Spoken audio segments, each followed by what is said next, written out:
Hey guys, what is up? So today we're going to unlock the USS Kansas from early access. So, um, basically, unfortunately, fortunately, the game actually, give me a sec here, to put this in full screen for me on full screen. Okay. So, fortunately, the game. As you can see, that's my victory there for the last game, or the victories in the last few games. So, let me just see now. My missions, yeah, the last few games, those are my victories, and I think one defeat, service cost, and whatnot. Just give that a second to go through. So, basically, little information about the USS Kansas before I get hurt. The USS Kansas generally was a line. If you guys didn't watch the video before, which I'll link in the bio below once I edit this live stream, um, the USS Kansas was a line, going to be a line from the USS Colorado. And the USS. So this is the Kansas that we're getting shortly after one more game. Um, basically, so that's the USS Kansas, and that's captain, and you get 600 of these, which I'm just going to spend on credits to put the main armaments thing on her, the secondary thing on her. Let me just do one thing that I forgot real quick, guys. So I can get the thing in here. One thing that I forgot, which you guys aren't going to see because I have it on game and I don't have it on my desktop. So let me just put it on windowed mode for a sec. It just switched it. I'm not done. I don't think it did. Windowed mode. Okay, I just need to put the link in the for the video into the. Actually, I could do it on here.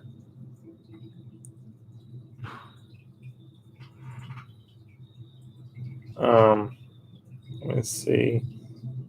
Let me just do this real quick, guys. So we get some viewers in here. Or so this video gets some views. Yes. Okay. Take this. Yes. This. This. This. This. This. Okay. Let me just go to.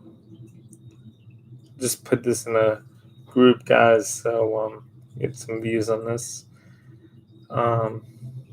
Just give me 1 sec.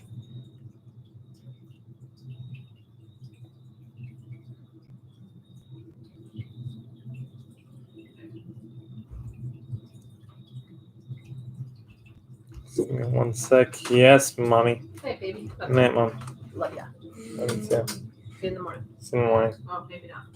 But I'll see you at night. in the afternoon. Yeah.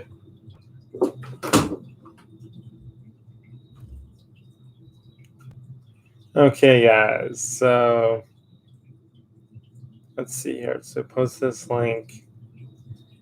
Public group post.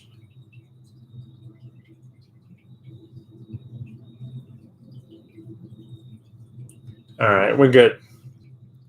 Hopefully that will help.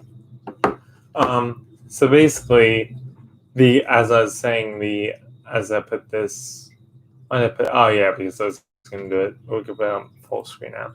As I was saying, the USS can't. Let me switch my port real quick. So, and I'm going to make a really cool video, like I said, later. But just following the live stream now. So what we're going to do is switch our. Oops, hang on. switch our port here. This is New York port, but just for the heck of it, for more realism, we're going to or not for more realism, but for more better look of getting to Kansas. I'm just reading the news real quick too. For a better look at getting to Kansas, we are going to. Okay, that's just submarine test. All right, don't need that.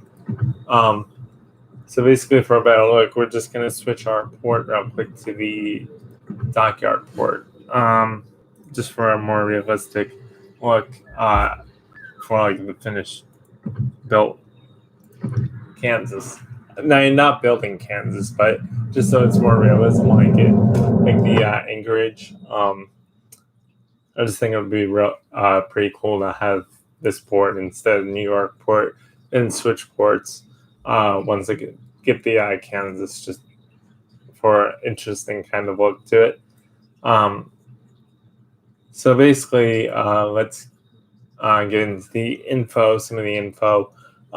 Basically, this line, the USS Colorado line, and the USS Kansas and Minnesota and Vermont were supposed to be, were probably, generally, I can't really say because these ships were never built, but all these ships down here, the USS Colorado, the USS Kansas, the USS Minnesota, and the USS Vermont, were supposedly supposed to be shore bombardment ships, which means basically heavy armored battleships that were used to destroy coastal batteries on land. That's what we mainly use this for. I know the Colorado went after and did some damage to a ship. The USS damage to a Japanese ship. I forget what ship they said, but the USS Colorado. Whoops, that's New Mexico. Sorry, the USS Colorado was also involved in kamikaze attacks and was in port during Pearl Harbor and had 3 bombs penetrate her deck without her exploding. There's a lot more info as well, but I want to get into getting the Kansas and the review of the Kansas as well as the modules. From what it looks like, we are going to get the Kansas after this. And also, what's pretty cool is, and pretty annoying, is I actually have to do one more battle because this is what I had 39.6, and this is what Wargaming gave me, 39.802. So roughly, I'm probably going to get it next game. It might be one more game. Reason why I play co-op is just because I think, let me just get this game started. I think more I could, if I can captain. Now I know they're resetting captain skills, but if I can captain my ships to basically full everything besides the torpedo on the destroyers, then I will use it in random. But for now, I'm going to be using co-op just because there's not everything on my ship that needs to be on the ship in terms of captain skills, and I just think it's going to be easier and random. I know it's a little different with everybody what they use for certain captain skills for their ships, but I just find it easier and more bigger advantage or a same advantage if you don't have a less of a disadvantage. So it's more of an advantage if you have more captain skills rather than very low captain skills. For the Kansas, I'm probably going to do defense setup for my Kansas. I normally would do look at the Kansas, but the Kansas isn't out yet, so I don't think the wiki is out for it. But or maybe it is. Let me see. As I approach the volcano in front of me, so let's see. Oops, I didn't want that. I wanted. Let me go to Google. Kansas wiki. If you type in any ship on World of Warships wiki, they usually have info on the ship, and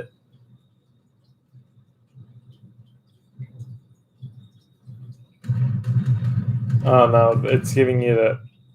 I gotta type in once this game is over, or yeah, it's giving me the state. So hang on, Kansas wiki world of warships. There we go. Yeah, the wikis are up for the global wiki wargaming. The wikis are up for the Kansas. It's awesome. So I'm gonna load that up real quick on my phone while I attack this Tirpitz. I know in my video before I said Tirpitz does have a hard time. Massachusetts does have a hard time defeating Tirpitz, but it's the only battleship over here that I could shoot at, and I have my island over here, which should be helping me. I'm gonna tell him to get back. And you can see there's North Carolina over here. Okay. Well, not North Carolina, but there's North Carolina Tirpitz and this guy that he's shooting at. So we're gonna go. So I don't lose too much health. And I'm using HE right now, so I should pretty much burn him or do decent damage to him.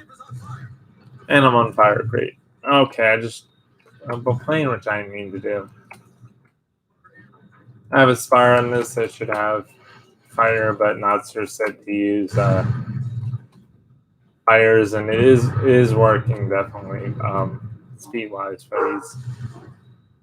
It's more of an advantage. It's not an advantage, but it's just more easier to use a fire because once you get those long range shots, you can extend your range doing that.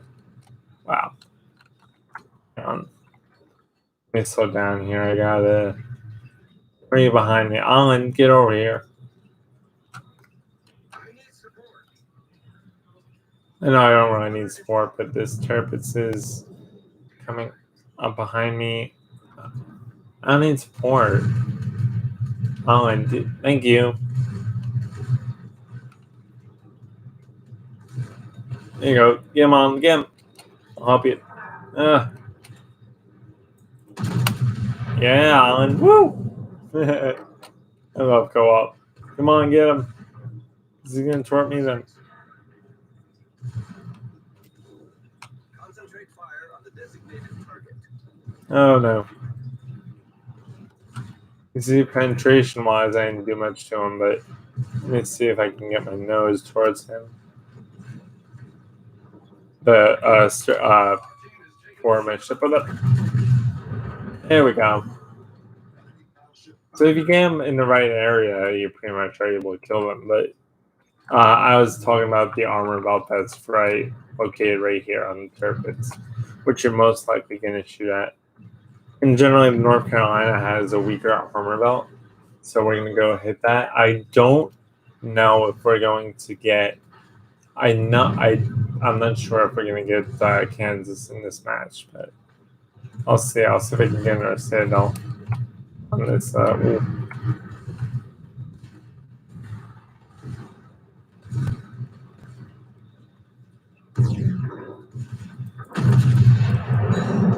overpin. Alan's gonna. Yep. Thank you, Alan. That might be a computer, but let's see. Our victory is in sight. Oh, there's 2 Kansases. Everybody's getting Kansas. Nice. More than I expected. Okay, Alan is a person. Let's go into the carrier now. All stations requesting fire on the designated target. Now I like to aim for citadels once I have a carrier here.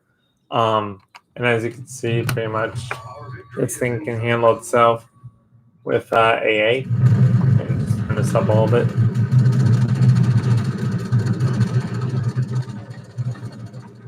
Little bit. So we can pretty much, you still get turrets, but if you can avoid them, and the Massachusetts does have an armor belt on the side. So if you're able to avoid them, you're pretty much good.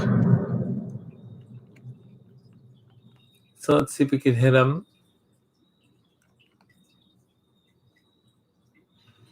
Oh, and I'm not watching chat, guys. I'm playing the game on full screen, so I will check everybody. I will check the chat at the end of the stream. For those, if any of you guys are watching, thank you for watching. We still got the captain skill build for the Kansas and the module build, as well as my thoughts of the grind and getting Kansas in port. So please wait for that. That should be coming up very shortly. I just wanted to give you guys sort of a play style and me getting Kansas instead of like just having Kansas in my port sort of thing. Am I gonna kill it? No, I'm not. I was gonna kill it. Okay. Yes, I got Kansas, people. I know that sound. Yeah, Kansas is in my port, baby. Woo! Let's go see it. Yeah. I think I'm like the. Is it gonna go see? Yep, it is. So is it gonna load with the? Oh, it's gonna load the Kansas. I think. No, it's gonna load the Massachusetts. Here's the Kansas, ladies and gentlemen. USS Kansas. Whoa, this thing is tall. All right. So my thoughts about grinding this ship, it's much easier than Anchorage in terms of the missions that you have to do. So if you go to US Battleship and you look at the missions on the last one compared to, okay, I can show you the dockyard mission. So basically, I did complete it. I have the Anchorage in my port. I'll show you that real quick too. But this mission was the hardest for me because I didn't have, the only thing I had was a tier 6 or tier 7.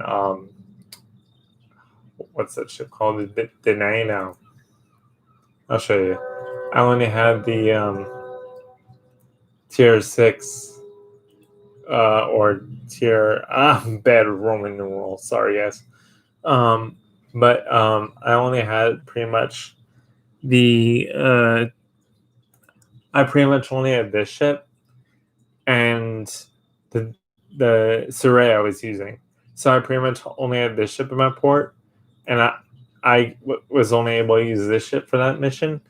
I think the Alliamble is better in terms of armor, but the Surrey sucks in terms of armor. In my opinion, I literally could not find an area on my ship where I couldn't get citadeled by battleships. It was like very hard to do.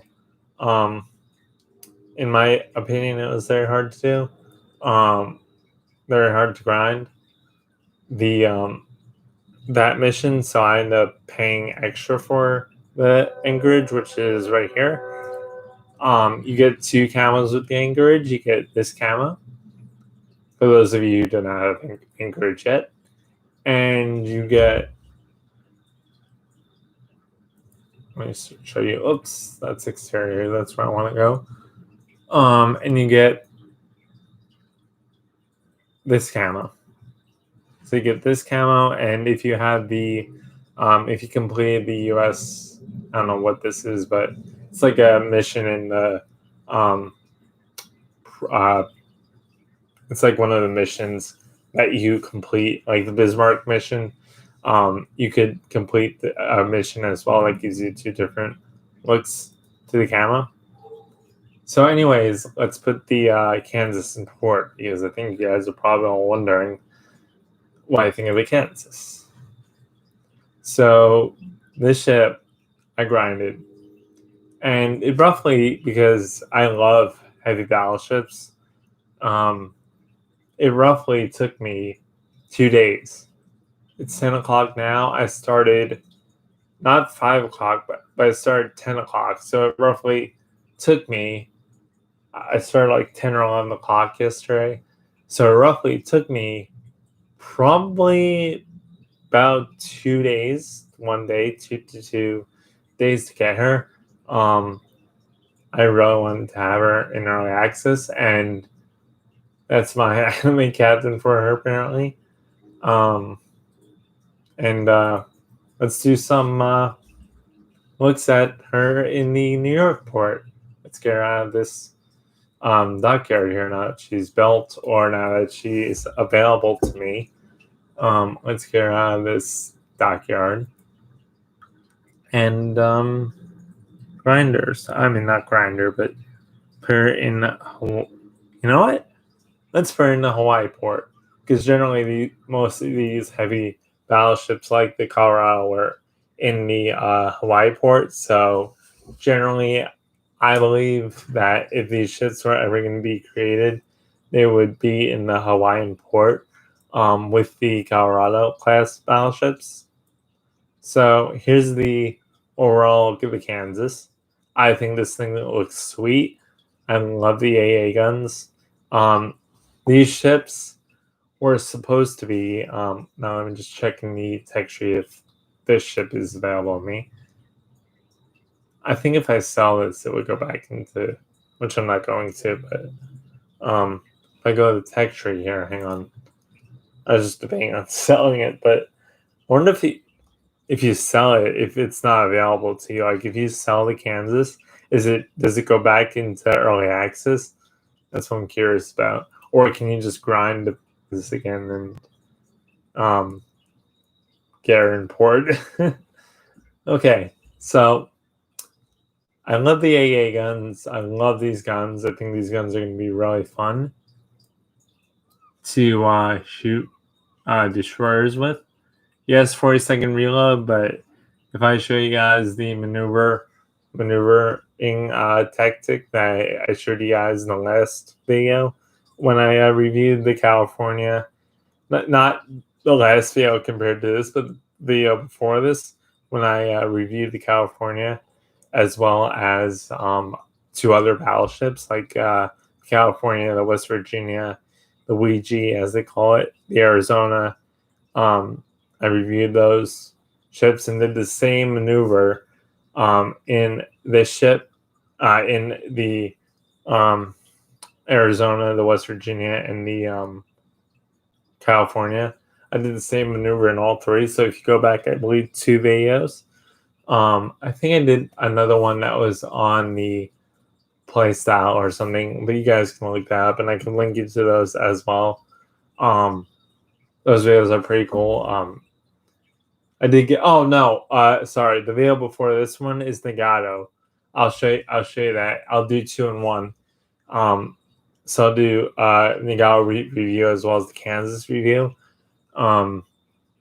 So basically, I did the Nagato review, and that review was interesting because I didn't have enough credits to buy because I was trying to sell ships. I ended up selling my Ohotnik, which was, or Ohot, I don't know how you pronounce it. It's French, Ohotnik, or something like that. But I ended up selling the Ohotnik, and because I couldn't figure out how to play it. I know she's a killer in torpedoes, and I got her for free from the Russian. But I think I got a thing from the Russian when I completed the Russian battleship section. They gave me a Ohotnik, I think, or a tier 5 premium container, and I got the Ohotnik from it. I could play it well at some points, but it always caught on fire. So I just sold it and then ended up getting the guy out of that way by grinding some crates. And next day I got more crates and ended up getting her. She's right here, which I'll give you a review on her as well.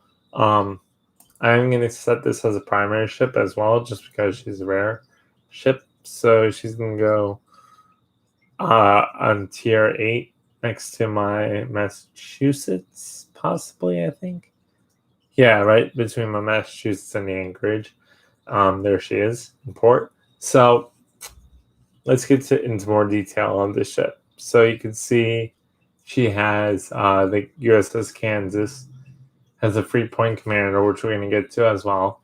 And these reviews are going to be much shorter in the future. It's just I like to put as much detail into my reviews as possible. So the USS Kansas has a 77 percent in survivability. She has 61 hit points.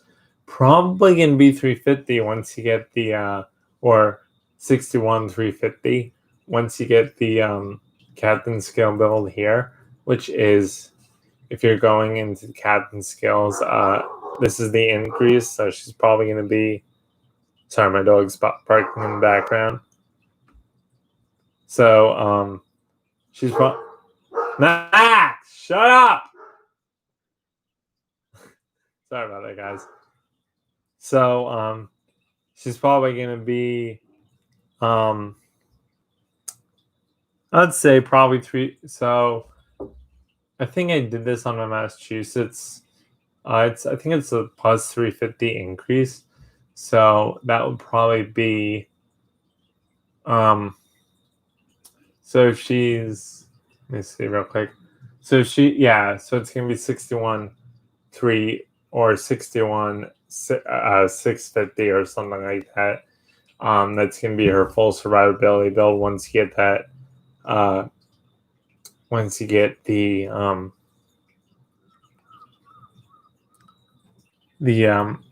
I keep forgetting the name of this survivability expert skill. Once you get that, that's probably what she's going to be. I'm not sure. I'll let you guys know, or I'll put an update in the down in the comments as well, or down in the section as well. Not in the comments, but in the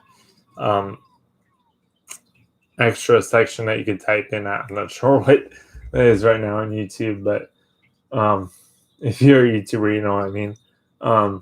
So her torpedo protection is 40%. That is anywhere here, I believe. I believe it's anywhere on here too.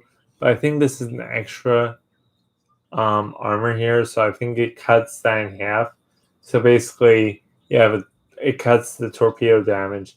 Here is 40%, but I think, I'm not sure because I'm new to wargaming, and I'm not new to wargaming. I'm not sure how the torpedo thing works, but I'm pretty sure this is usually half the torpedo damage of the actual torpedo.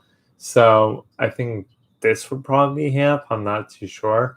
But depending on the torpedo, I think it's 20%, if I'm correct, because I think depending on it's 20, I think it's 20% damage to the torpedo, but you have 40%. So I think that goes up to either 60 or it goes to probably I'm not sure. You guys are gonna have to mess with this ship and find out. So I forgot to do one thing. Guys. Let me just open that real quick. Forgot to do one thing about before showing this that I'm going to do real quick.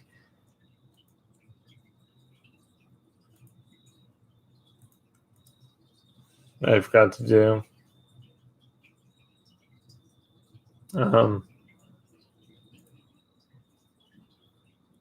Hey Jasper, what's up?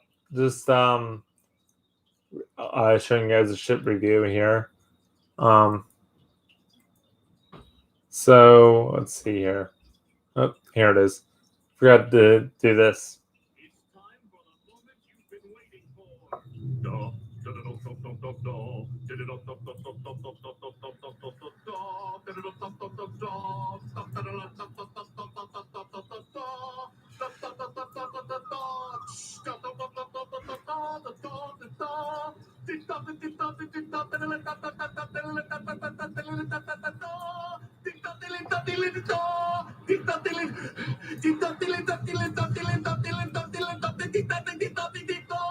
Oh.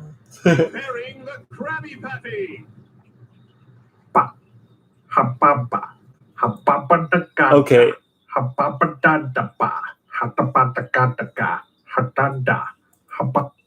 That was the after preparing Krabby Patty, the dog's wisdom video. If you want that down on YouTube, Dog of Wisdom. That's what you hear. That's Dog of Wisdom. So, if you want to look that up, that's why. That's what that was after the preparing a Krabby Patty. But in my sense, preparing the Kansas for battle. So let's go up to full view again on this thing.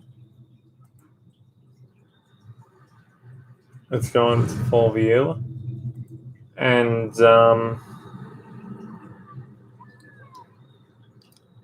let's go to, whoops, I'm going to go graphics. Full screen. Yeah, I planned to do that, but I totally forgot. So, anyways, back to the Kansas. So, yeah, she was used for shore bombardment, and as I was saying, like with the torpedo, I don't know if it's like half 40%, but this is probably half. I know this is half torpedo damage, so whatever the torpedo damage does, it's half if it hits this torpedo bolt here.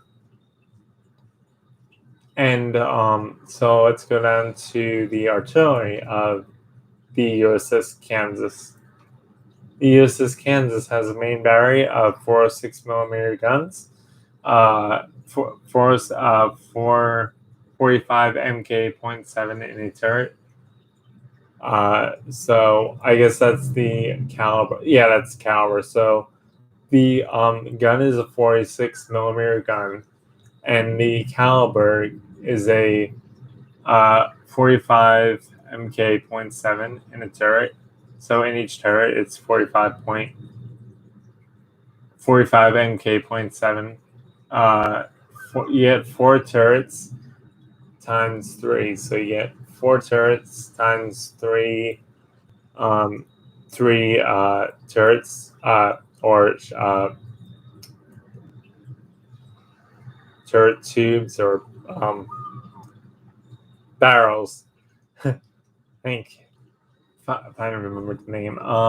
So you get four guns and 3 barrels in each gun barrels. Your secondary armament. So that's your gun caliber, and your reload time for these guns is 40 seconds. Like I said, if you shoot 2 in the front and 2 in the back, like in adjacent. So if you shoot, if I can get back here, so if you're facing this way and you're going after a ship, you're going to want to shoot these guns first out of the ship. Is there a ship up there somewhere? So let's see the ship. So you're going to want to shoot these guns first at the ship if you're having ships in front of you. And then you want to turn the ship, not too much, but turn it so it recoils damage. Then you want to shoot these guns in the back, and then you want to shoot the front guns. That's one way that I found out that works. If you want a less gun reload, the gun reload is 40 seconds, but I think it's like 20 seconds by the time you turn your ship. By the time you shoot these guns and turn your ship back, it's like 20-second reload time. So realistically, 20 seconds per gun if you do it that way. Or the ship has been the Colorado was also used for shore bombardment, which is basically shooting at coastal batteries on the coast. So let's say there's coastal batteries there. The ship would be like this, and it would have all its guns towards the shore, and the shells will be coming in on the armor belts. And then basically it would shoot at ships and or shoot at gun batteries on shore. In I believe Japan, I think that was. I'm not too sure about that. I'll give you also a little information. You guys probably know the information. I'm just going to read it as well before we get into the armor. So this is your secondary as well. Wait, didn't do the main battery yet. Sorry. You get 100. Oops. You go up to the main battery. So you get 100 80-degree turn time, 45 seconds for it to turn 180 degrees. So these guns can turn 180 degrees, and you have a 45-second turn time. I'm going to probably cut that down by a little bit with some captain skills, but which you'll see shortly as well. So you get that HE shell damage is 406 your HE shells. I'm sorry, are 406 millimeter shells. HE. So they're 406 millimeter HE shells. Where was that? There we go. HE. I don't know what that HC means, but you get MK13. Maximum HE shell damage is 57,100. 5,700. It looks like, or 5,700. Chances of HE shell causing a fire on target is 36%. Unless you hit the armor belt. So if you hit the top of the ship at all, you have a 36% chance, about 36% chance of setting fires on other ships if you hit the top of the ship or the deck of the ship. And your HE shell armor penetration is 68 millimeters. So basically, your HE shell can penetrate anything. I believe that's 68 millimeters. So you could shoot. Hang on. If I go to California, 36. I believe that's what it does. I'm not too sure, but yeah. Yeah, so everything on the deck wise is below 68, so you shouldn't have a problem with that. Let me just check this turbines real quick. Yeah, you shouldn't have a problem penetrating the decks. Armored decks, yes. I think they do have armored decks, but you still get 30% chance. Let me go back to my Kansas, which we'll get to the. So that's basically a 30. So you basically, let me turn this armor layout off. We're going to get to that soon. So you basically get a. Hang on, let me go back to the main battery. Maximum. Wait, I skipped it. Your maximum dispersion, of the guns is 266 meters. Regardless of using AP or HE, your dispersion will be 266 meters. HE shell, I said that right. Maximum HE shell damage 57. Chance of HE did that. HE shell armor penetration, talked about that. That's your armor penetration on the deck of the ship, not the sides, or the deck, or any part of your ship. That is a penetration.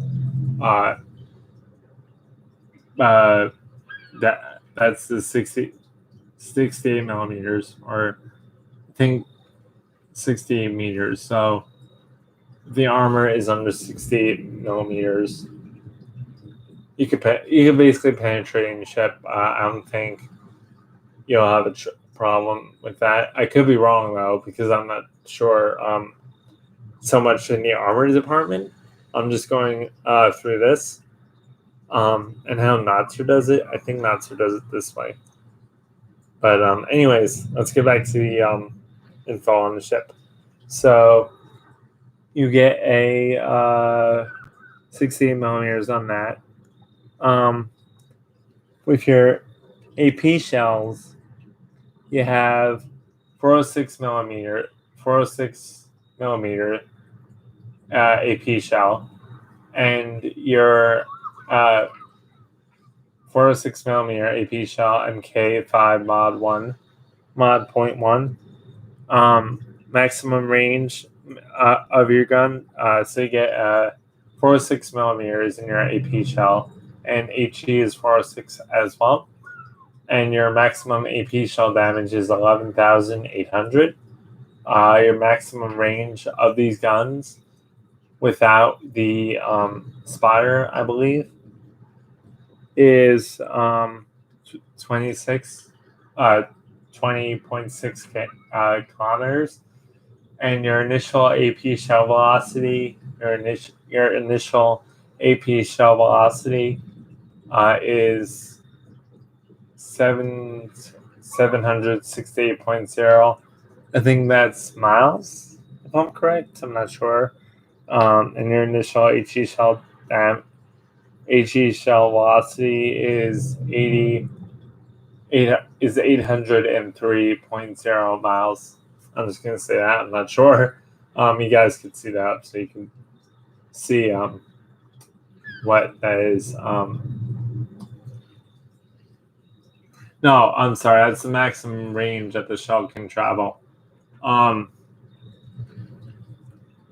That's the maximum range. I think that your shell can travel is 20.6 kilometers. Yeah, because then it says 20.6 kilometers there. So yeah, it's your main battery firing range for these guns. So your secondary armament, right here, you have a reload time of 6 seconds. HE shell damage from these guns is HE shell damage is 127 millimeters. HE MK32.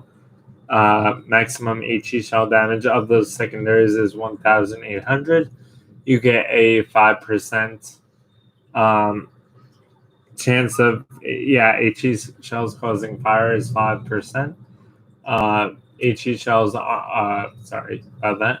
HE shell armor penetration capacity is 21 millimeters, and your maximum range of these HE shells in those secondary guns is 5 kilometers. You can boost that, I believe, which I'm probably going to do for my build. And your initial HE shell velocity is 792.0 m/s, or miles, I think. And your main battery firing range, like I said, is 20.6 cam. Just in total of the main battery guns. Show those. Okay, now let's get down to your AA defense.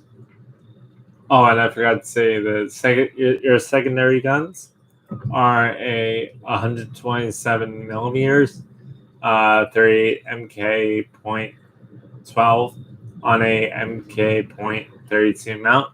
So here's the mount, I believe, below here. So that's the mount that they're talking about right there, and that's the gun that they're talking about. And okay, so 12 on that MK32, and you get 8 secondaries times 2, 127 millimeters. So I think you get 8 in total, 4 per side. So here's 1, 2, 3, 4, 5, 6, 5, 6, 7, 5, 6, 7, 8. Yeah, so you get 8 per side. I'm not sure what times 2 is for. I'm pretty sure that's pertaining to your AA guns, or the AA guns, which can also be used for which can also be used for, I believe, anti-aircraft. So your secondaries can be used for anti-aircraft as well. It's just smaller shell, I think. So your AA guns here are your these are your AA guns, 20 millimeters or Orican guns. And they have a wait, that's a different gun. Oh no, it's not a different gun. Sorry guys. So those are your AA guns, Orican, I think not to pronounce it, on a MK.4 mounts. There's the mount. Let me show you the mount. Let's see if I can show you the mount here. It's on. I believe this is what they're talking about when they say mount. So here's the mounts. Let's see the mount. Where's the mount? Where are the guns? I just had the guns somewhere over here. Let me go back here. Oh no, there they are. I found them. So you get 20 A guns are 20 millimeters and they're 20 millimeter Orican guns on a MK.4 mount. I believe that is the mount right there where my mouse is. I believe that's what they're talking about when they say mount on the gun. Let me close this actually because we're done talking about that. So you get as well. Let me click on this. You also get these guns right here. For AA, they are 40 millimeter Bofors on a MK.1 mount. So you get 40 40 millimeter Bofors guns on this. Oh, I did not notice that little cage there when I was looking at this ship before. Is that torpedoes? No, it's not torpedoes. That's, I don't know what that is right there. Below that AA gun. So you get 40 millimeter Bofors on a MK.1 mount, and you get 23 of these, by the way, of these Orican guns. I think it's, I'm not gonna go because there's like 23 on here.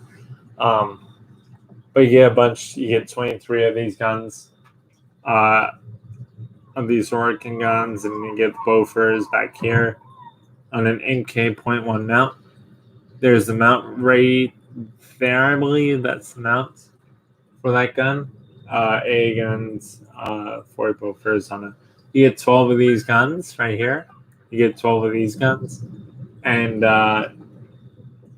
they're 40 millimeters. Where those the Bofors are 40 millimeters, when the Oricans here are 20 millimeters. For these guns, continuous damage is 258, and the damage by shell explosions is 1540 or 1540. Priority, I'm just going to say 1540. Priority sector reinforcement. So once you get the reinforcement, if you hit O, I think that's what they're talking about, you get 35%. And your firing range for these is 5.8 kilometers. So when a plane is 5.8 kilometers away from you, your guns will start shooting at it.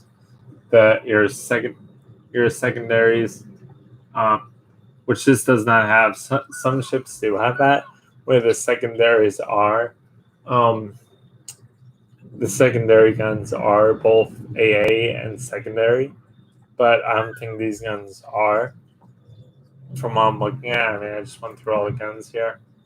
Oh, I'm sorry, they are. The next one is, so you get 8 of these as well, and these are also your AA guns. Same mount, 127. Well, I think it's the same or different. Let me see. Secondary 127, yeah. So you get 127 on. No, you get. I'm sorry, you get. Yeah, you get 127. So it's shooting the same secondaries that are shooting at other ships are also shooting at enemies in the air as well. You get the same gun explosion there, or the same gun millimeter, or yeah, you get the same millimeters in shell if these guns shoot at the enemy planes, and you have 8 of those, 127 millimeters, 3 MK.12 on a MK.32 point mount, or an MK.32 mount, which is this thing right here. And for that, you get continuous damage, 158 priority sector reinforcement, and you get 5.8 firing range, which you can increase. I don't know how much by how much, but I would not suggesting increasing that. Yes, it's a slow ship, but look at the amount of AA guns it has on it. I would not worry about planes bothering you, especially if you have this plane as a fighter, which I will also show you in battle as well. So I'm going to do 2 battles in this thing pretty soon. I'm going to take this thing in battle.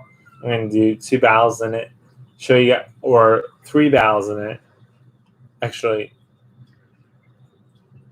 yeah, 3 battles, because I'm going to do, or 4. I'll do 4 battles, and just so you guys get the set, because what I'm going to do is I'm going to keep the modules the same, but I'm going to switch the setup. So basically, in one battle, I'm going to have a fighter.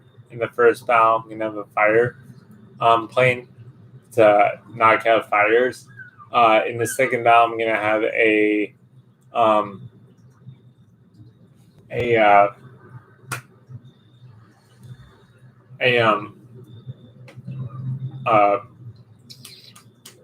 spotter plane. Like, finally remembered it. And basically, what I'm going to do is just switch that. I'm not going to switch my modules once I set them up, but I'm going to switch the playstyle. So the first playstyle is going to be what people want to be this ship to be. So I'm going to play it like a ship. I'm going to play it like a normal battleship, like how people usually play the Colorado, and see how she does. And then I'm gonna switch her to. I'm gonna use the fire for that, and show you guys how she battles firsthand on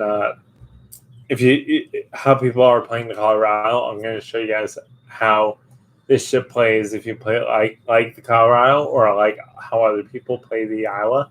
That's how I'm going to play this ship. I'm generally going to play it the same way, or try to play it the same way.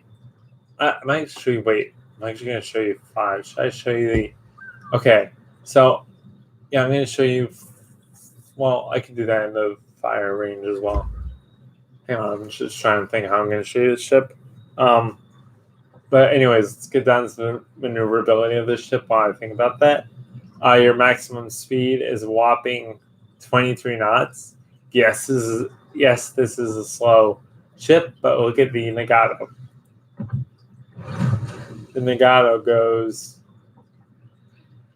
22 knots, so you get an extra knot on the Kansas. Lucky you. I'm just having fun. So basically, you get an extra knot, I think. Yeah, because you get literally an extra knot, not even.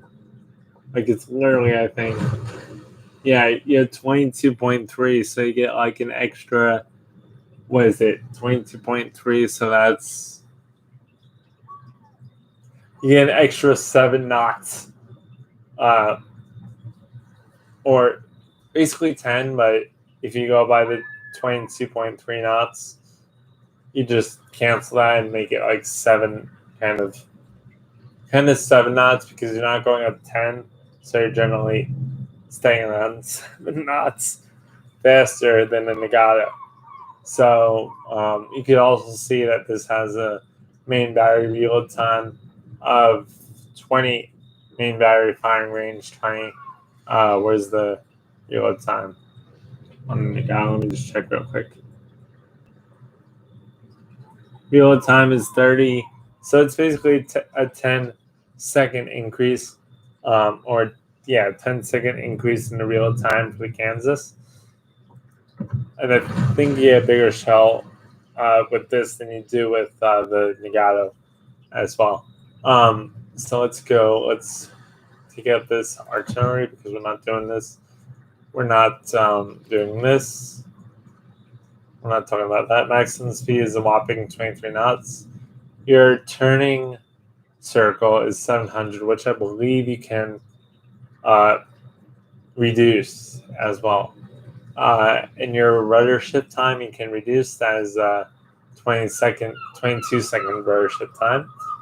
And your turning circle radius is 700 meters, which you can decrease.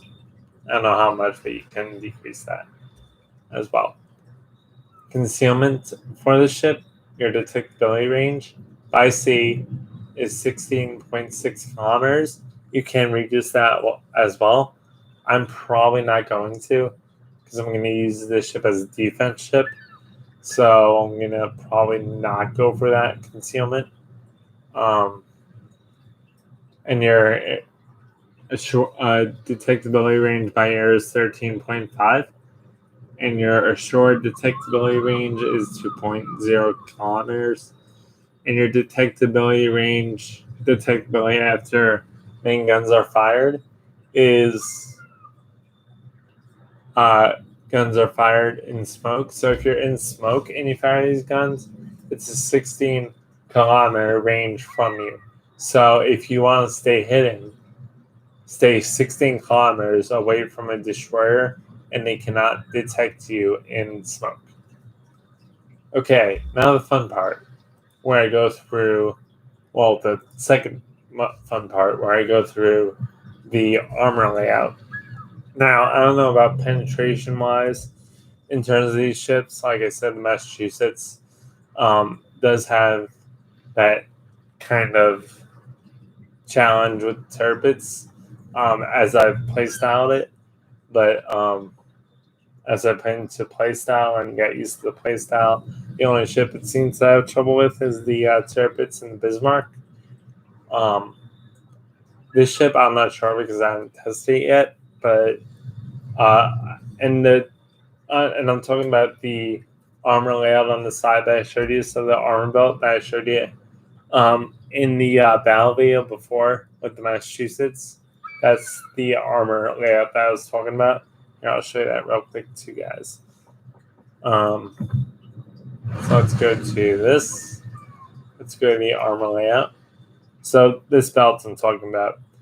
This belt, you can pretty much HE fire, but this belt is very hard to penetrate for the Massachusetts if you shoot here. So that's 3.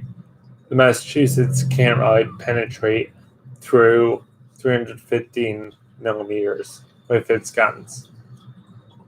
In my opinion, that's how. And I've tried full blasting her with all 3 of my guns and it still doesn't do that much damage. Or get citadels. I mean, you could probably get citadel if you angle the wrong way and go through here. I think you could probably get citadel. I'm not too sure. That's where I usually get citadel, is in this area. Probably 6. Yeah, you're hitting the 32 millimeter, I think, armor plating, wherever, or somewhere around there. But let's get back to the Kansas. So basically, with this, you have probably, I think you have the same guns. So you have the same guns, so you're probably going to have the same issue with Tirpitz as I did, or as I am having with these guns. Not with the Vermont, though. The Vermont has a bigger gun on it than the Kansas and the Minnesota class battleships. So on your front armor, now, this is Wargaming's armor layout. I forget what site you go to, but you go to a certain site and they give you the full armor layout of the ship. This is Wargaming's layout of the armor. There is a whole bunch of more armor in the ship than you are seeing right now. I forget what site you go to, though, but you can easily find that out by just typing on one of the community contributors' Twitches or YouTube live videos, or commenting in one of their comment sections. So this is what Wonder Warships provides. So I'm just going to show you what they provide because I don't know what the other site is basically. So I'm just going to show you what they provide in terms of the armor of this ship. So basically, starting with your torpedo bulge, you get a 32 millimeter torpedo bulge. How I would play this ship as well, which I'm going to show you if we get a torpedo shot at us or try to show you, use this as your advantage. So what you're going to do is, what I mean, if you have a torpedo shooting at you, let's say you're usually going to be up here on the ship. So you're pretty much, this is your torpedo belt right here, as well as this part in the front. So it's basically any armor you see under these guns from front here. So this deck is basically the deck of the armor until a certain point. So this is your, until a certain point in the front. So probably around, so around this area, that's your, not your armor belt, this is your armor belt here.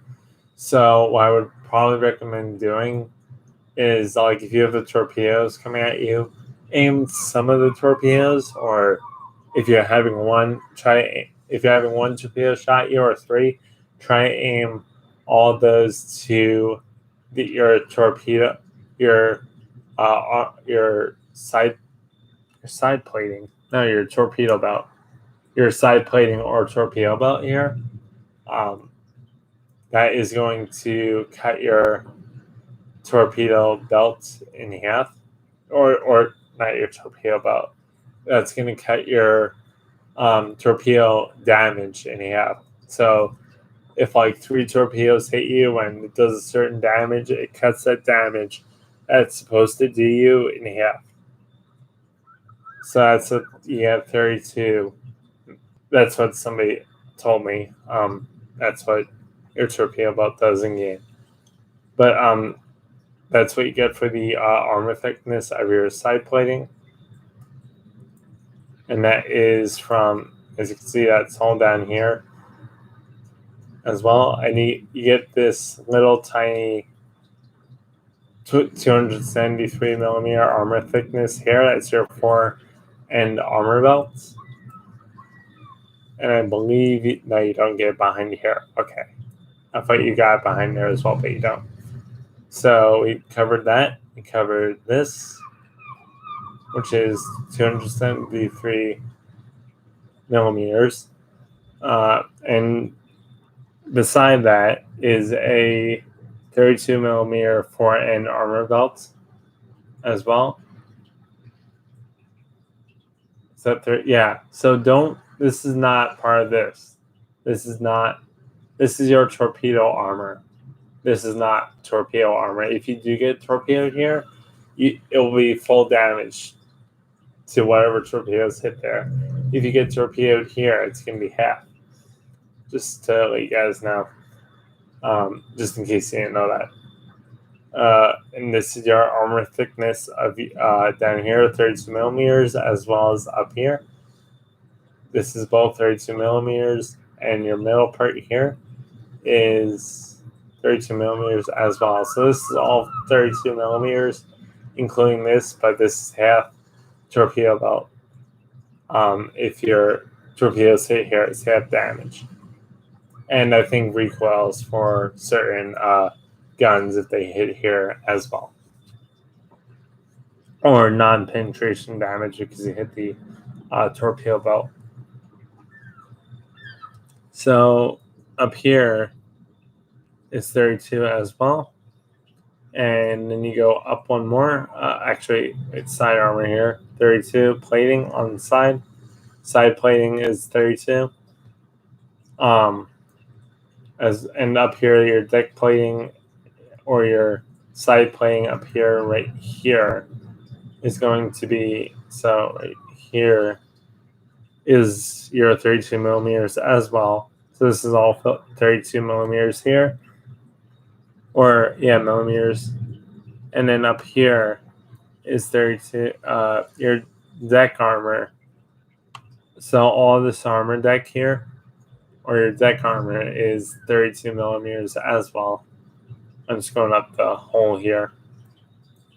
And then your superstructure is 19. I have heard that these ships do suffer from HE damage, but I haven't seen that yet because I haven't seen proof.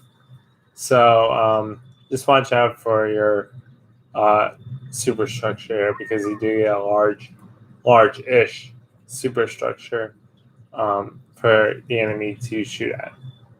And your guns here are 457 millimeters in front. That's your frontal plate on the gun. Your side armor here. There's two different armors.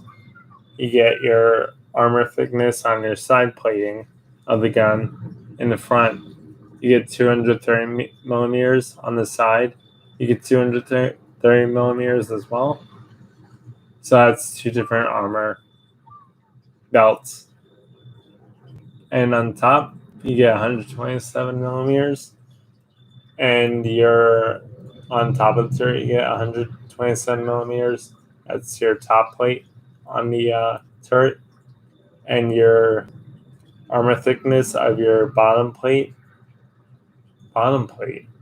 Oh, geez, that's tiny. So the bottom plate is the bottom of your turret. I'm not sure what more. I guess the certain shell hits there. I have never seen that on a ship before. So your bottom plate is 127 millimeters as well, just like your top plate. And your barbette armor is 344 millimeters. 343 millimeters. That's your barbette armor. And your barbette armor is the same on every gun, 343 millimeters. And the back of the gun, let me see the back of the gun really quick, so I have to show you guys that as well. The rear plate of your gun is 230 millimeters, just like your top and bottom plating. No, I'm sorry, it's more in the back. It's not just like your top. It's more in the back than the top. So your back rear plating is 230 millimeters, while your top plating is 127 millimeters, as well as your bottom plating. Let me show you that real quick, just in case you guys didn't see that. There's bottom plate. Sure. Compared to the top plating. And your superstructure is 19 millimeters. Now let's get to the more armor parts of the ship. So, I'm sorry, I forgot to do so your forward and plating on the bottom here is 32, as well as probably your back armor plating here is 32, and this is 50 millimeters. So the bottom of your ship is 50 millimeters, and the front of your ship is 32. I don't know what that's due in terms of torpedo damage, but I guess that's benefit as well. So your armor thickness on your rudder as well as 32 millimeters.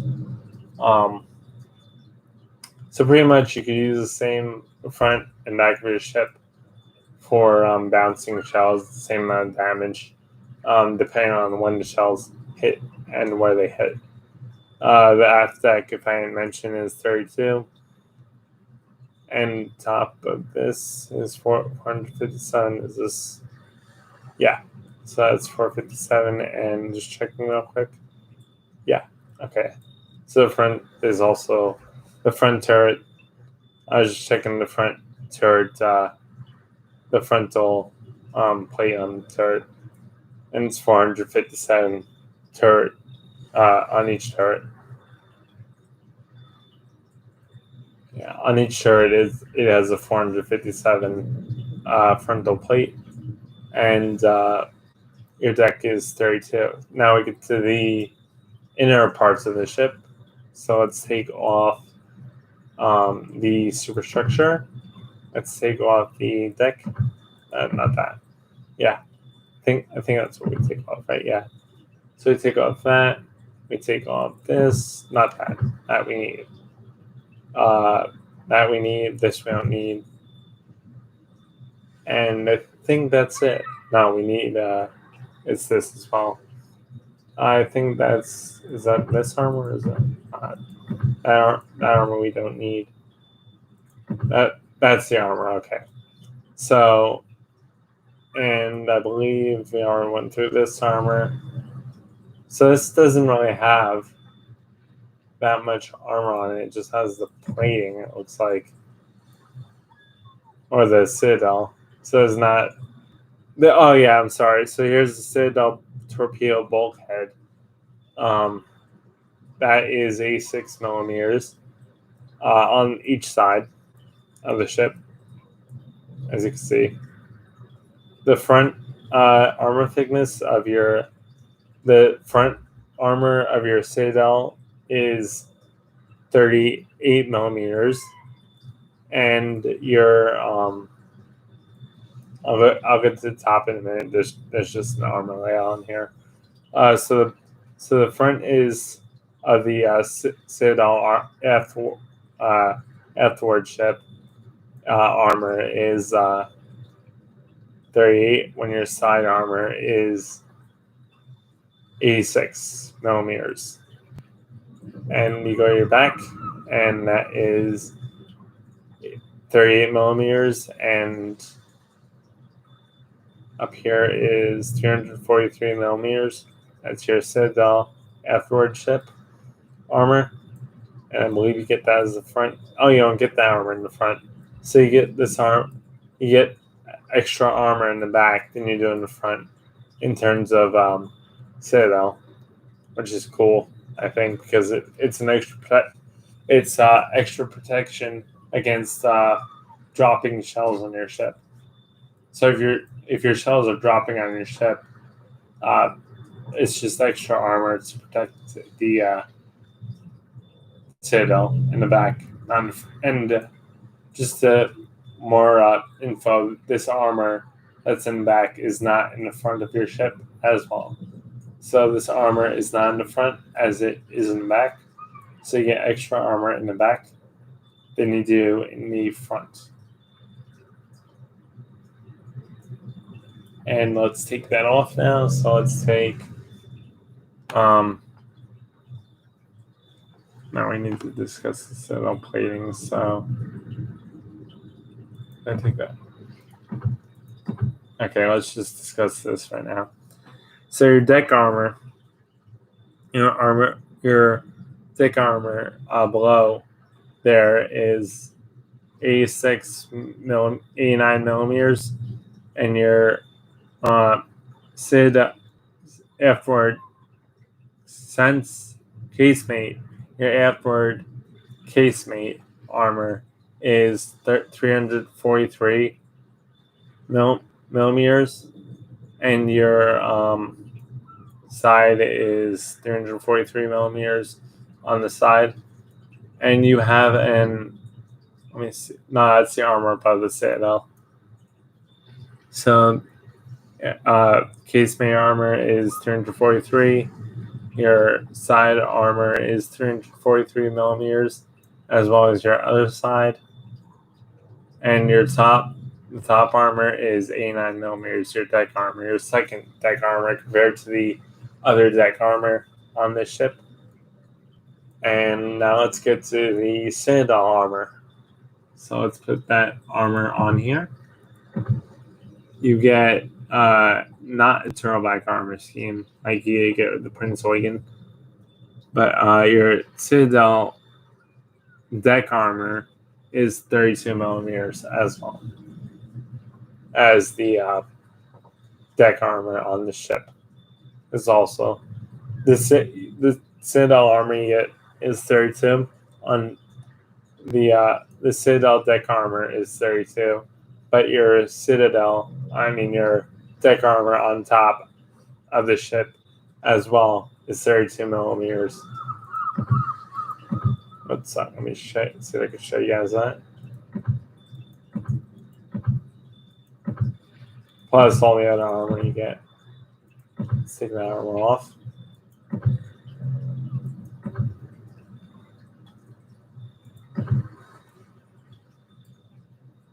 Oh, and here's extra armor. Your Afton plate. No, that's not extra armor. Here's extra armor. So you do get that. Oh wow, look, I found more armor. So here's the interesting part. From what I'm looking at here, is you get this armor up here, right? Let me see if I can find the armor I was talking about.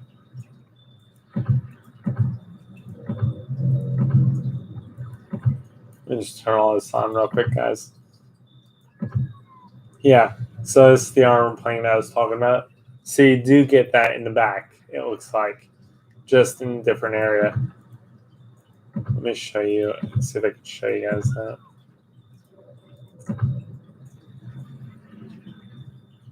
As well.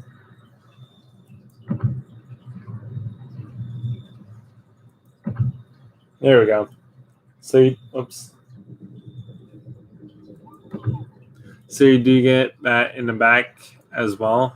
It's in a different spot though. It's right here. And that is your aft and fore and aft end armor plating. You also do get more armor here as well. On the inside, that is it's the same armor. Well, never mind. Okay, so let's put all this armor back on the ship. Am I forgetting anything in terms of armor? No, I don't think I am. So let's put all the armor back on the ship.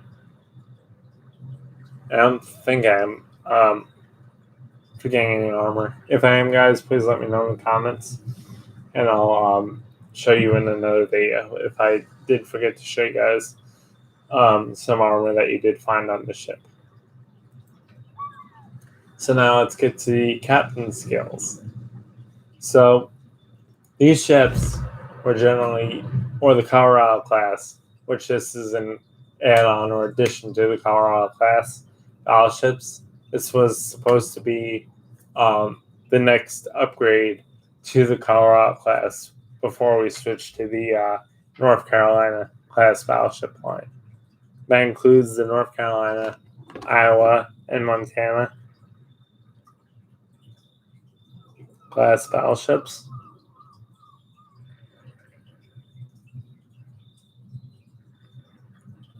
So basically, I want to go for support. So unfortunately, I can't do that. So in terms of my setup, I'm going to do probably incoming fire, because I was going to do this. I can't do that because that is smoke and I don't have smoke. So I was going to go like down here and get these two, but I don't have smoke in the ship, or I do not have improved engines. For the planes, I can't get that improved engines on the my aircraft. So I'm going to do probably expert loader and incoming fire for my so I have a reduction in I'm going to do incoming fire, definitely. And actually, no, I'm not going to do expert loader just yet. I'm going to do incoming fire just so I know where the fire is coming from and I can adjust to it. And I'm also going to do main expert marksman That increases my artillery by 1. So I'm also going to get that on this ship. So that's my captain skills for now. I'm also going to increase my captain by adding on to the support line of this. So my next captain skill is probably going to be directive center for fires, as well as the basic firing training and the superintendent, definitely, because you get 5. You get 1 extra for each of them, so you get 5. 5 uses of heal, 5 uses of AA gun, which is also pretty cool. Which I didn't know yet. Which I'm going to also go into the modules as well and check that out. I don't know what that's called, but I'm going to check that in 1 sec. And you get either 4 uses of a fighter or a spotter. So we're also going to go into on these ships. So we're going to go into the modules section as they have modules. So we're going to go into this as well. This is a little bit more info.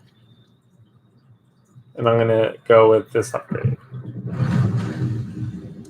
And this upgrade as well. I just did that because I have minus, so I get E6. Oh, no, I'm sorry. I get -1 on that artillery, so I get E5.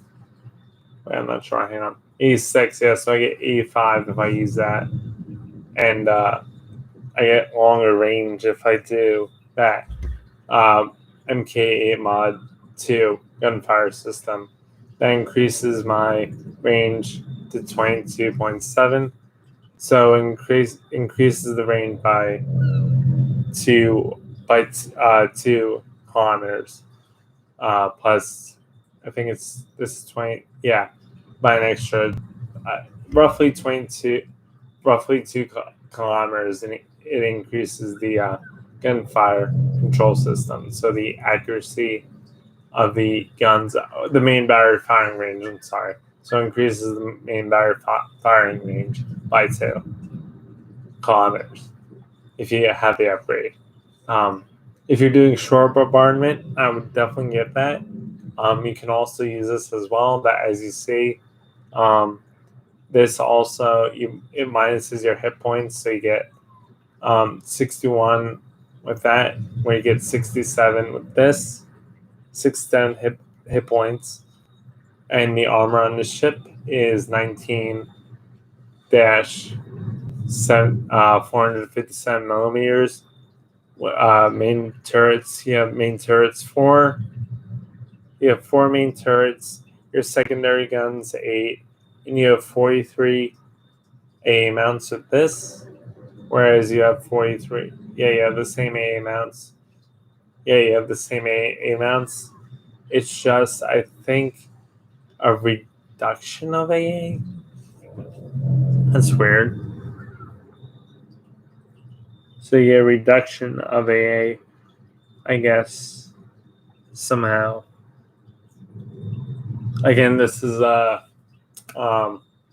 test ship, so like it's a pre-ship, or it's a pre-release that you get, or what I said in the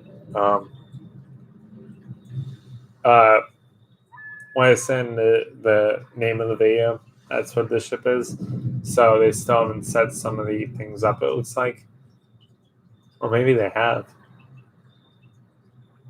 Have they? Yeah, because it doesn't give you it gives you the -85, but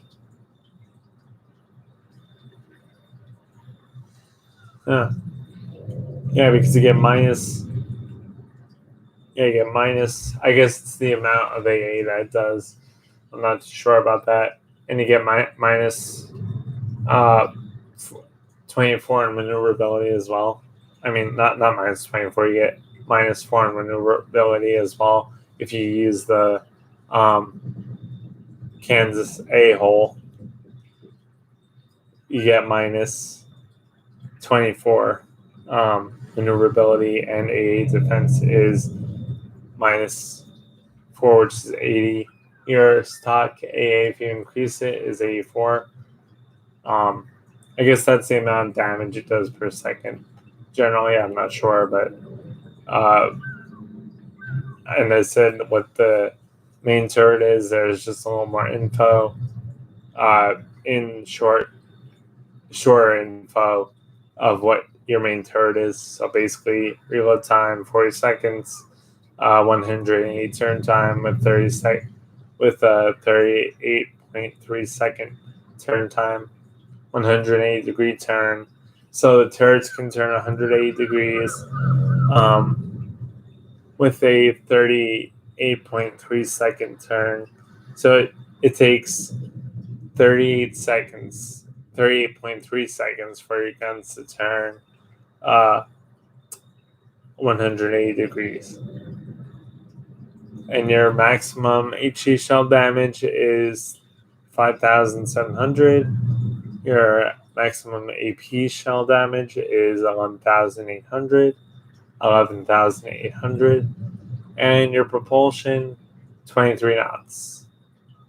So now there's nothing new here. You can see the HE shell. You get HE shells. But this gives you the same info, 36, that I told you about in the artillery here. It gives you the same info pretty much if you go over it. Gives you the same amount of info, yeah, as I just said. I'll be right back, guys. I'm going to get some more real quick.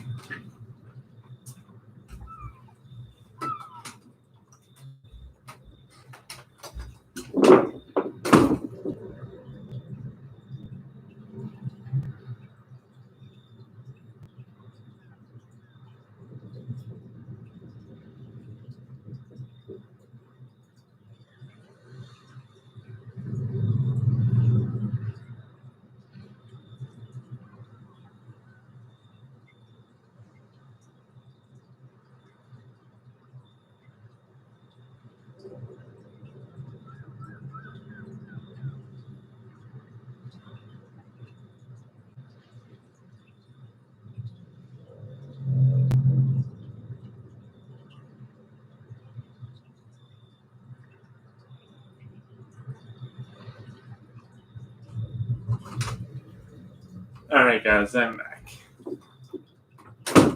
So, yeah, you get a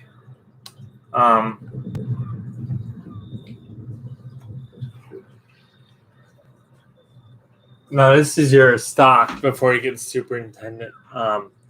This is your stock setup before you get so you get your HE shell thing is the same. Info is the same here as what I just showed you in the artillery section. And your AP shell, your HE shell is the same as I showed you in the artillery section. Both of these shells are the same info as I showed you in here. In the artillery section of the so the info is the same here as it is in your artillery section. Yeah, I finally said it right. In your recorder, what does that do? So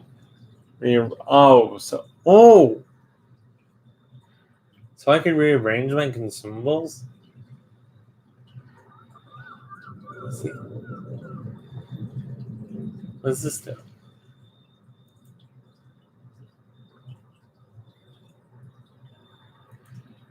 What? Wait, what? Hang on a second. Rearrange consumables in battle to change the position of a consumable. Press, hold the left mouse. Yeah, I want to do repair TY. Oh no, that's just okay. Reorder. That's what. I've already said recorder for a second. It's reorder. So if you want to reorder them, so I think so. If you're used to hitting RT, but like why I had trouble with is Y and U.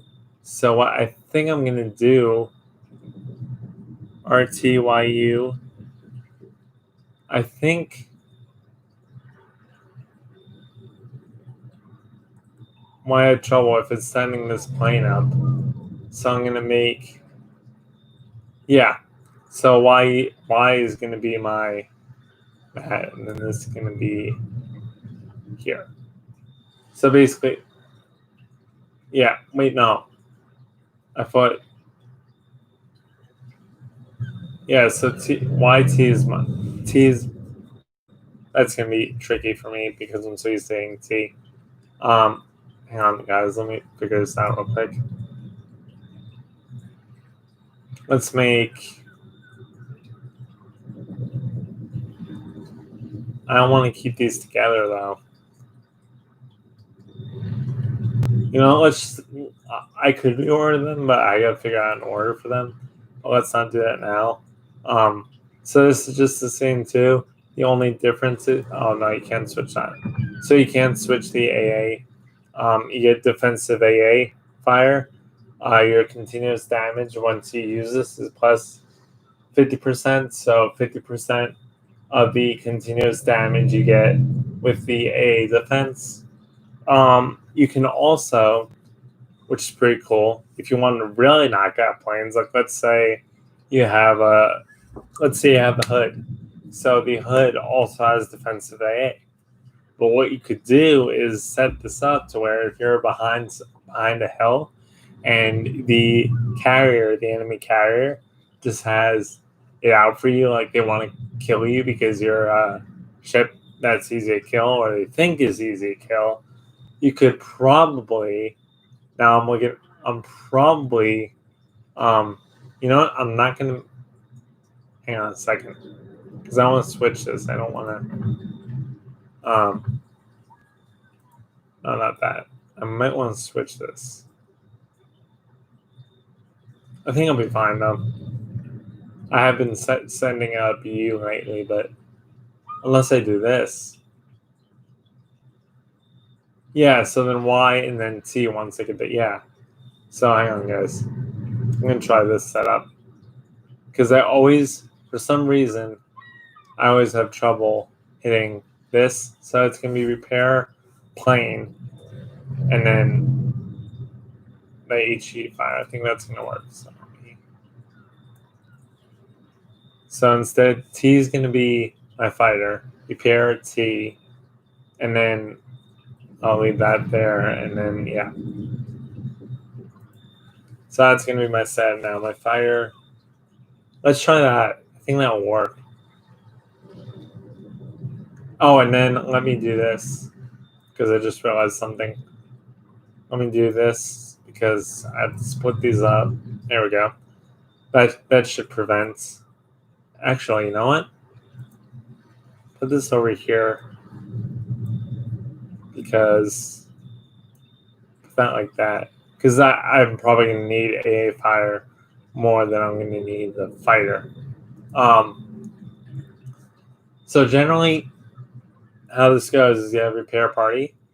I didn't do this yet, but your repair party on this thing, on this ship, is your damage control party ship consumable is the newer version. It's the updated version, so you get unlimited, or you can also get repair party.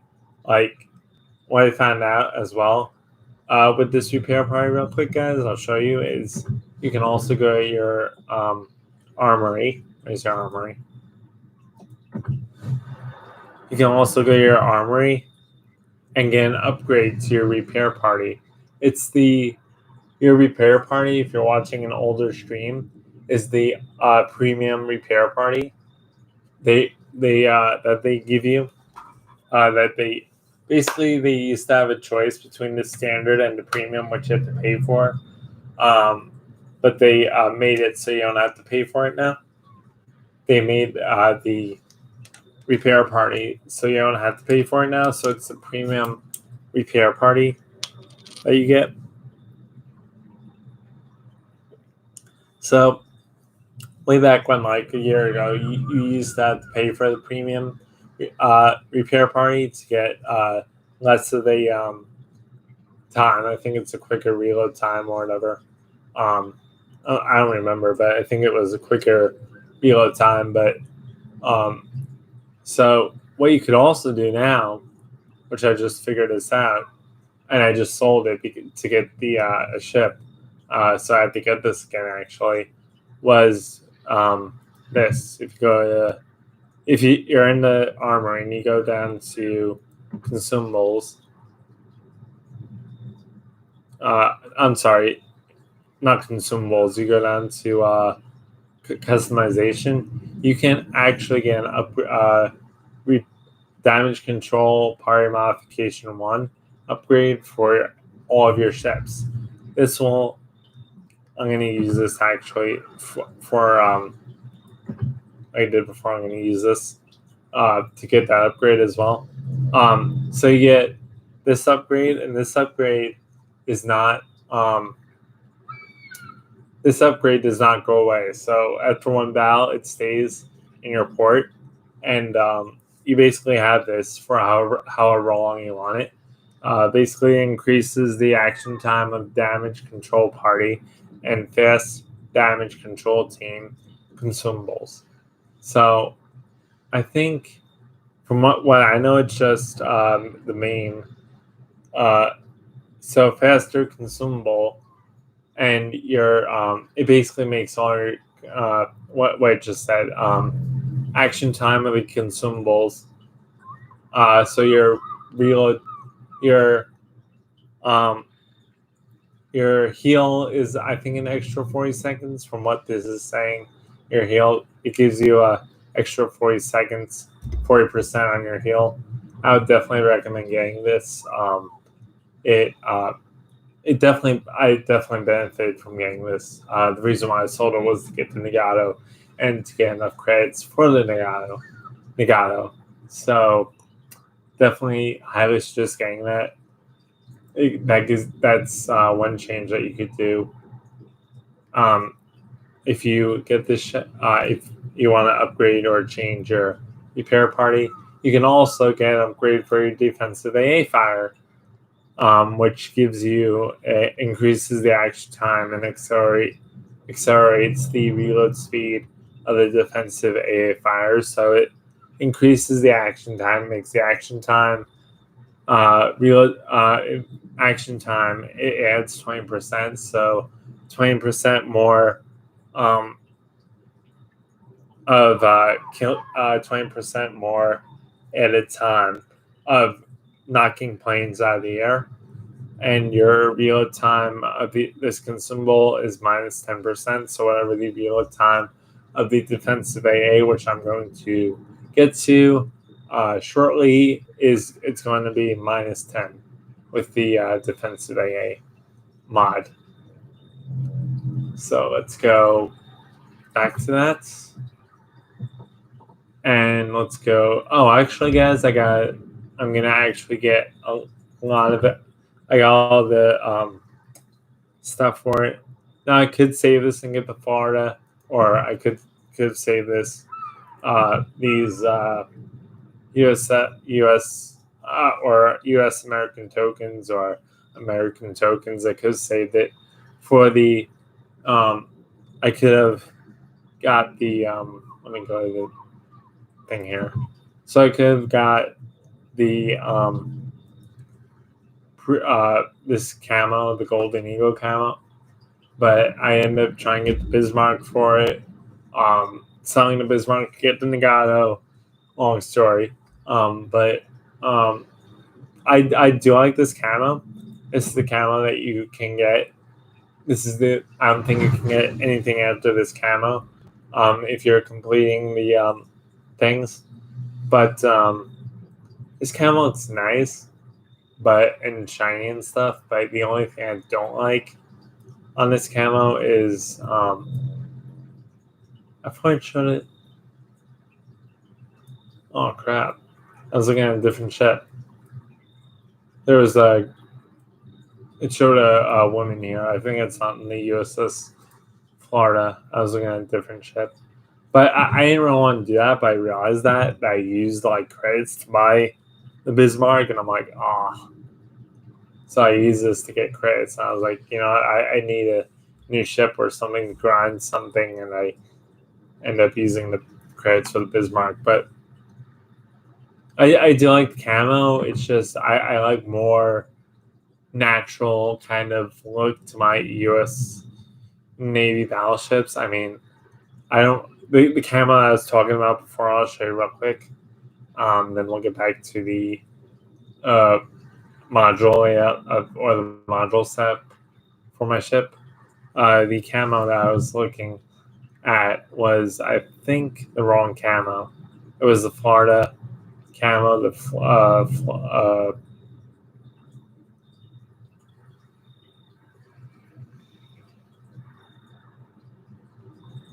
Was the Minnesota? Let me see the Minnesota. Hang on.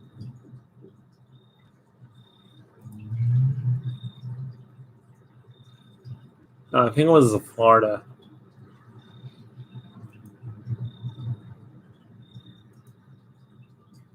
Hang on, guys. Let me see. Yeah, it was probably the Florida that I clicked on. So I probably looked at this and thought was the other thing, because there's a person right here, and I don't. I get. I mean I get like the nose art kind of thing, like the American B-25, the American B-24 all had nose art, so I get the perspective of this that they were trying to do, but I just don't like that on the ship. I think that's kind of annoying to look at on the ship as you're playing. If it was without that, then I would like it, but I just don't. I love the camo though. It's like a nice golden camo, and I probably will get the camo for the Kansas in the future. I just don't really like the camo choice for the Florida, just for that reason, my opinion. But anyways, let's get back to the module setup for the Kansas. So how I want to set the modules, and as I'm going to show you, so you get a. So what I was talking about before as well with the defensive AA is to get a 40 or 20. I think it's 20, but let me check. So here's your. Let me just show you this, just in case you want to, just in case you're interested in this as well. Your repair party basically does extinguishes fires, removes instances of flooding, and repairs damaged modules. So this repairs guns, flooding, and fires on your ship. And you get your action time for this is 20 seconds. So it repairs. It takes 20 seconds. I think you can't get fire. I'm not sure once this damage control is running, but the action time of this is 20 seconds. I haven't had flood or fire or a damage consumable while this was running, so I'm just gonna say that because I'm not really sure what that is. But your reload time for this is 80 seconds, but minus that by that extra consumable that I showed you, that consumable upgrade that I showed you, and that's your reload time on your reload time. No, I'm sorry, your usage time. So the amount you get an extra 30 seconds, I think, with this. I'm going to check that after I show you, but after this, or it's so this is. Let me just check right now, just so I don't forget. So with the repair party, you get. So with this, you get a reload time of 80 seconds, or running time. Let me see. Hang on. So you get a real time, an action time of 20 seconds. I think it's increased by 20 with the armory. So you get I'm only going to go here once. So you get a 20-second reload time with that. So with the additional, it's over here. The additional add-on with that, you get a 40 plus action time with the consumable plus 40. So you get action time with this consumable.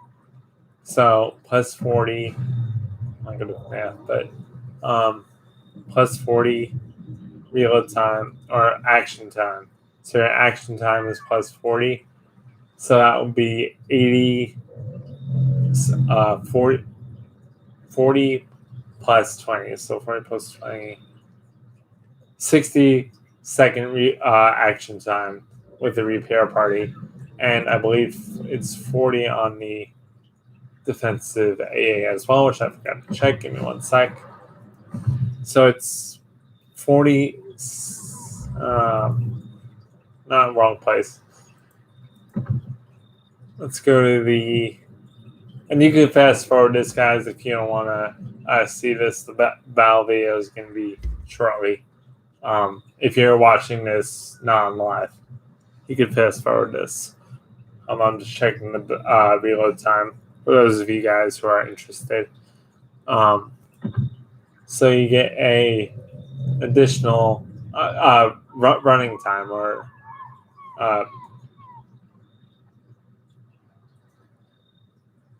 so that gets 60. So the add-on with this, you get 60%.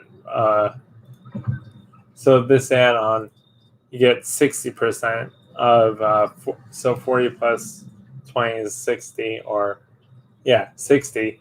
So you get 60% action time if you have this module, and with the defensive AA, you get a reload time of shortened reload time of 10%, and you get a. Let me just hang on. Give me 1 sec, guys. I'm gonna make this easier for me.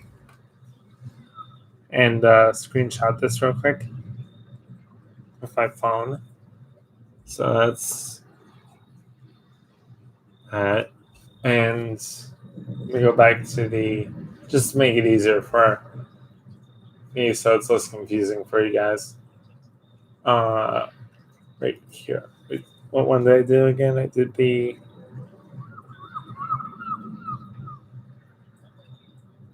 crap.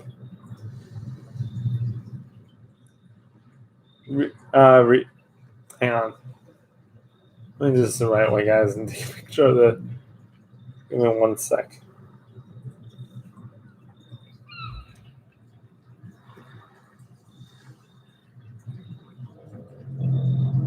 Okay, got one, and now the other one.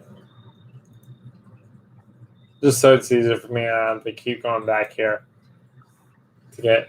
You guys can probably see it anyways, but once I go back there, I'm just doing this so I remember. Okay. All right.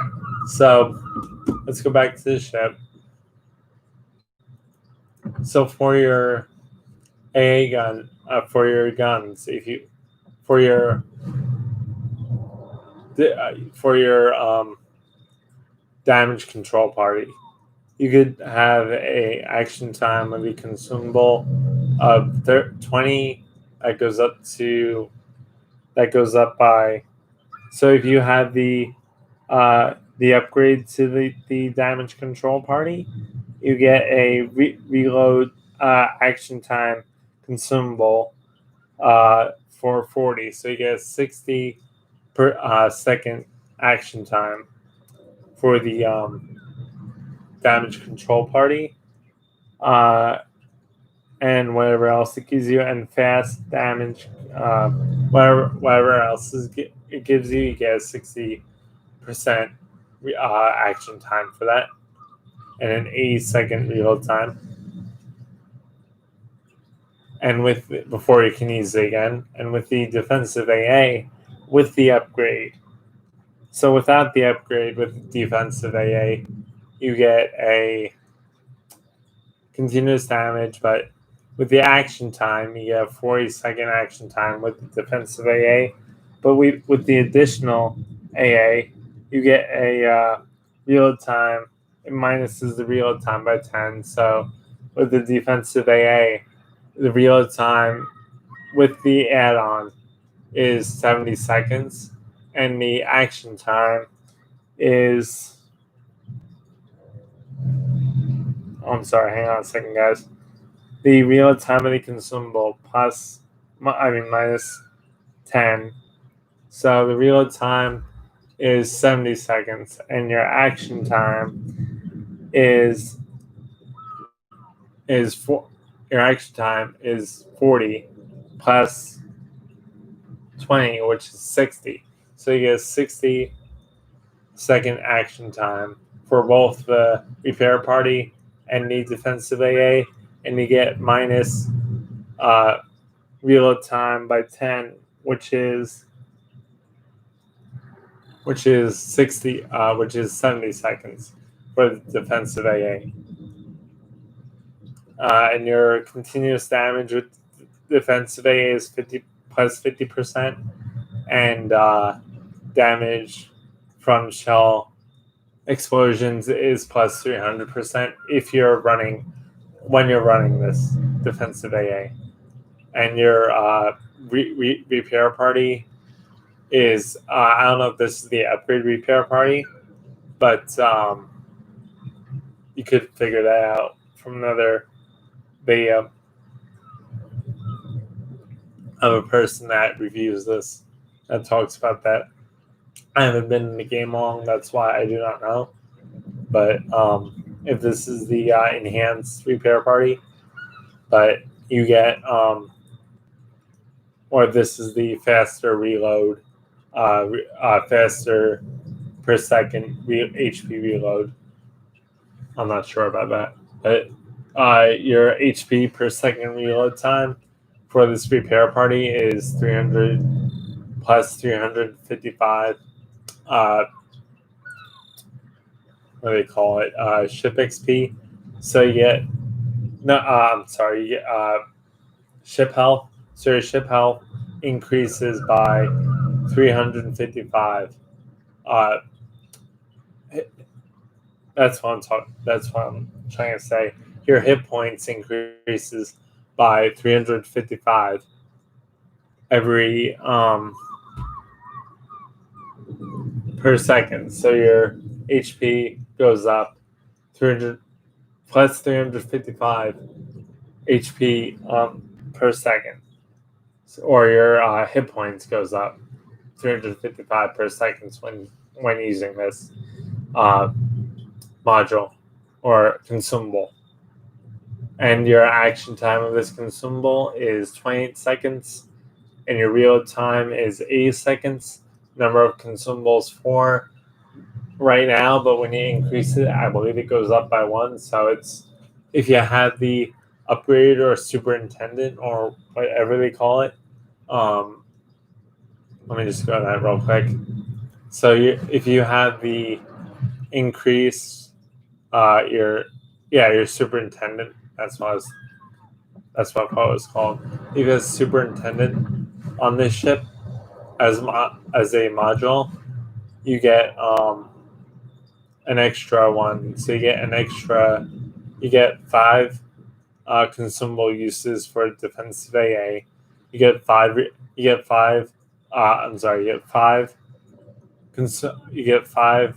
defensive AA fire uses. You get 5 repair parties, and you get 4 fires uses or spying aircraft, which I will get to as well. So with that as well, HP per second real time, number of consumables 4, but that goes up by 5 if you have the upgrade or you have superintendent. That goes up by 5, or that goes up to 5 uses if you have the superintendent upgrade on this. consumable. As well as with this consumable, it goes up by 1, so you get 4 fighters or 4 um, spying aircraft. So with the, I'm going to do both at once. With the action time of the fighter, you get 60 seconds. The action time of the consumable, the fire consumable, is 60 seconds. You get you get 4 fighters, and the action radius. So when the planes are going around your ship, they protect the ship as far as 3 kilometers. So they'll go out 3 kilometers from your ship and defend the ship from any fighters. As far as I know, they go around the ship and hit the fire every time the planes circumnavigate your ship or go around your ship. They hit the fires every time. They hit the enemy fires every time they see them in front, as far as I know. But you guys probably use the fire consumable, so you know what I'm talking about. Pretty much, I'm just doing this for people who don't use the don't know what the fire consumable does.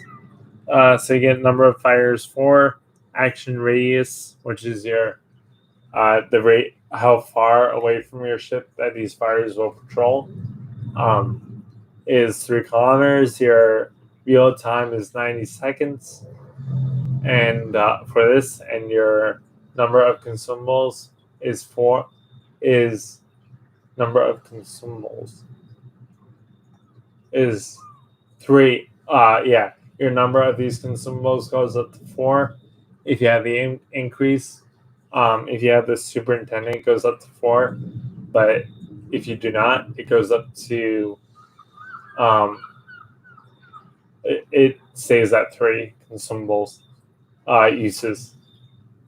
So with your spying aircraft, it increases your main battery firing range by plus 20, and you could also increase that with modules as well. So it increases your main battery firing range, whatever your main battery firing range is. With the module increase or with any increases, it increases it by 20. So whatever your main battery firing range is, it increases your main battery firing range by 20,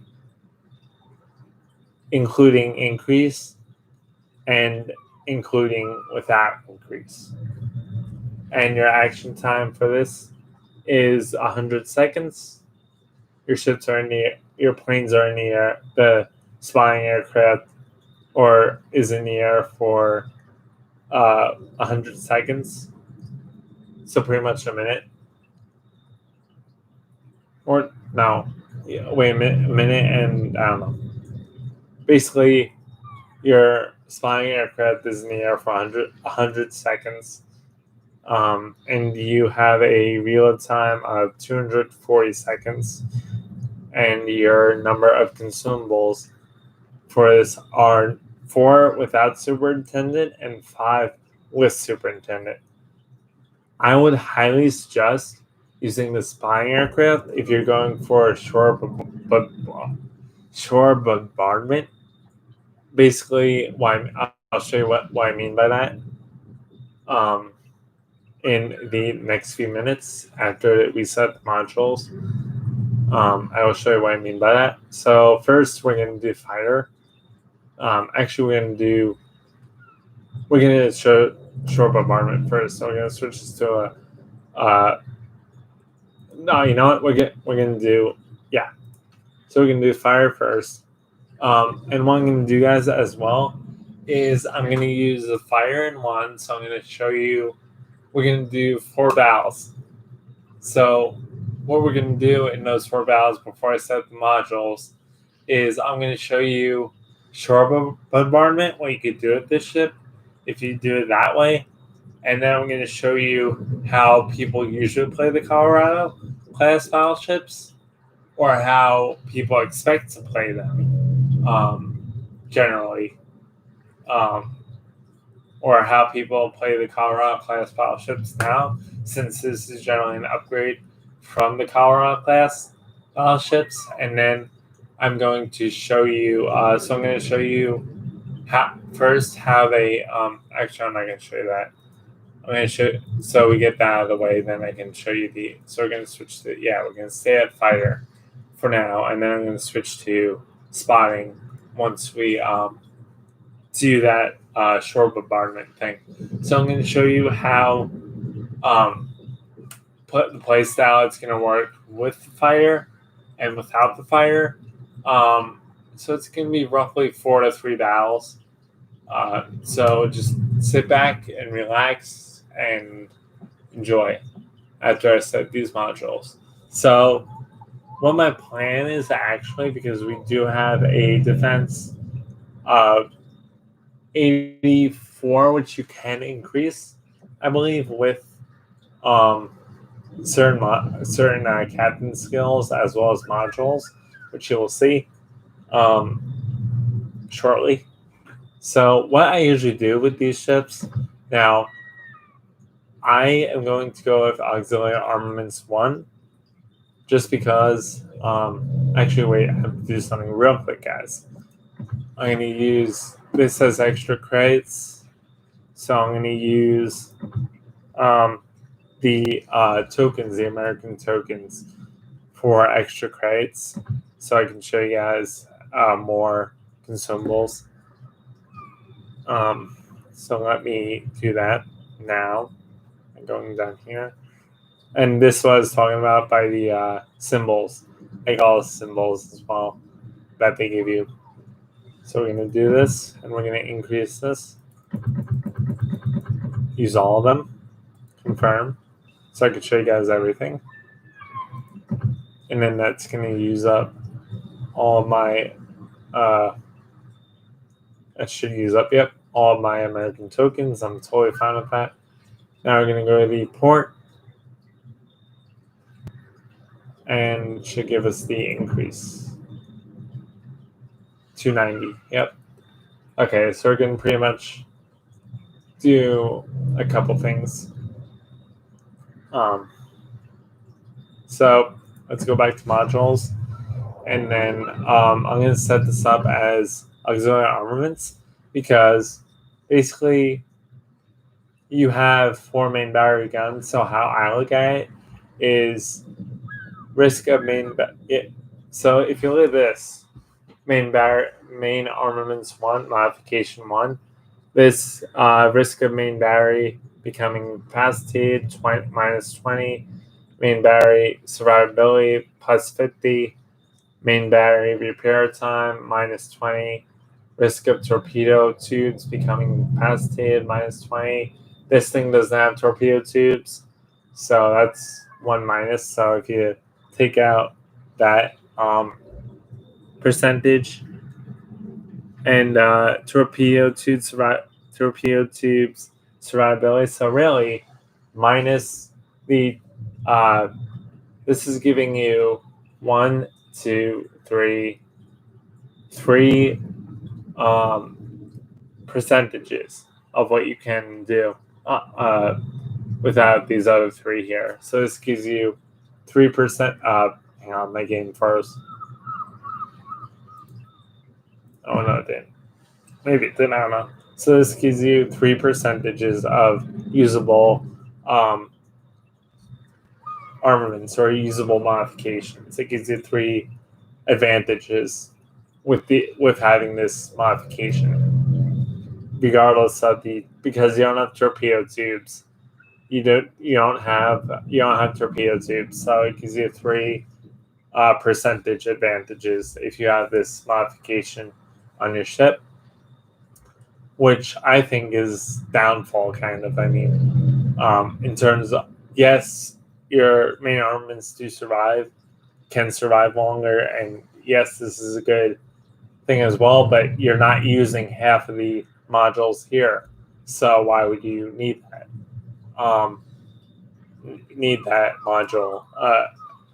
I don't think it's downfall of the ship. I just think it's a waste of module if you do use this, because you're using basically half of the benefits of using this module, whereas this module gives you secondary battery survivability plus 100 and AA mount survivability plus 100.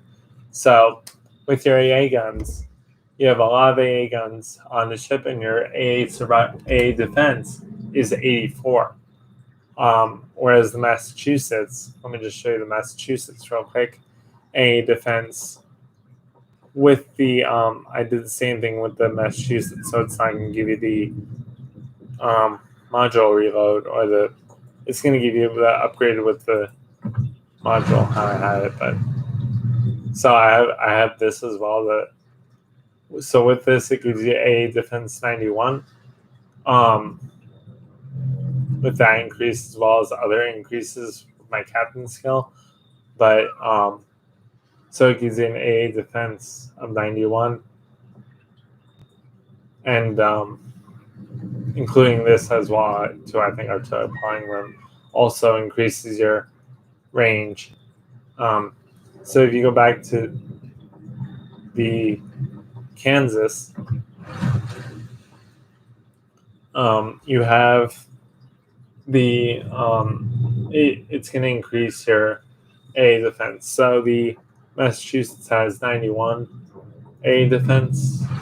No, I'm sorry, Massachusetts it has 91 A defense, and artillery is 90.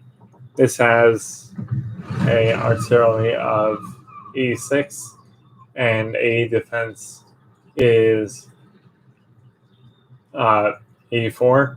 So pretty much you have 4 guns to where the Massachusetts you have 3 and 3 turrets.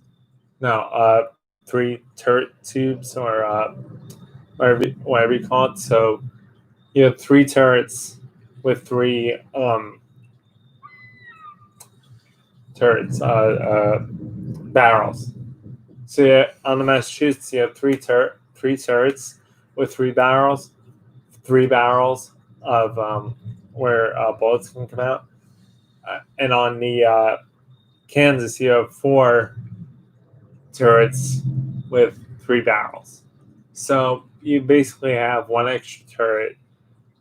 So I don't really think you're going to need, in my opinion, main armaments, because you always have that extra turret in the back of the ship. Although you can go with this if you really want to, and if whatever you're used to using, go with. But I would highly suggest going with auxiliary armaments, because your secondaries increase, which you're going to need if you get into a brawl with an enemy battleship or cruiser or destroyer. I highly suggest going with this as well. Generally, because the Massachusetts and the American battleships do have good secondary guns, as well as the Germans do, as well as they do have good secondary gun and reload time. So for those guns, so that's why I would go with auxiliary armaments modification 1. Just my opinion. So and magazine, you can go with this. I don't see really a benefit of this unless you're going against the ship, or unless you want to go against like Musashi or something with this, which I would not do. Musashi is going to wreck you because of your speed and generally your gun caliber. So I'm going to go with auxiliary armaments 1. In my opinion, Musashi will wreck you. You can probably do better if you're good with Musashi, then But in just my opinion, Musashi will wreck the ship, as well as Yamato or Montana. They're gonna wreck this ship if you're against faster battleship or a newer battleship line. So in terms of this, I'm gonna go with damage control system modification 1.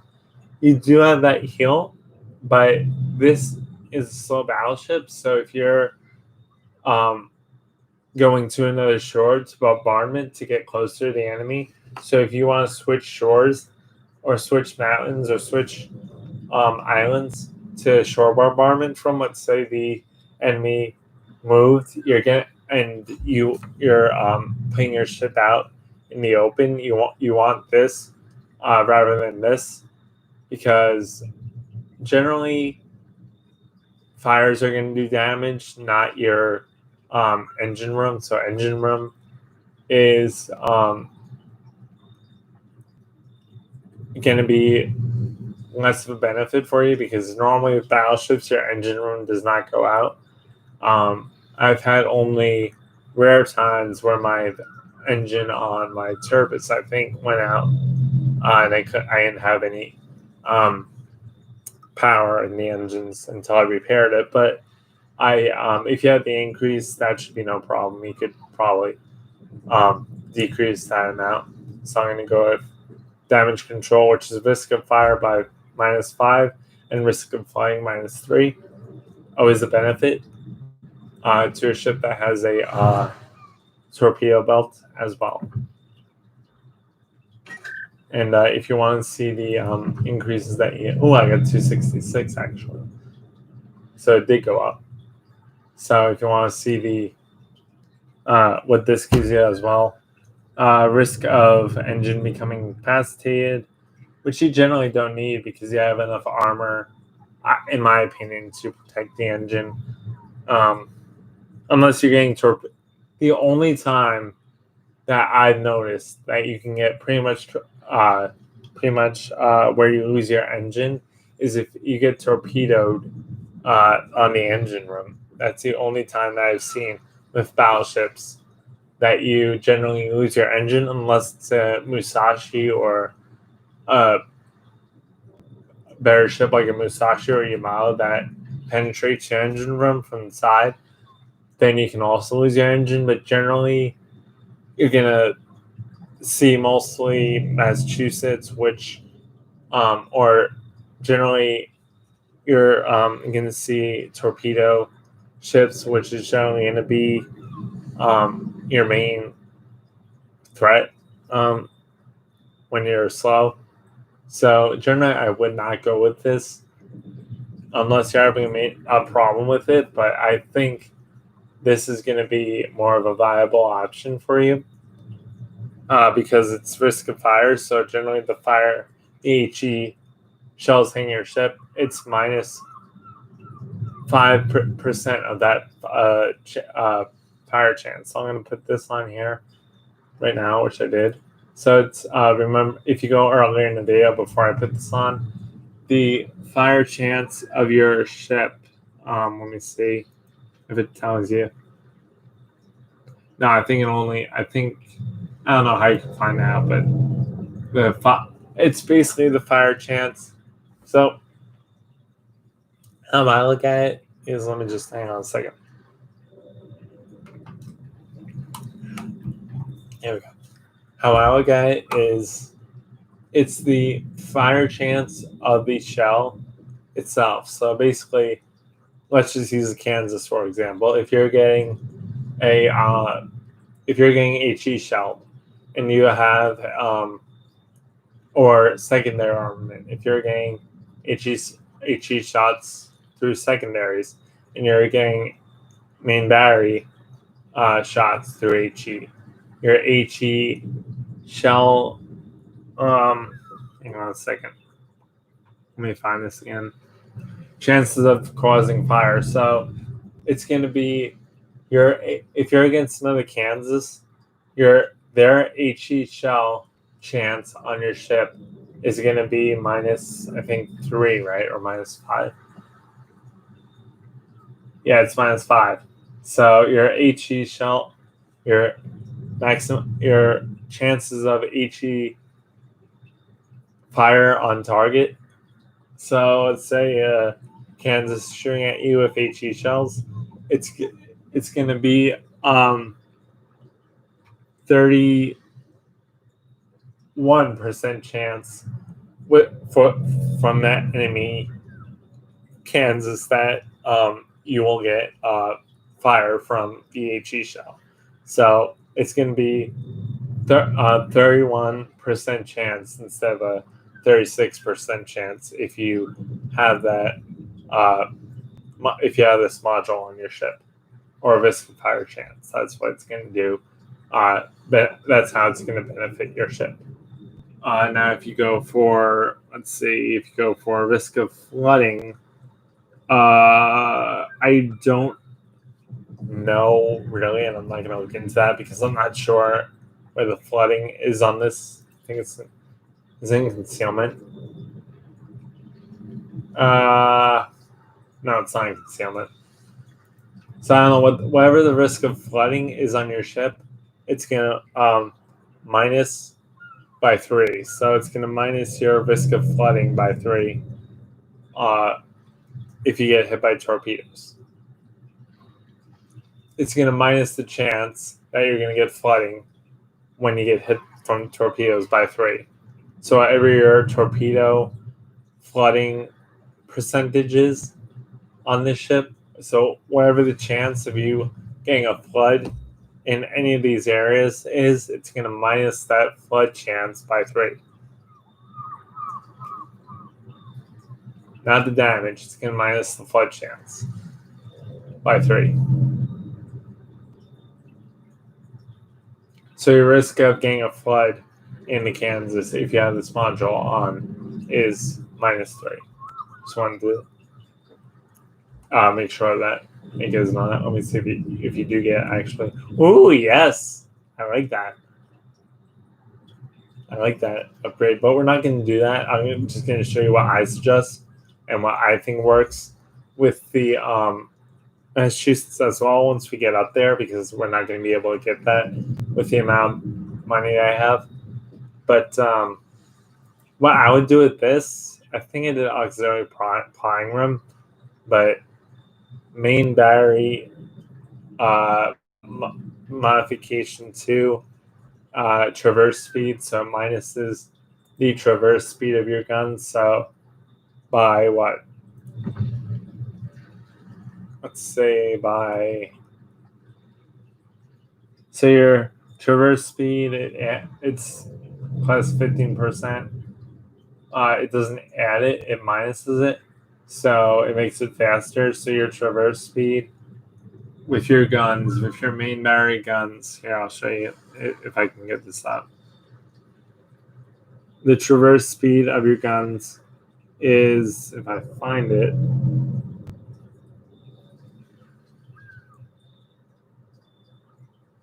turn time, 38 seconds. So your traverse speed is generally going to be, so your traverse speed is, of these guns, is 38 seconds. So you're 38.3 seconds. 38.3 seconds, 30.3 seconds. So your traverse speed is plus 15. So that's minus 15 of your traverse speed. So your traverse speed is going to be roughly, now I might be wrong, but your traverse speed, it looks like it's going to be roughly around minus 15. So 38 minus 15. Hey Siri, what's 38 minus 15? 38 minus 15 is 23. So your guns are gonna. So your guns are 23% turn time. So your guns are gonna get, they're 23% faster. So basically, your turn time for this is gonna be. Hang on, sorry guys. Go to the main battery. Traverse speed is there. So your traverse speed is going to be plus 15. So that's plus faster. That's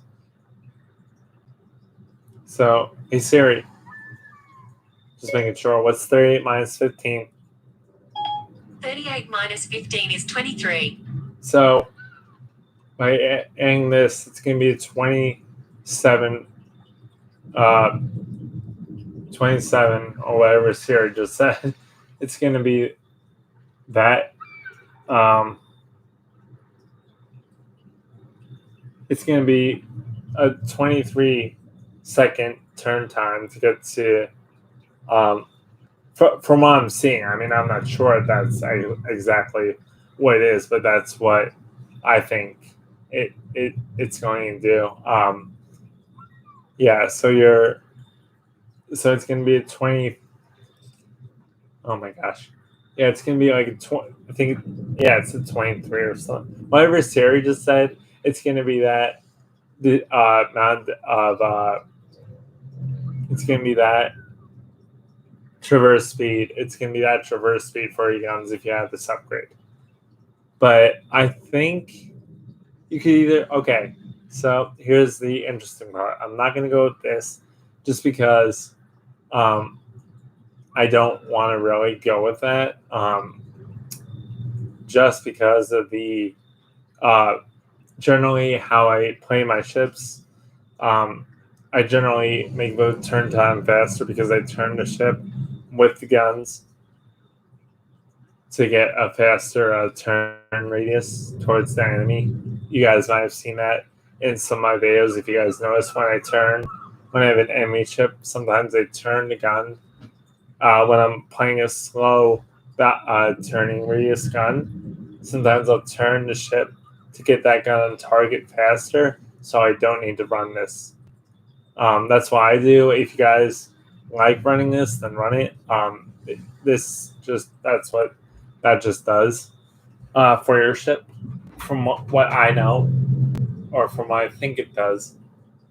So basically, I think the most viable option here is the most viable option for me is probably going to be these three, and how I play my ships.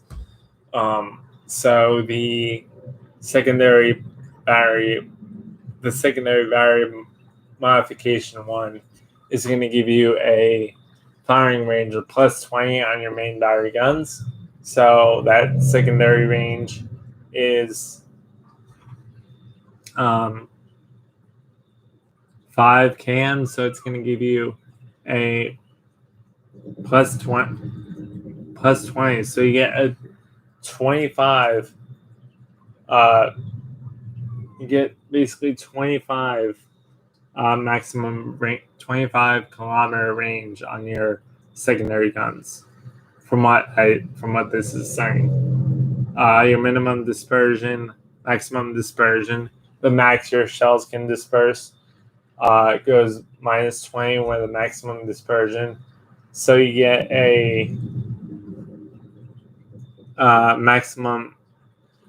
Where does it say the dispersion rate on the secondary? It doesn't give you the dispersion rate. It should put that in there. So your dispersion rate for the secondary guns is basically minus 20. So I would probably go for that. I would definitely suggest going for any of these. Not so much this, because you can pretty much turn the ship to get a faster main battery. But if you don't want it, all these are good for the ship. But I think these are the best. These three are going to be the best for you. Your priority A sector preparation time. So the time it takes to reload your priority AA sector, that is when you hit O, I believe, and that reload time is minus 20%. Minus 20%. So that reload time from your priority AA, that is not the defensive AA, that is when you hit O on your keyboard. That is your priority AA. That minuses your reload time by 20. And auxiliary flying room, which I'm probably going to go for. Main battery firing range plus 16. So for the main battery on this, it gives you the main battery range on this is 22. So it gives you a 30 something.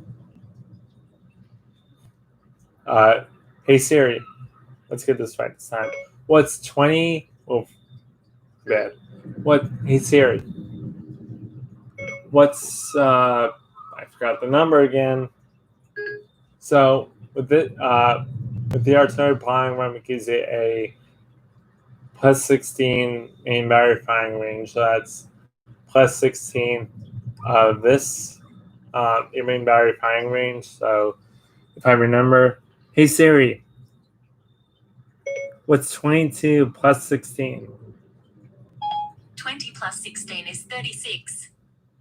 30. So you get 38.7 kilometer range with this upgrade. And your secondaries also increased by 5, where here your secondaries increased by 20. So I would rather have more gun range plus than less than more secondary range, just because the guns are going to be your main armament for the ship. So I'm going to set that for my guns. Oh, I still have 2 here, so I could get this, but I can't get this because I'm gonna have 1. So once I get up to 2, so I'll get to that too. I just won't buy it. But if you go for this has, I would recommend, probably, I might switch this, guys, but for being that this is a slow ship, I would probably recommend going for damage control. Fire extinguishing time 15. So addition to this, so you're gonna have a 20%. It looks like risk of catching fire. So a 20. Oops, sorry guys, hang on. So you're gonna have a 20% risk of catching fire. So fire extinguishing time is going to be 20%. Yeah, because this is 15. So 20% instead of the normal fire extinguishing time. With the increase, I'm not sure. But you could figure it out with the increase what it is. So propulsion, it doesn't really matter. I mean, if you really want to make this ship a battle brawler, you can. I would highly recommend this if you're trying to do that. But I would probably not suggest it if you're doing just shore bombardment, because you're going to be stopped anyways behind shores and stuff. So I would probably not suggest doing that if you're doing. It basically is a worse waste if you're doing shore bombardment, or if you're using it at. If you're doing it shore bombardment, as I call it, I'll show you guys what I mean in battle. But if you're doing it that way, I would not suggest using that because it's basically a waste of a upgrade. In my opinion. These are the 2 I would focus on definitely. Is your rudder shift time minus 20? So your rudder shift time. Let's see if this gives you the rudder shifts. Yep, there we go. So your rudder shift time for this, if you're basically, it just depends on you. Like, I'm going to use this ship as a shore bombardment ship. I'm not going to use it like everybody uses the Colorado, so I'm not going to need this. But if you guys are wondering, the rudder time is 15.7 seconds. So your rudder time is going to be minus 20. So it's going to be sort of a quick rudder time. I'm not sure, honestly, as I said, with the fire chance, or I think with the traverse speed, they make any sense. But it's not going to be like a destroyer. So this ship is generally not going to act like a destroyer. I don't know if this consumable works or this modification works. I'm not sure how it works because your rudder time is less than the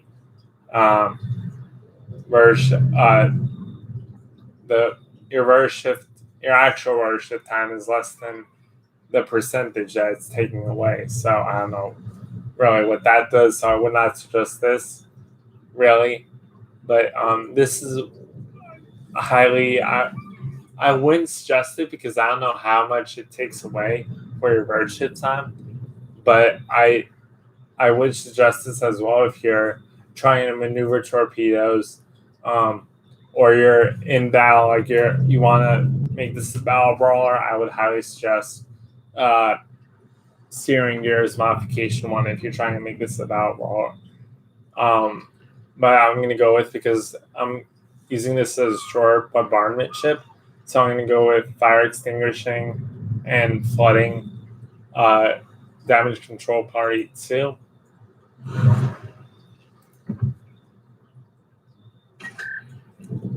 And then I'm going to go with, now I could have showed you it without adding the modules. I just thought I'd add the modules first. So now I don't have enough money to buy this, but I would honestly, if you're using this for shore bombardment, I would go with concealment. I don't know what I'm gonna choose for this yet, but I could sell the Nagato, and which I'm not gonna do because I actually like the Nagato, but and show you guys what this does.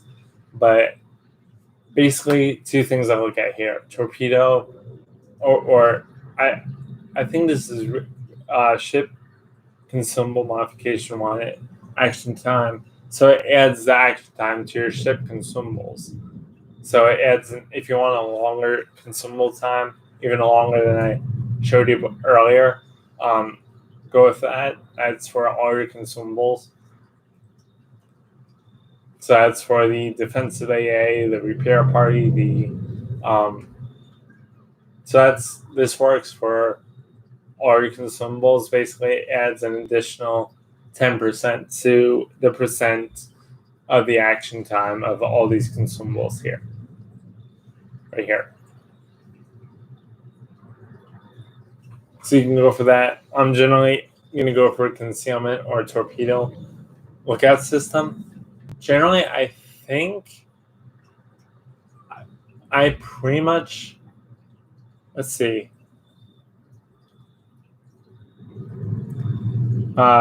range of assured acquisition of torpedoes. I would honestly do, I don't know. I gotta look at the ship and I gotta see what the advantages and disadvantages and how she plays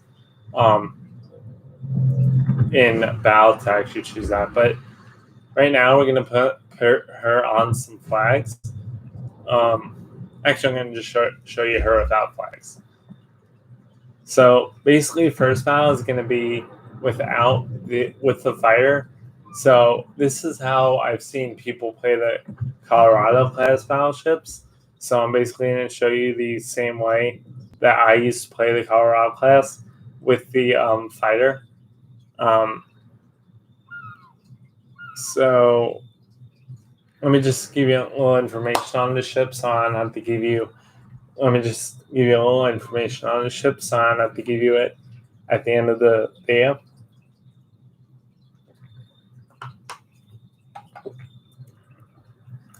Okay, so this battleship.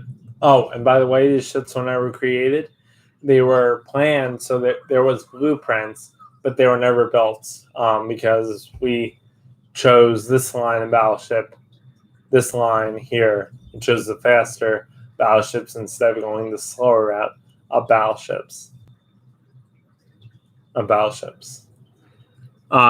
So the Kansas, while it was being designed, this battleship design was used as the basis for constructing of a number of warships after World War II, including the Minnesota and the Vermont and other classes.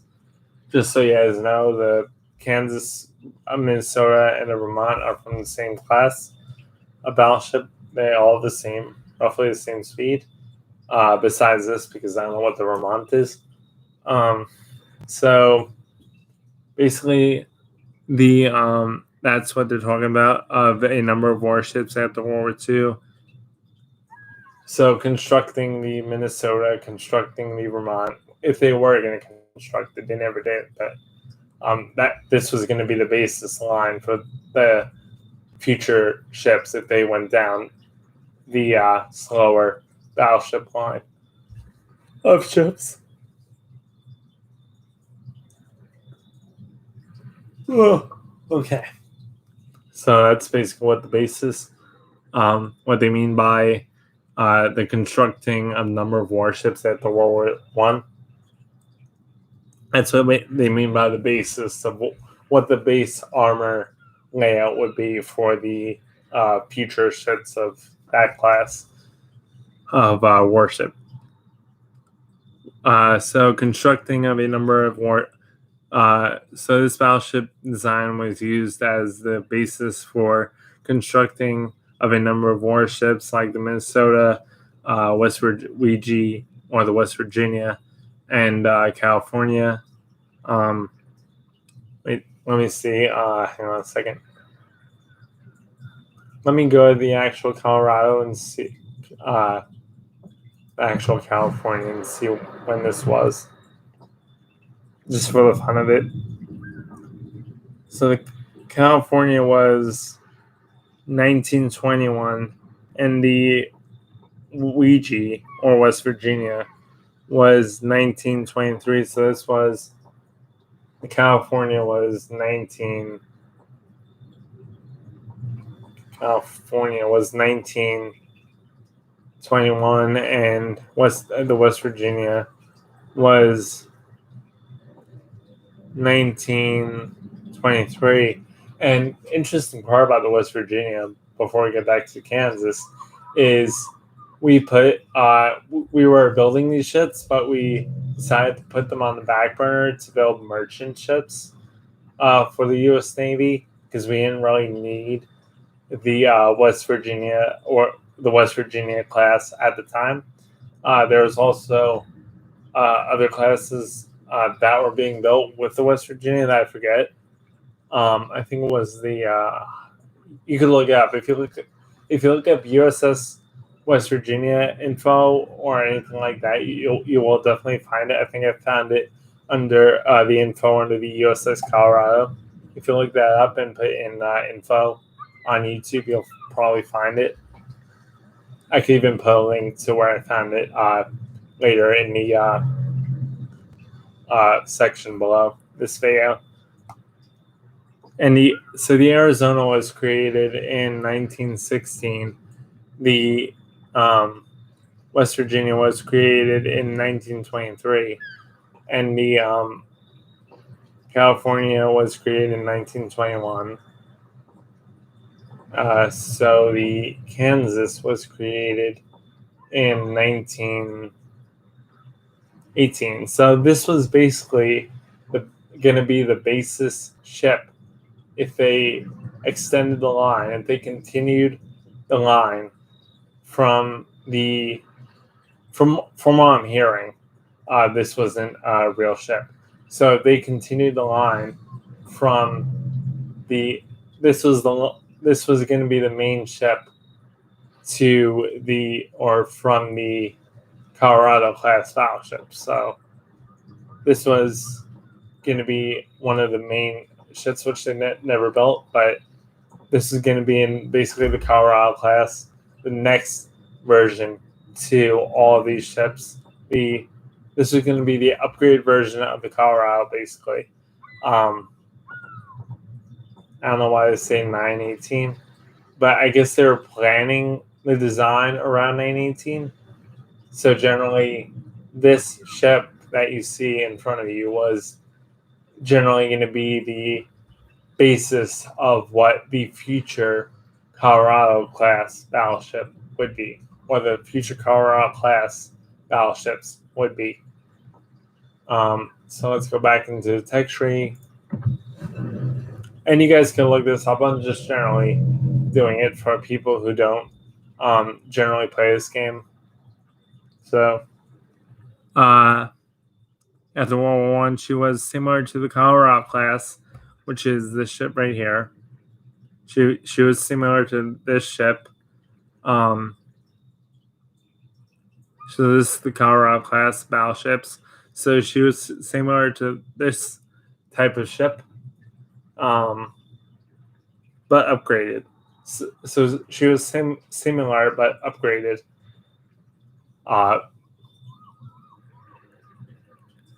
This ship was upgraded from the Colorado class, basically. In many aspects, being in fact an enhanced version of her with more powerful armament. So the Colorado had, let's see, I think the Colorado class had 406s when this is off because I think it's generally because of so the Colorado class had 406 millimeters. This ship had, let me check in the, hang on a second, guys. This ship had 406 guns too. So 406 MK7 was the same as this, I think. 406 MK7. Probably, I'm not sure about this, but the only update I can see that they did was 406. Oh, okay. So, yeah, these turrets are the 406 millimeters MK5s, 406 millimeters, 406 millimeter shell with 406 millimeter turret with 406 millimeter gun with a MK5 in a turret. I'm not sure what that means, but if you go back to so you see how this is 406 MK5s, which I'll show you the difference in the guns too if I go to tech tree. So the Kansas, if I go to the Kansas has basically I think a bigger turret as well as an extra gun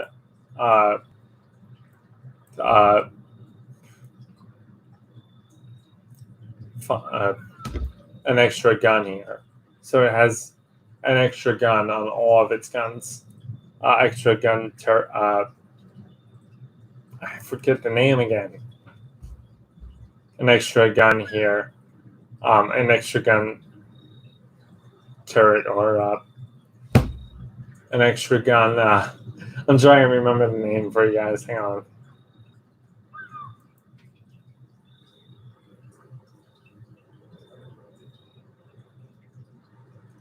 I would do. So it has an extra gun turret thing here. It has an extra bullet basically that can come out of this gun. I'm just gonna say that because I can't remember the name and I don't want to make this stream excessively long. So,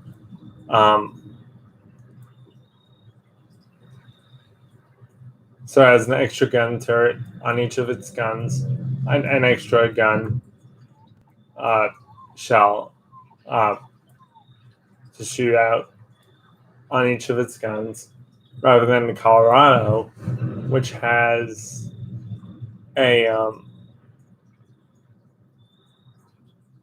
I can't remember the name. I'm still trying to remember the name. Which the Colorado, which it has 2 instead of 3 shells. So the Colorado, basically put this into easier perspective. The Colorado can shoot generally.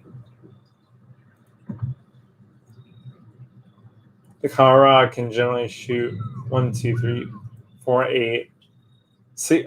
1, 2, 3, 4, 8 shells. The Colorado can shoot 8 shells. 1, 2, 3, 4. Yeah, 8 shells towards its enemy, where the Kansas can shoot. Where the Kansas, which is right here, can shoot. Let me go to the where the Kansas here can shoot. Let me take this off.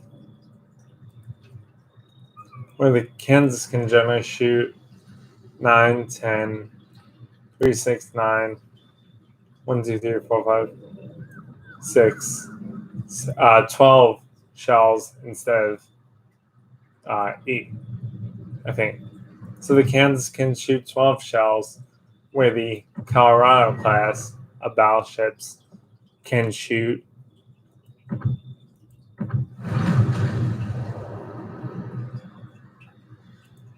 8 shells, I believe. 1, 2, 3, 4. Yeah. So the Kansas can put out 12 shells per 40 seconds in game, whereas the Colorado class can put out 8 shells per. Let me see. Where the Colorado class can put out 8 shells per every.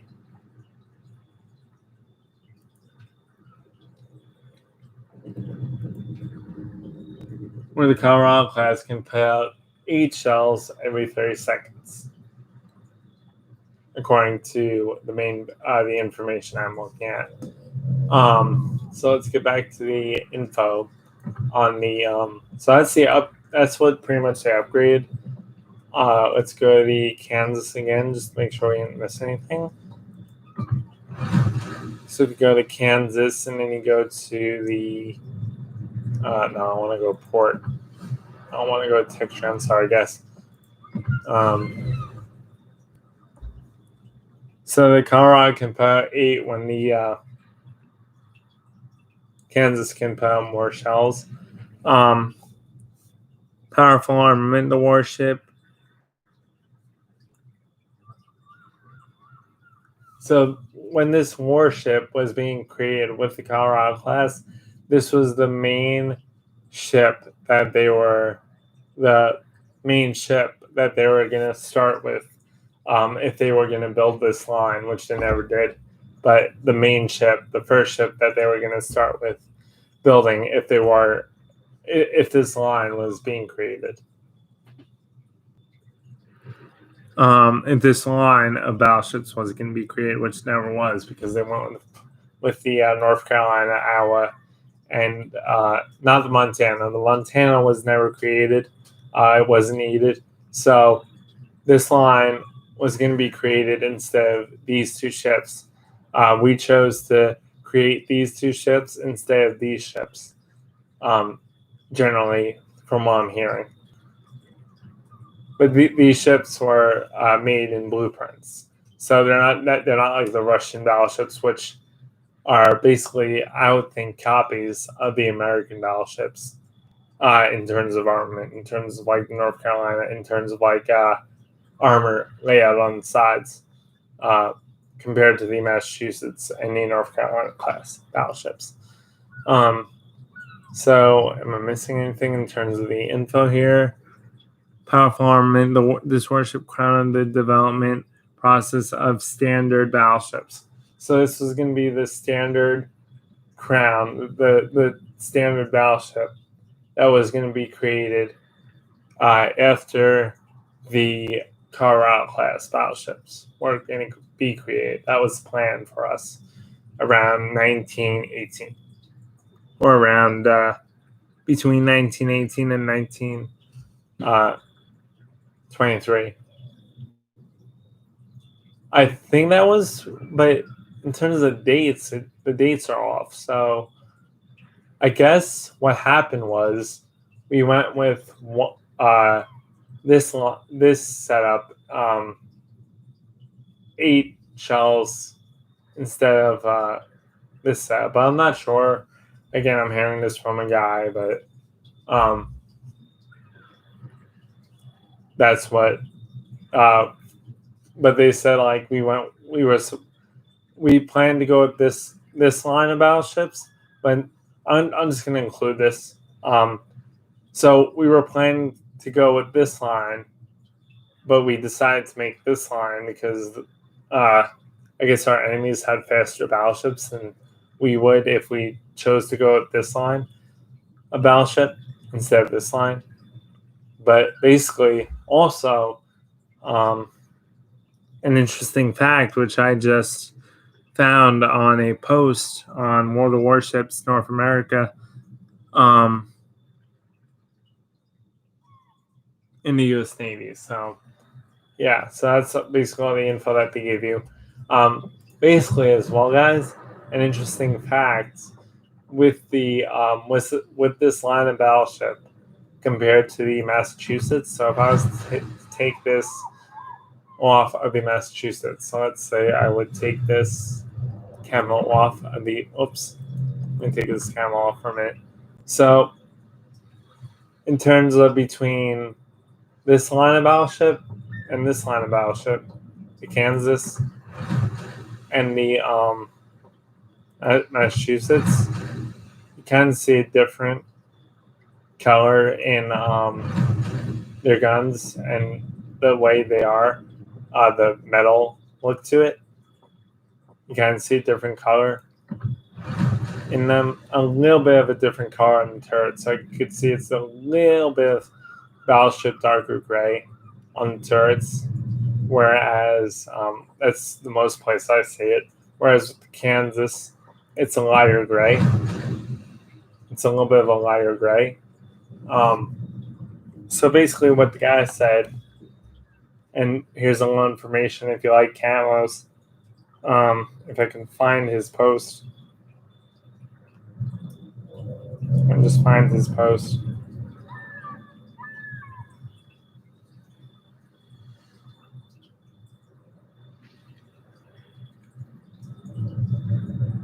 So let me just find his post here. Look at my post now. Look at my post.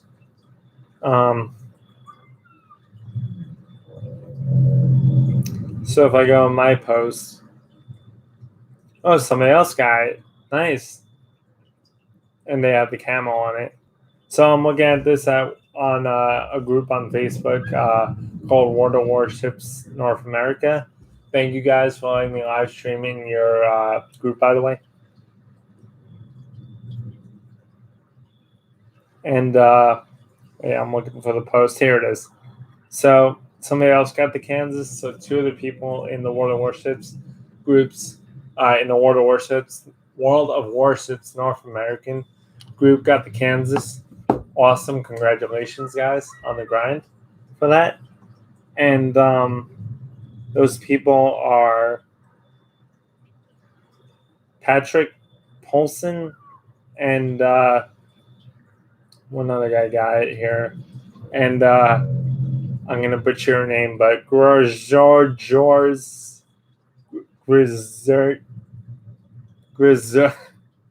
I'm sorry, I'm butchering your name right now, but Grizzergars Derelict. Derelict. Congratulations on your grind, guys. By the way, I know it was a pretty long grind. I ended up grinding this ship in pretty much 2 days. So, basically, the guy said on the whole day of this guy got the ship in a whole day. So basically, I don't know when he started, but he ended the grind at like 3 a.m. So he got the ship in 1 day.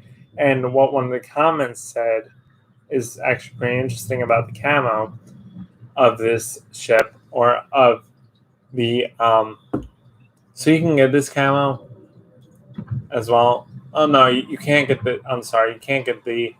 I thought you could, but you can't get the camo yet. But you can get this cool camo. I think I'm gonna actually get this camo instead of the other camo. I like this camo and I like the color actually. So I'm actually gonna save up the balloons for this camo, probably rather than getting the Golden Eagle camo. I actually think this camo is pretty cool looking. So, anyways, I digress. So, anyways, this guy said, let me just find his comment. And I think Patrick, no. Here, Eric Fonzo, or No, not Eric Fonzo. I don't know. It was somebody.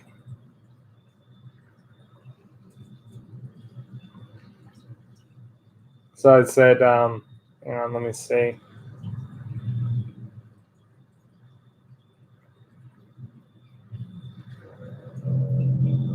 Can't figure out where the post was. Hang on, guys.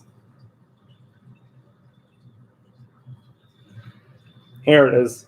So this guy said that I'm just gonna read his comment. I'm so happy that on console they gave the U.S. Navy ships navy gray as their standard base color. They look so much cleaner now, way better than that ocean gray or whatever they use on the PC U.S. Navy ships for these of, if you don't know, navy gray, which is, wait, hang on, ocean gray is what they mean by ocean gray is this color scheme.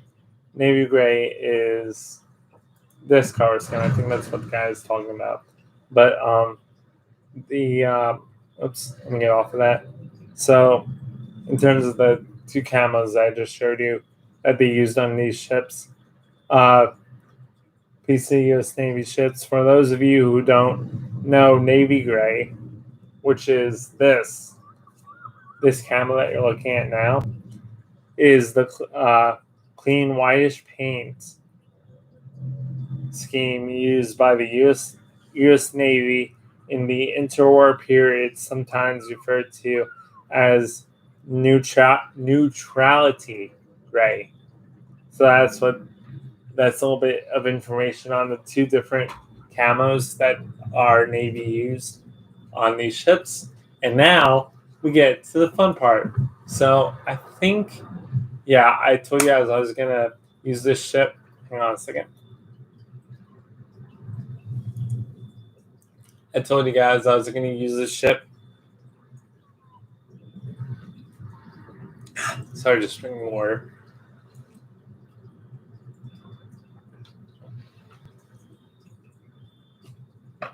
So I told you guys earlier that I was going to use this ship as a with and without. So right now, it's so there's going to be 4, I think, and this is the only one I can remember. The way I can remember right now. So first, no, we're going to do 4 actually, because I think so. What I'm going to try, or 5, we're going to do 5 battles in the ship, so you guys can see what happens, and everything. So first, we're going to play this ship like Colorado. We're going to put this ship into a way that you would put a Massachusetts in. So basically, we're going to play this ship like a Massachusetts. I'm going to try to use my armor belt as well to show you guys what the torpedo reduction does on the armor belt, which is located right here. So I'm going to show you guys the reduction on that. Try to show you guys. I'm not going to play numerous games to show you guys that, but I'm going to try to show you guys the armor reduction in that as well. That's the only difference in the first battle.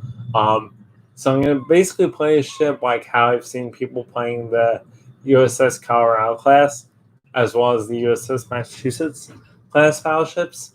I'm mainly probably going to use I'll use HE and AP. I'm not sure how much, but depending on how the shells recoil or the shells do, I might switch caliber, or I might switch to HE and AP throughout the battles. And then, so first is going to be Colorado play style, how I've seen people play Colorados, and then I'm going to show you shore bombardment, which is actually I'm going to do 2. Actually, I'm going to do like 6. So I'll do a number of battles. I think I'm going to do 2 of each, because I'm going to do 2 of each in the other one. So it's just so fair that I can do 2 of each in the thing as well. So I'm going to do a number of 2 of each vowel. So addition to 5 vowels that I'm doing. Probably I would suggest probably around 10 vowels in this thing. So first is going to be with, I believe, a fighter aircraft, which I showed you guys before, but I'm just going to check that if it's set up for that. So first it's going to be the fire. Yep. So first it's going to be the having a fire on this ship, and the ship. What's pretty cool as well is the fighter, or if you use a fire aircraft, it changes, or if you use a spying aircraft, it changes as well, which I will show you guys as well. So first we're going to use it with a fighter playing as a Colorado, an upgraded Colorado per se. I'm going to try to get torpedo ships. I'm going to try to get torpedoes to hit my torpedo belt there. But so we're going to do 2 games as a Colorado, one with a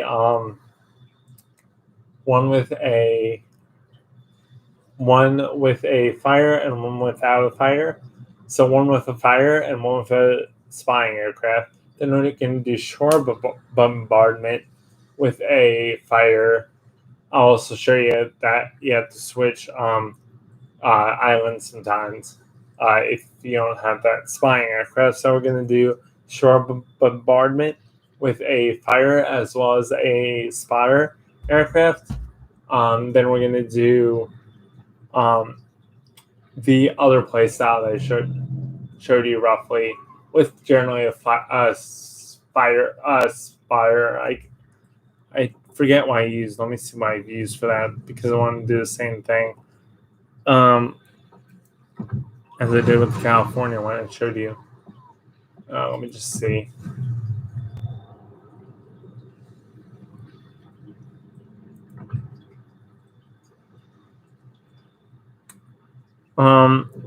So we actually do get. Should I do this? No, I'm not going to increase the speed by 6. I'll do that after I'll increase the speed. You guys know the speed's like, but so like if I use this flag as well, the fastest the ship can probably go is 25 knots. So the fastest the ship can go with the speed flag is 25 knots. But I'm not going to really use that just because I want to make it average. I want to make it base model of what it's going to actually be like. But once again, check with this. Oh yeah, what modules I had, or what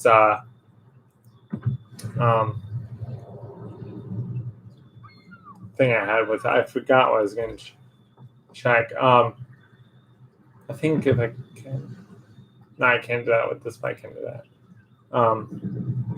What was I going to check? I forgot what I was going to check, guys. The I forgot what I was going to check. Sorry. But anyways, let me go back to this ship. If I remember, I will do it. I forgot. I keep forgetting what it's going to do. So I'm gonna. Oh, your maximum speed was not that, right? No. Yeah. So basically, I'm basically going to show you shore bombardment. Then I'm going to show you. I'm going to show you basically an extra way of how to play a ship with fire and a spying aircraft. So generally, it's how I showed you with the California class, with the way that I used in the first one. I did not. What was it? Oh, I was going to see the. So let me see the actual.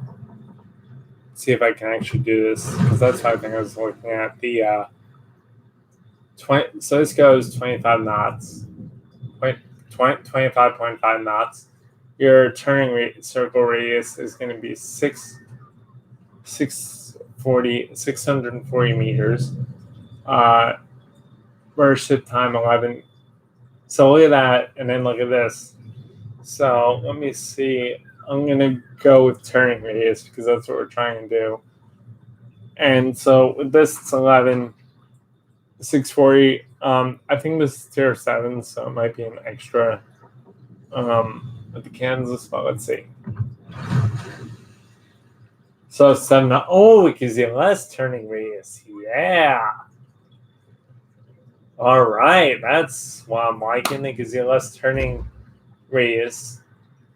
So with the Kansas, you get a 700-meter turning radius. With the California, you get a oh no, you get less than the. Sorry, guys, you get a little less than the California than you do in the Kansas. My bad. But in terms of airship time, you get 11. In terms of airship time, you get 15.7.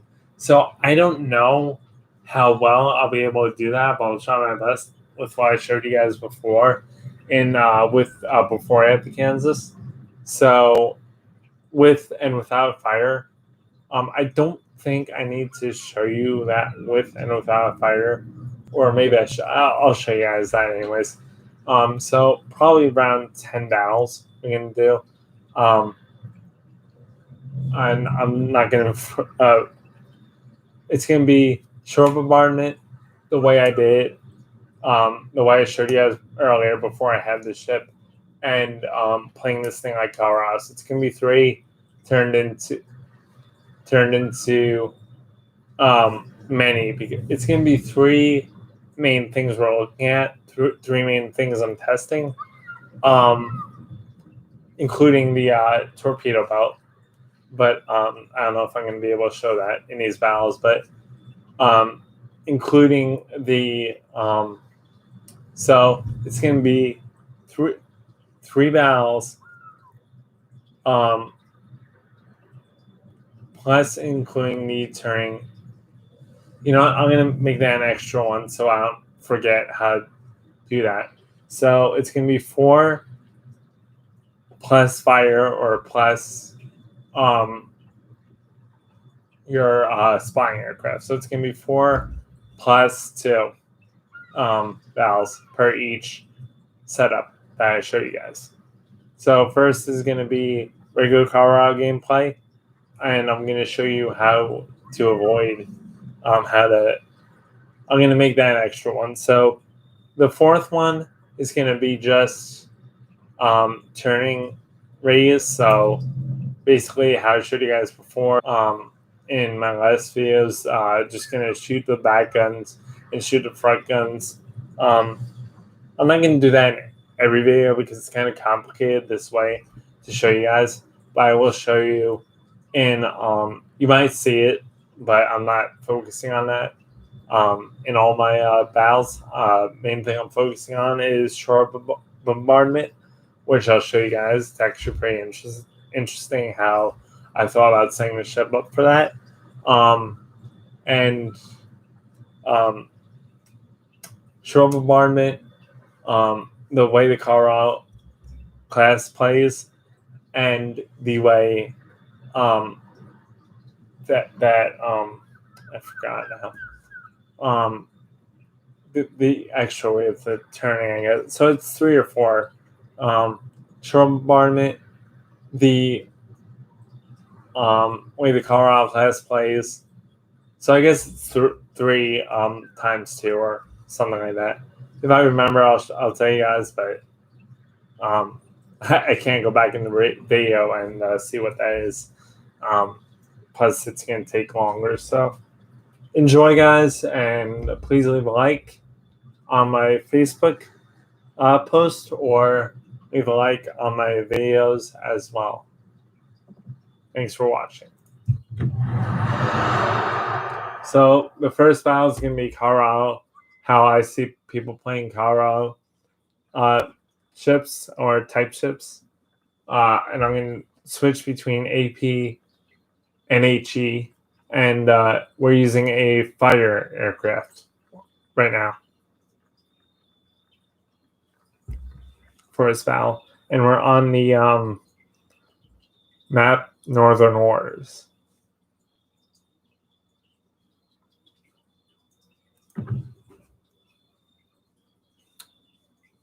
Also, every map changes playstyle as well. Man, that looks good.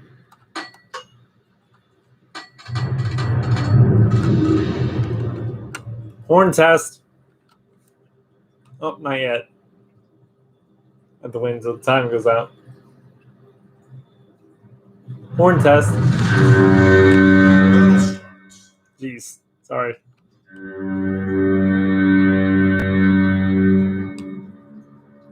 So you don't really need the. This is actually faster than Turpits, surprisingly. In my opinion. So I'm going to go with HE next. I'm going to shoot one with AP. Since there's going to be Actually, you know what? There's going to be destroyers ahead of me. So let me go with HE. I'm going to shoot the destroyers mainly, and then I'm going to focus on the cruisers. Love this ship. Love the way it looks. And in every game, by the way, we might not have we might do extra games as well at the fire until because I don't think we're gonna have that many aircraft carrier games. So when we do have a carrier, we're gonna leave the fire on until we get a carrier game.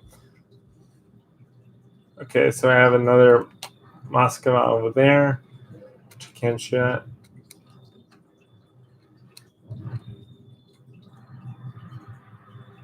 Love this ship. Love the way it looks. Except that's probably going to be a problem there, that little thing if people aim for that. But everything else is that little square there if people are going to aim at that in random. Oh, and you have super firing turrets, I think, on here as well, which I'll get into later in the match. So I have a Worcester shooting us.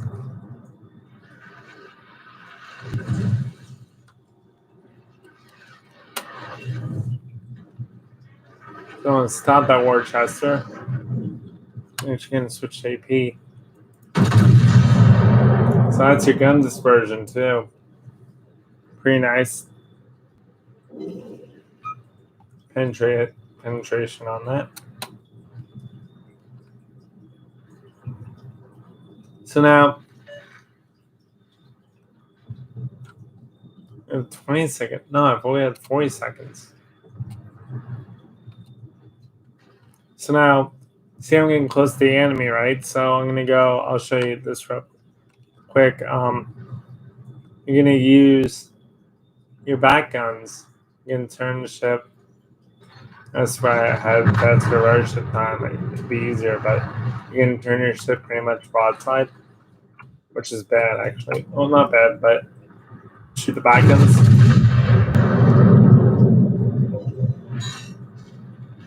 And then you're going to turn front ways. Yes, you're showing a lot of armor, but that's one way that you can shoot the back guns and shoot the front guns. Because your front guns should be already loaded.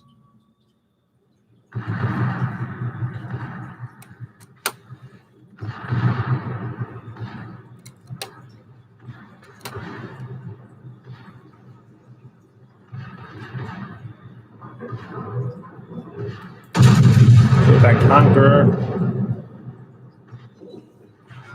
Penetration, nice. So now I don't want to get too close, but normally I don't want to get too close, but I'm gonna because people do this. Yamato, shit, shoot. So right now I'm gonna put my front towards the Yamato. This is one thing you want to avoid. Requesting fire on the designated target. Let's see if I can Citadel Yamato.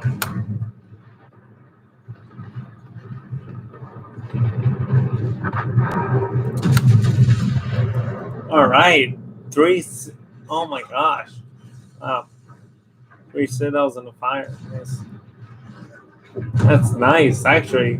I would highly suggest you versus that shot. But something just did. I think the Yamato did damage to me because I didn't kill him, so he did damage to me. Crews are on full alert. But Problem solved, sir. pretty much you could. Did I just use? Oh jeez, I just used my fire. I forgot to switch this. Sorry guys. I gotta get used to on this ship. I just use my defensive A, which is not going to go off. So that's pretty much the Colorado gameplay. I'm going to pretty much try to find a thing in this match where I can use AP. Oh, when you do have that extra thing that they give you, because this is a slower ship, so they give you more free XP per battle. And what am I completing here? Cause of damage? Oh yeah, it's just completing an extra mission, I think.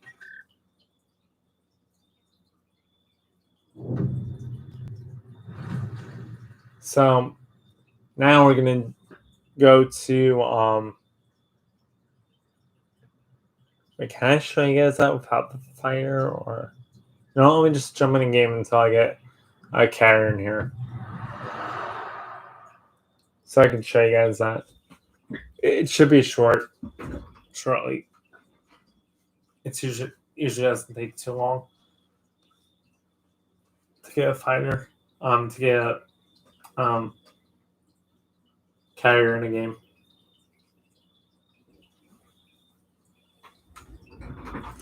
Now these carriers are AI, but same layout, pretty much.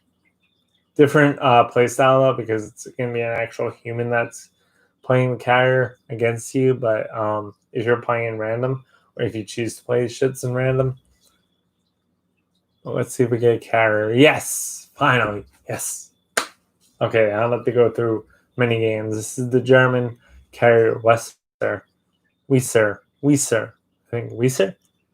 Wesser or Wieser. That we're going to be going against. So, let's show you guys the Colorado gameplay. So as you can see, pretty much, if you look at the layout, what does this ship remind you of? Without that armor belt in the front, what does this ship remind you of? It reminds me of the California. The way the California looks in battle. If you look at the top of it.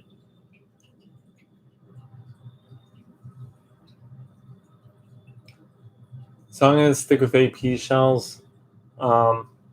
Unless we find a destroyer here, which there's 3, so I'm going to just switch to AP real quick. I think watch below, guys, as I'm doing this, because I can't see as I'm avoiding the shells. So if this works for you, do it. If it doesn't, then void the playstyle. Definitely. I'm not telling you guys to play this shit a certain way. I'm just giving you guys advice. Okay, so what we're going to do now is send up our plane. Oh, why? What is why? Oh, no. Okay. We're going to use our plane. That's going to be you, right? Yeah. So we're going to send up our plane, and we're going to send up T once they get near us. If we need to. Like, if the carrier is last, I'm going to use T just to kill the planes, because I have a plane up right now. So that plane is 3 kilometers away from our ship right now.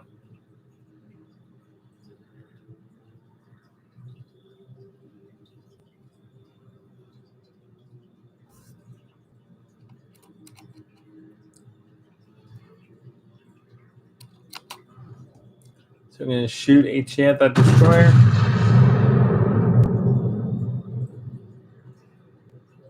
Oh, that was a terrible shot. And look, we got another Kansas. 40-second real time.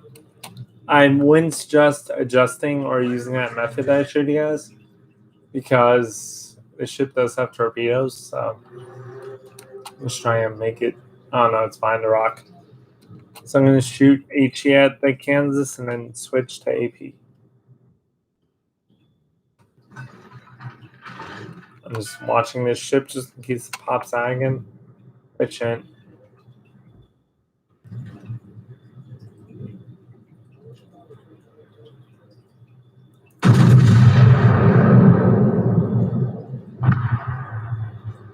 So this ship does not have the modules that I have, so it easily caught on fire there. And penetrate, there we go. And switching to reload time is like 22 seconds. It seems like. Oh boy.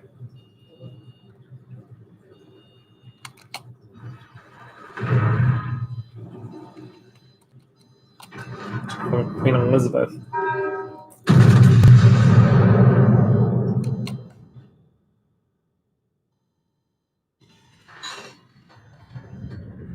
Over pins.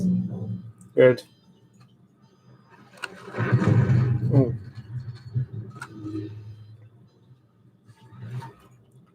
So now I'm going to go out to the Queen Elizabeth because the can's is behind a rock. So I should be able to penetrate her. It's like a Massachusetts on steroids, so. In my opinion.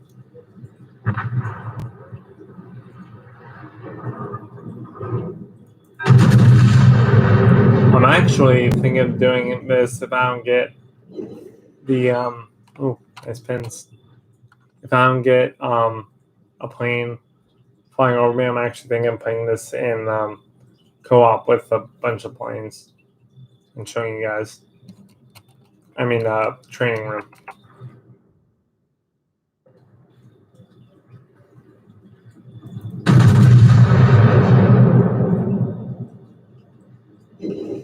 Nice, 3 pins. Heavily damaged.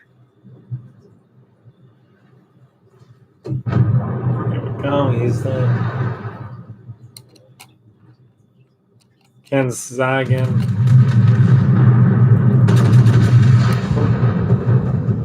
So now if I use you and it was the secondaries, but I don't know if you guys saw that. Go back in the video, see that.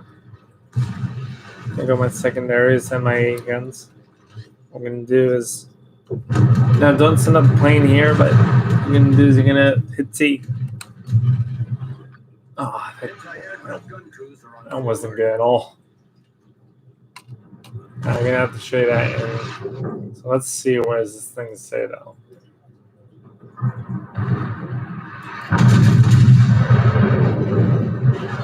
Nope, not there.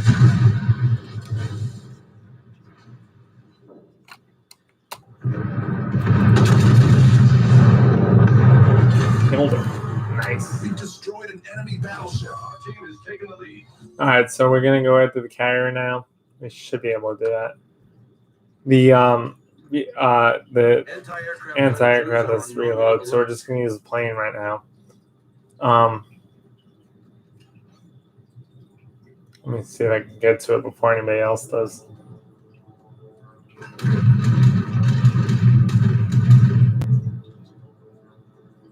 I'm gonna get to the actual ship so I can use the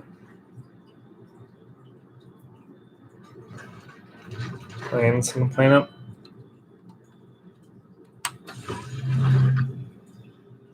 Here's the carrier. Fighter airborne.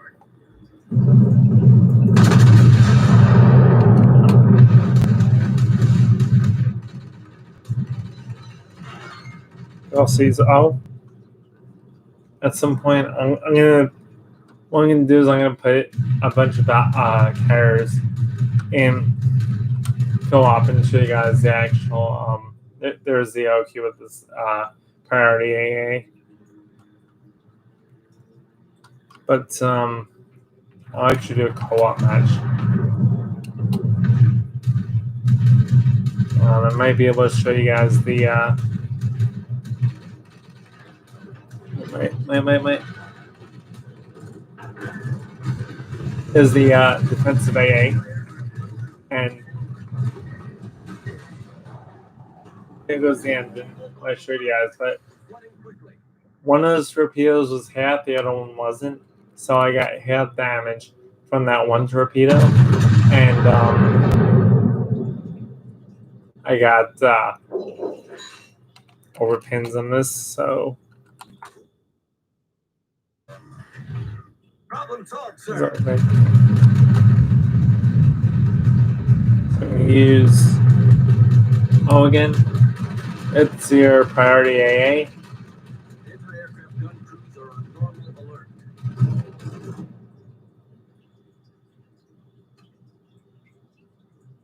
Oh, the Queen of Elizabeth is letting me shoot this. That's surprising. This guy isn't.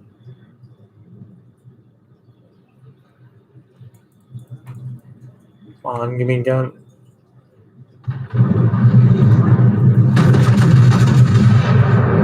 No. Oh, he stole the kill. He stole the kill right there. Wow, that was close. Alright, so 465 ship XP. And that as well. Now if we go to back to ports, I'm going to show you guys. Let's just put in the Wester. If I can. I'll put in American. I'll do 60 minutes. I'll do all the carriers. So I'm gonna do the ones that you're gonna be versing. So I'm gonna try that. I'm gonna do one of each, and then kill it with AP. Just for the fun of it. So let's do training room.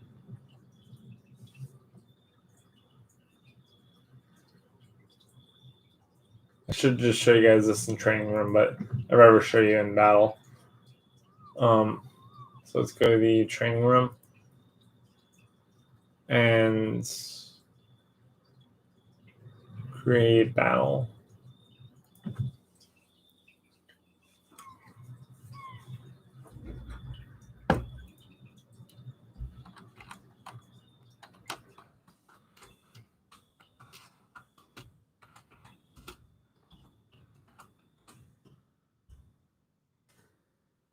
So Kansas say test, make training room private.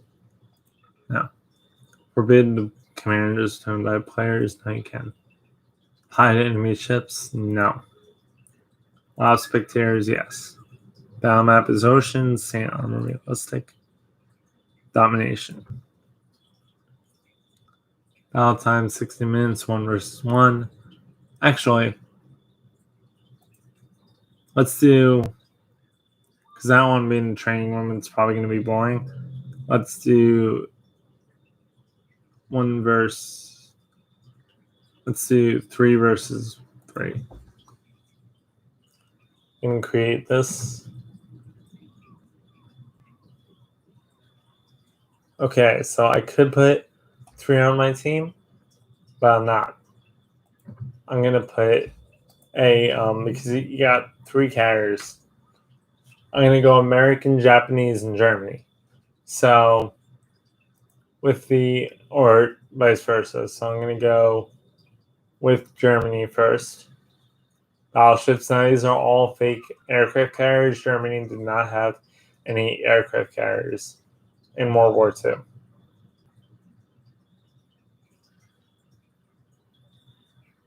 So I'm gonna go with the the Wester, which is the ship we just first.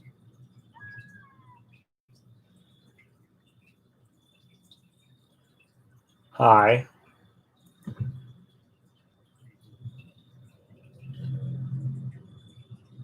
I'm gonna probably die, but let's do it. Then I'm gonna go with the. I'm gonna probably die, honestly, guys. But I just want to show you the battle style. So we're gonna go Germany first. We're gonna do the Wester. We're gonna do the A Parseval, and then we're gonna do the.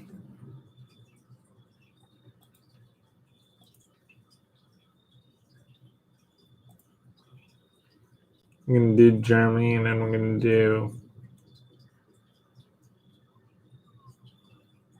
Actually, in terms of this, we're gonna get. Oh no, I said not show. So I think in here it said not show. So then we're gonna do the Parseval and high. Now we're gonna do the one below that. the XM Richhofen. All right. Wish me luck, guys. Ready.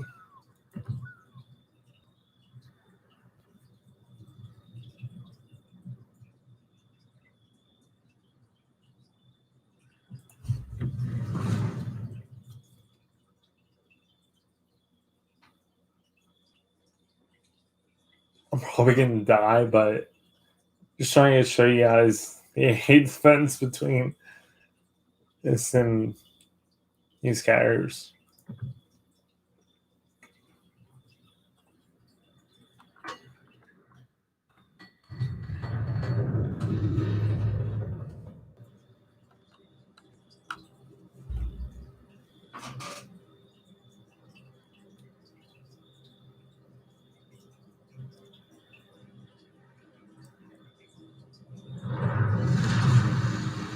Alright, so where are they? Now they're ahead of me. And this is with the fighting aircraft. This is not with. I would never do this with not a fighter. Not that the AA isn't good. I just went to it with it. I want to show you like main AA build on this out of the box, not worked on.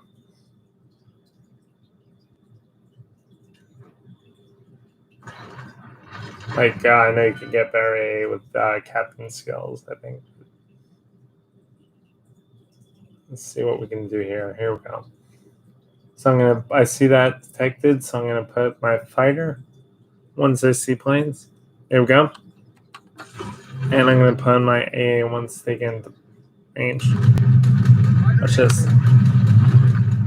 Anti-aircraft gun cruiser on forward.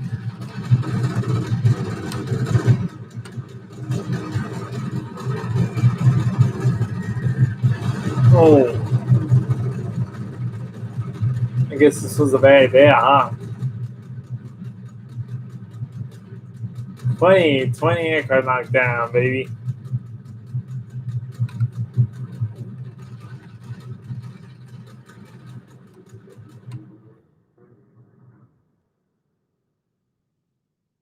Both of them have to reload.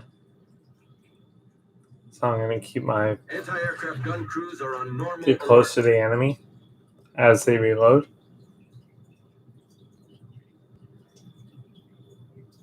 I'm just going to show you guys one because it's a lot easier to show you guys one than show you guys many. You guys can decide how many of them work. I'm going to how the defensive AA works. This is the hardest aircraft carrier kill right now. That's why I chose this line. Here comes more. This is with just selector, a priority AA selector.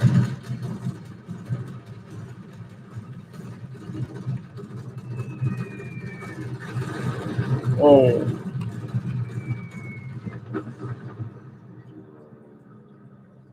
Oh boy. More are coming.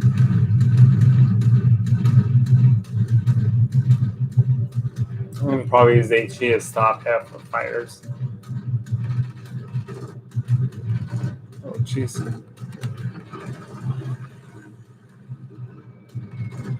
Whoa. So you can see the A isn't really the best, but this is like, this is 3 carriers, so I'm just mainly showing you guys the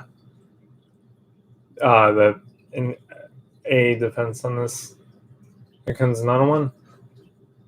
What I'm going to do is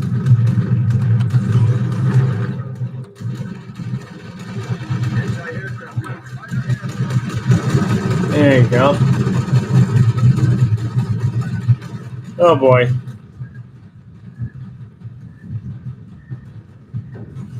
The torpedo belt.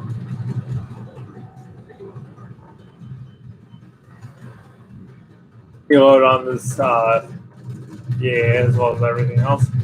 Shoot. Is that torpedo bomb again?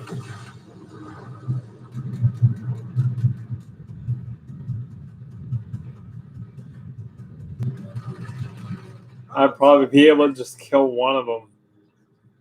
I think I'll be able to just kill one. Honestly, the way this is going.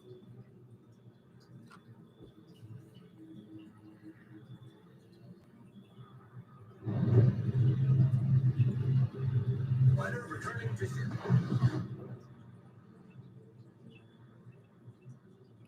So now we have, I believe, 2 more things to show you guys. I gotta show you. I'm not gonna show you actually because the video is gonna take forever, but shoot.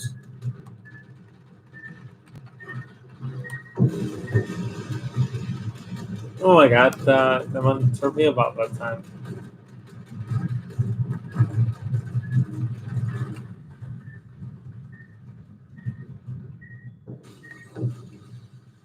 Critical engine Oh damage. crap, engine's out.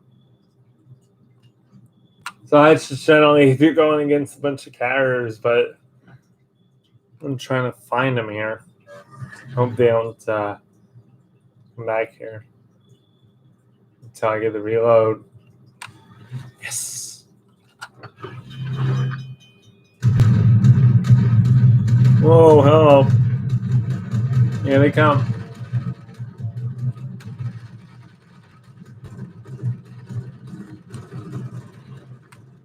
Anti-aircraft gun crews are on full alert. Problem solved, sir. Actually, don't know if you can use that, but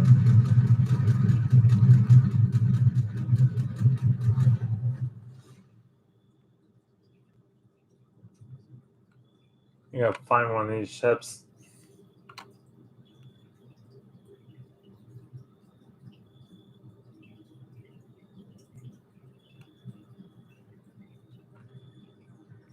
Yep, here we go.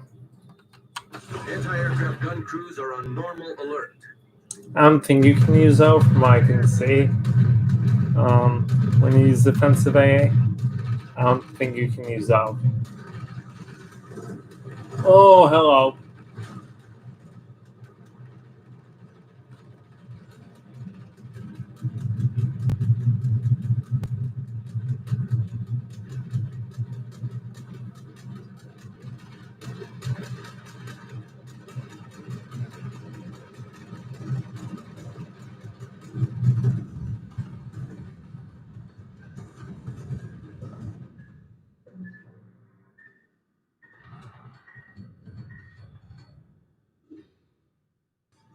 Saw that one coming.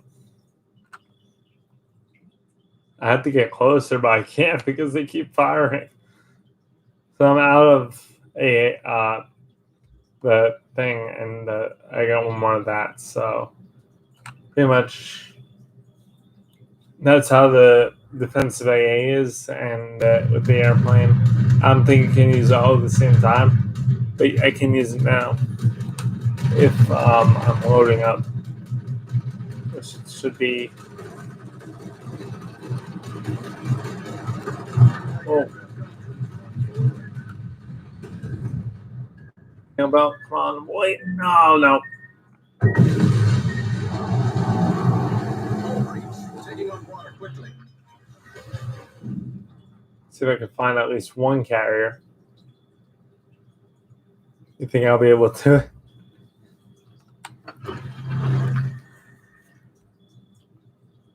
Oh god, more of them. Problem solved, sir. Anti-aircraft gun crews are on normal alert.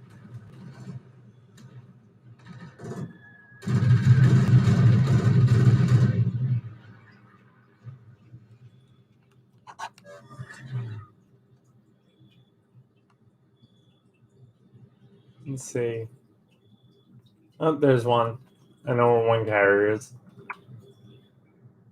Very close to it. Come on. So I don't have defensive AA, so I'm only going with prior sector AA right now. So I'm probably gonna die soon.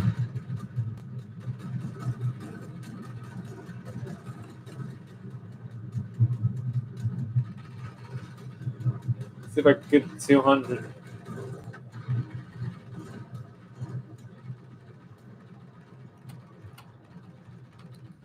Because I care.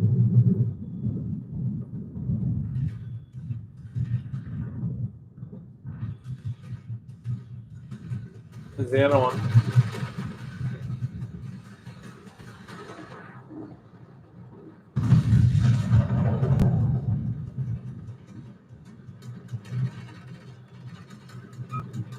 Wow. Almost 200, guys. Okay.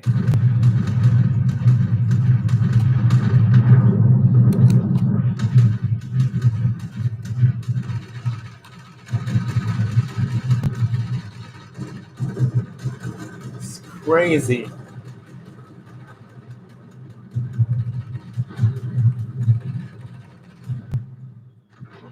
I didn't expect to survive this long.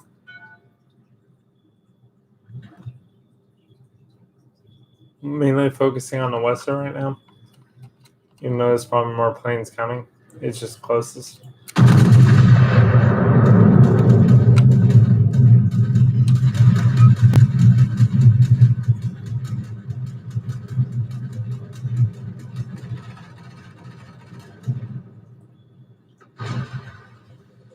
There's another one taking off.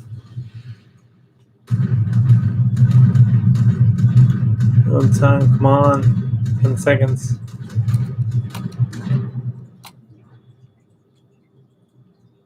Oh, on the line here. I wonder if I could switch to AP and do damage from that way. I'll be surprised if I even survive this, guys. Oh, jeez.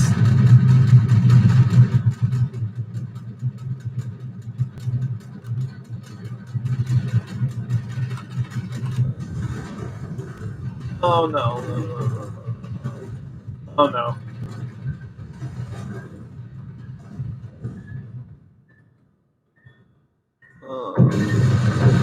Oh, he's torpedo belt to my advantage there. Nice. Oh, I forgot these things carry secondaries.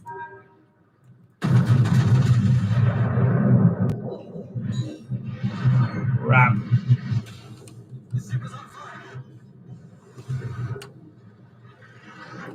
So I can take out one.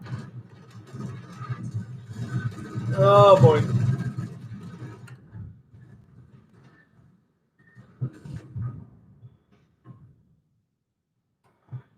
If I can take out one, that'd be great.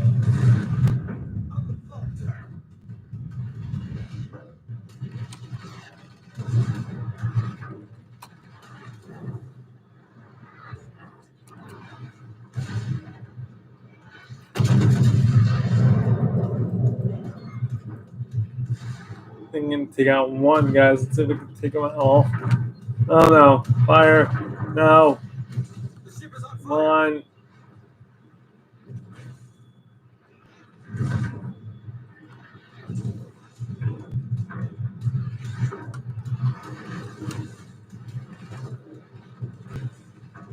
Come on, come on, come on, get close.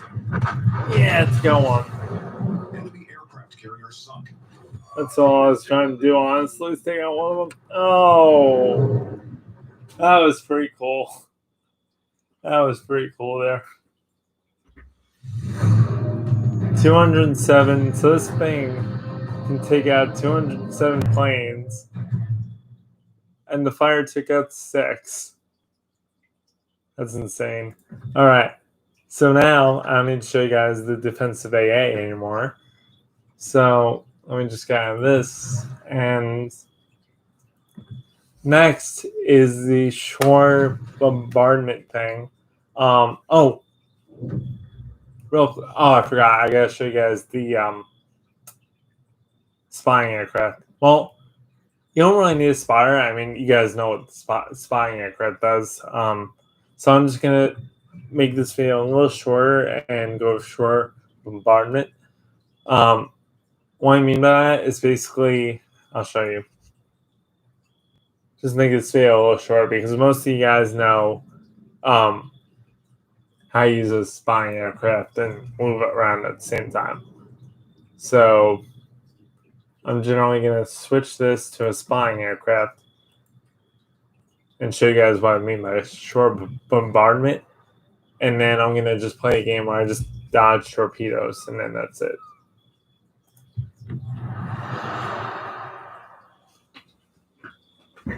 All right.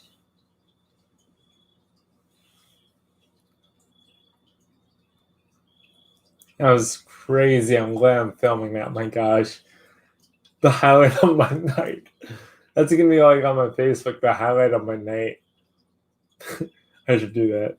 And put like music to it. Oh. New YouTube video, guys. New YouTube video. That's going to be fun.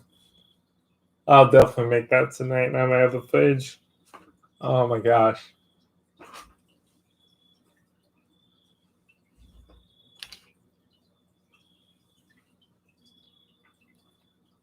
All right. So shore bombardment. So, and there's another Kansas here. Let's see if he does the same thing. So what I mean by shore bombardment, guys, is so basically what this guy said, what the CC said, community contributor said, is basically stay at the closest mountain to the action. So basically what I'm going to do and how I'll get that is shore bombardment. These ships were made for that. These ships were not made for going after other ships. They were made to support enemy troops generally and go after like one other ship possibly. But mainly the US uses these for for assistance to the ground troops.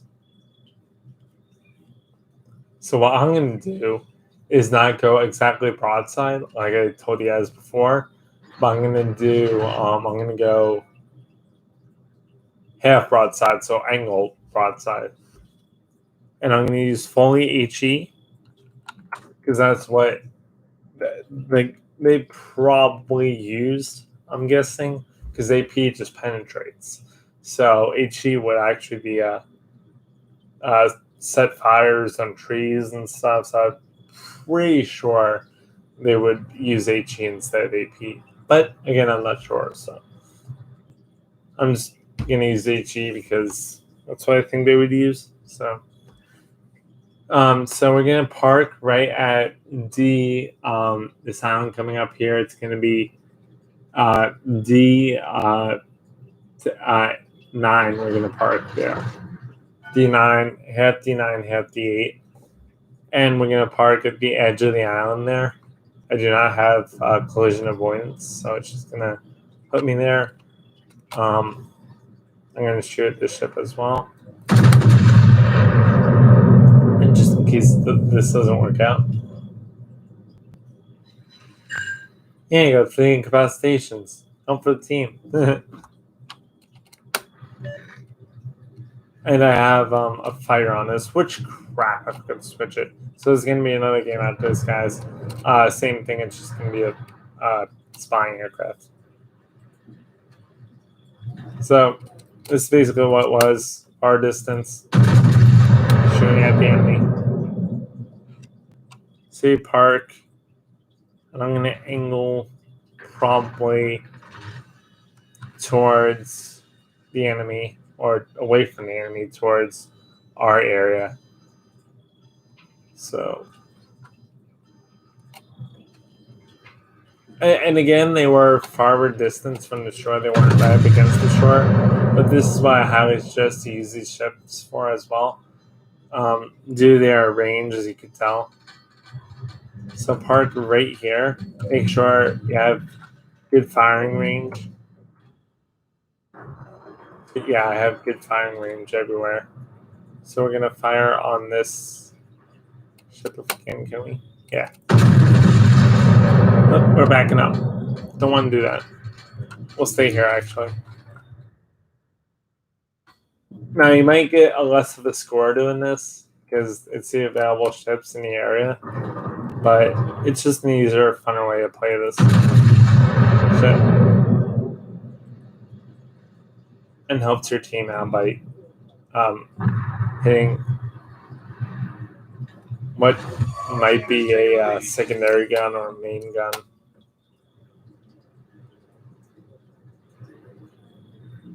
This may work depending on the map. This may not. And try shoot at battleships. Mainly, it seems like.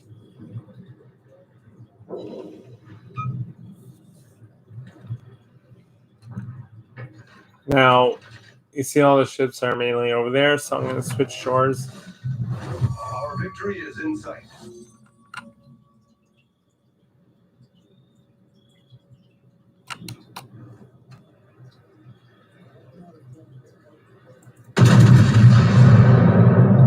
As the enemy is getting farther away, I'm going to switch shores here, or switch land masses.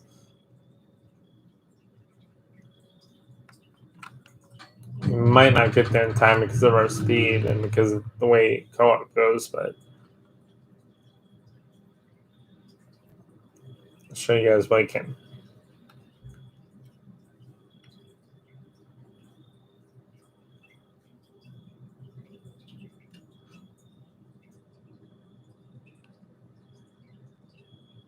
So we're going to move to another mountain right there.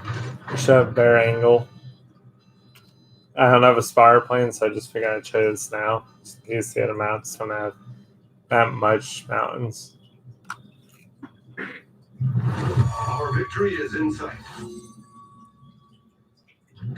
Wednesday, no, the Alabama. Yeah, we're not going to get there in time. But we do have range, though. Just getting more XP for myself. But as you can see, the guns are really accurate if you set it up this way. And they don't disperse that much. They're pretty accurate. I wonder how the Vermont's going to be. Can't believe I just penetrated a Model 3 citadels on a model. That was a lucky shot, man. Gotta put that in a shorter video, too.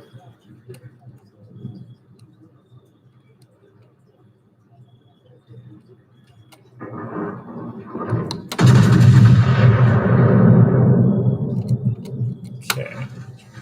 And all these videos that I'm making won't be up until like probably next 2 days, just because I have to wait until YouTube posts the video and then I'm going to download the video and then put that part out and then redo it. So, the enemy team is capturing in the area. I was only one ship lost, so I don't have to worry about that.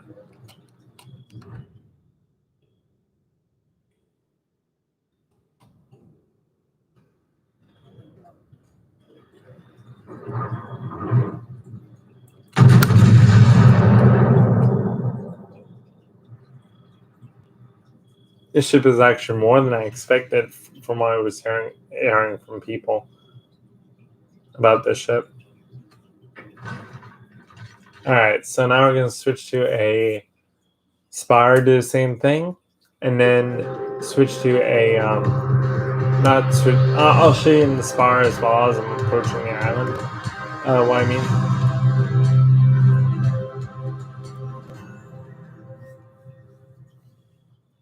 But, yeah.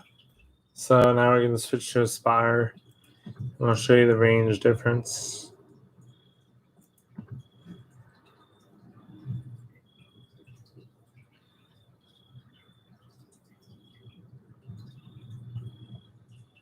Oops, let me switch to the modules.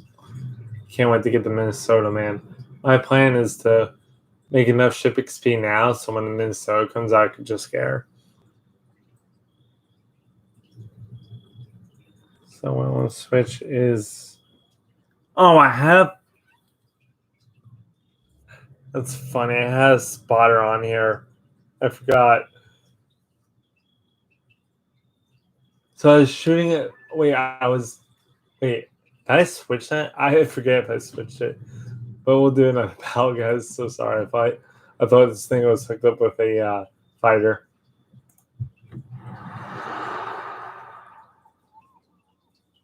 And how did the fire shoot down planes?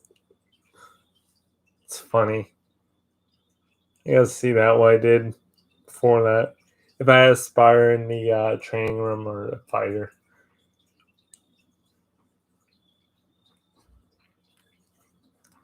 So we're gonna do a shore bombardment thing again, but we're gonna switch to we're gonna use a spire plane this time. This is not really a good map, but I can make it work. So basically, what we're going to do is use the end of the island here if we can get there in time. Or, you know what, I'm going to show you on the end of the island here. On the east side of the rock here. What I mean. So we're going to go up to that shore part right there. On the right side of that little rock there at G7. I'm going to show you from that rock. Because we should have range. We should have range anywhere. I just know we definitely have range from that rock. So, and I'm probably going to angle as well and stay behind that rock there so I don't get torped. I need spots left.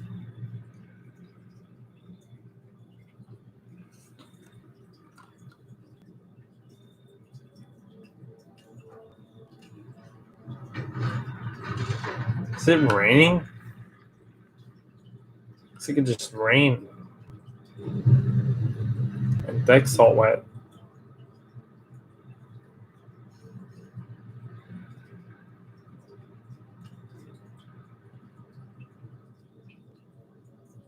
And we got Karen. This too. That might be a problem. So Dallas is going behind her too. So what I'm going to do is refocus and go to that. Not refocus, but adjust myself here because Dallas is going to be behind there. So what we're going to do is send up the fire right now so we avoid the flak and travel to that area. So let me show you not the best at this, but I can show you something like that. And switch to AP actually.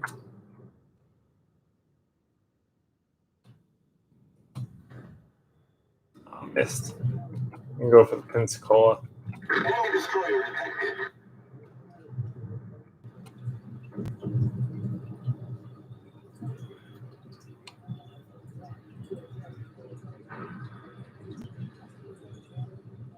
Nope, the Fuso we're going for. I hate the guns on this ship. They just don't penetrate anything, in my opinion.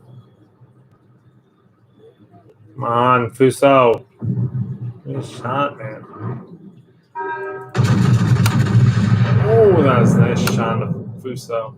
He's going to avoid that thing. Oh, no, he's not. Oh, lucky shot, lucky shot, lucky shot. Come on. Woo! Yeah. That wasn't a really good shot, but the shells look good on that shot. So as you can see, I'm hanging for a do not go broadside this ship. As well, you gotta angle a little bit. Just because if you go broadside, higher chance of being saved. So this guy's going backwards. I'm gonna shoot it. And hopefully, there it is. Oh, nice shot, on the pins. Yeah.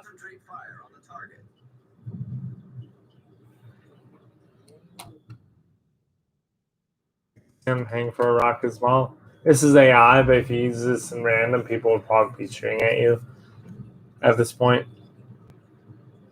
because you're so slow. But as I'm playing the Massachusetts, you guys see the same score. I'm getting 38, at least 38 to 40. Playing in random. I mean co-op. Messed up here. So I'm gonna use this and I'm gonna adjust here to what I'm looking at. There's shores out there. So I'm basically on the shore right now.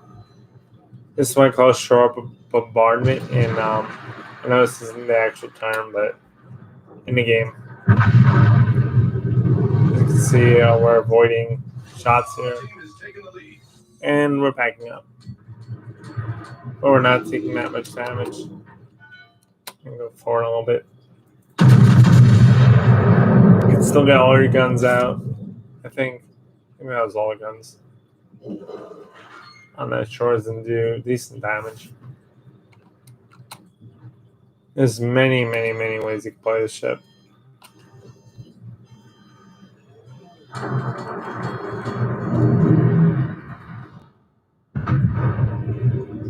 This is the main thing it was used for, though. Shore bombardment, the actual term, is basically taking a ship and shooting at fire enemies on the land.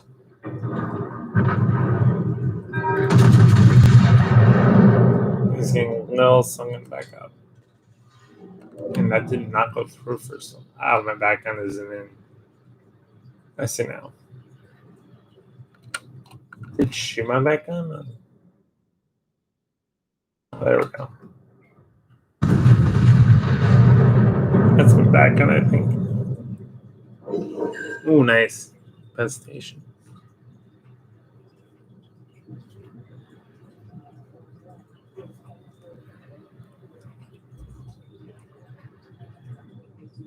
Enemy aircraft carrier sighted.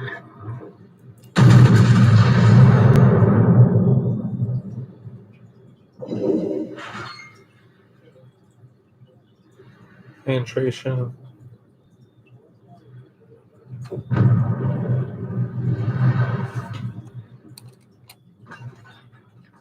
Okay.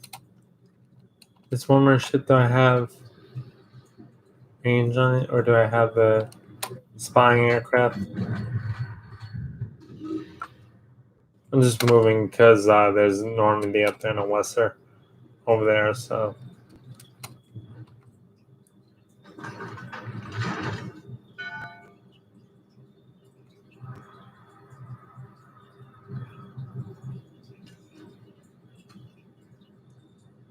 Yep. So basically, shore bombardment gives you 50, as you can see, on any map, pretty much.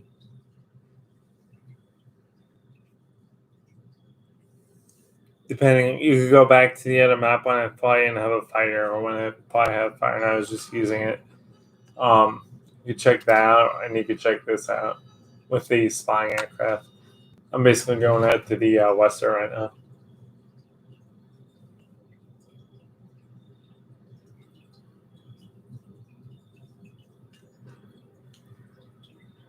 I'm probably not going to make it because I'm so slow, but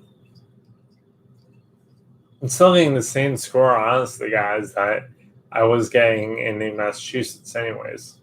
So these ships are quick. They're just slow. I mean, if you want a fast-paced battle, go with the North Carolina. If you want a slow-paced battle, farmer, go with the Kansas, Minnesota, and Vermont line. That's basically the difference. And the range-wise, if you get really technical, but.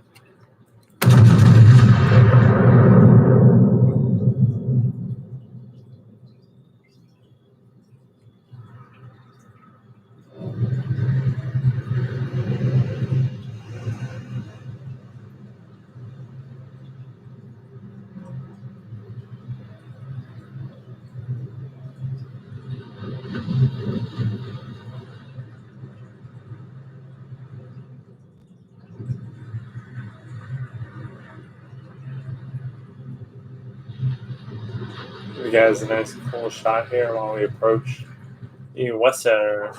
And we have range on it. Yay. Put the fire. Zoom in a bit and shoot. I'm not that good at this, but showing you guys. This is with AP shells. Let's see. Are we gonna hit it? Are we gonna hit it? Yeah. No. Yeah. Oh, perfect. I bet the back of it. And do something on. If you look at the where the ship is going now, I'm trying to turn it, shoot my back guns. So that's what you basically have to do is turn your ship halfway so your back guns can shoot, and then you turn back and shoot your front guns. So you're gonna turn, shoot your back guns, and turn like this, and shoot your front guns once you have range. So basically, you pretty much have a 40-second reload time, but kind of half. I'm going to show you one more battle just so you know, and then that's the end of the stream. So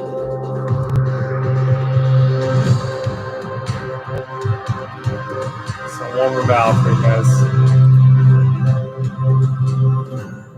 I absolutely love this ship. I would probably play it definitely over the Montana, Massachusetts, Iowa, Montana class. I love the ship. It's so good. Oh my gosh. Better than the California, better than the West Virginia. Definitely a good ship to grind. I would not skip over the ship as well. The ship is definitely worth playing. So what was I going to show you guys now? I forgot. Oh yeah, the turning and the torpedo. So I showed you pretty much the torpedo armor belt. So I'm going to show you that. I'm just going to show you right now what how to avoid torpedoes if there's any. Yep. Okay. So how to avoid torpedoes. One, how to avoid torpedoes. I showed you that as well in the when I went against 3 carriers. And then I'm going to show you the how to now I'm going to show you how to basically avoid having to wait 40 seconds or at somewhat less time if you're battling and you're not broadside. If you're real time. So if you want to do it this way, you gotta be aware of where your back turret angle is compared to your front turrets. So if I'm going against the enemy, I want to be straight towards the enemy.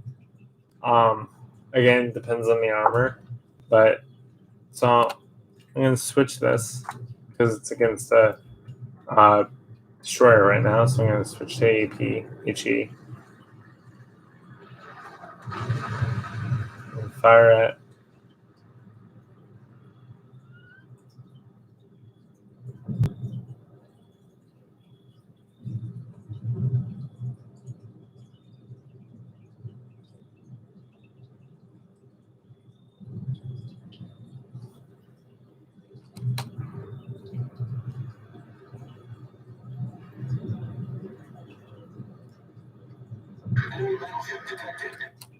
So what I mean, guys, is watch this. So if I go straight, right, I'm going straight, shooting my main guns at this ship.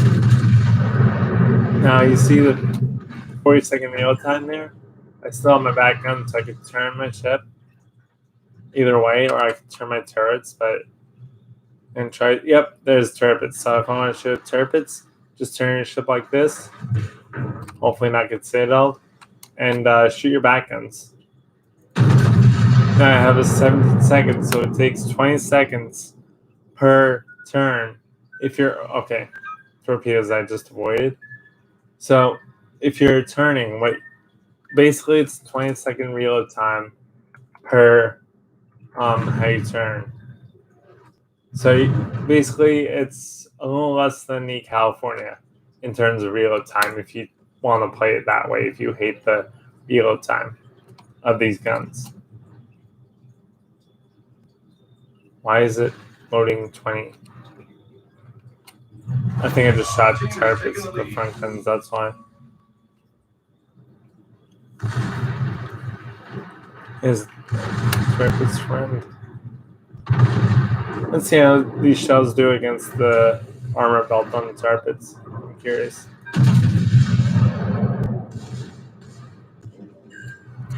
Alright, penetration, and I just smacked him through the turrets.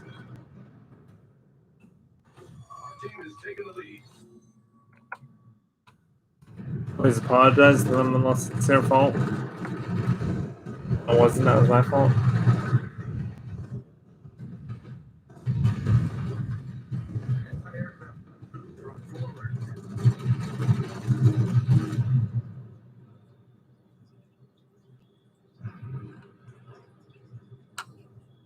And I would say Anchorage has the worst reverse time that I've seen. So from full power reverse, Anchorage has the worst for some reason. From what I've seen in every ship, every cruiser, as well as most battleships. Most, not all. So now we're going to shoot down here at New Mexico. And let's do one more thing that I thought of as well after this, just for the fun of it.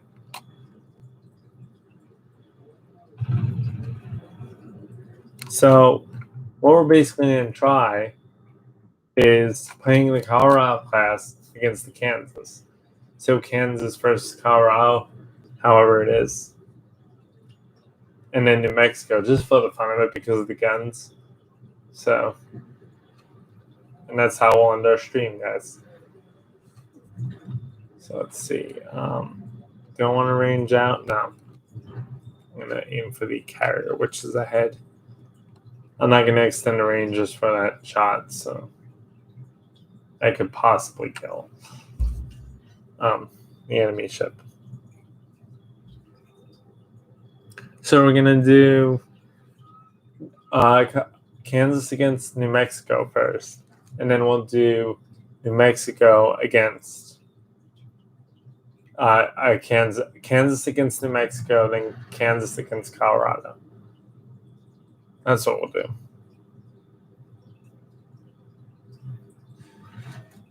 So I see the carrier is there. Do I have enough range? Yes, I do. AP is loaded.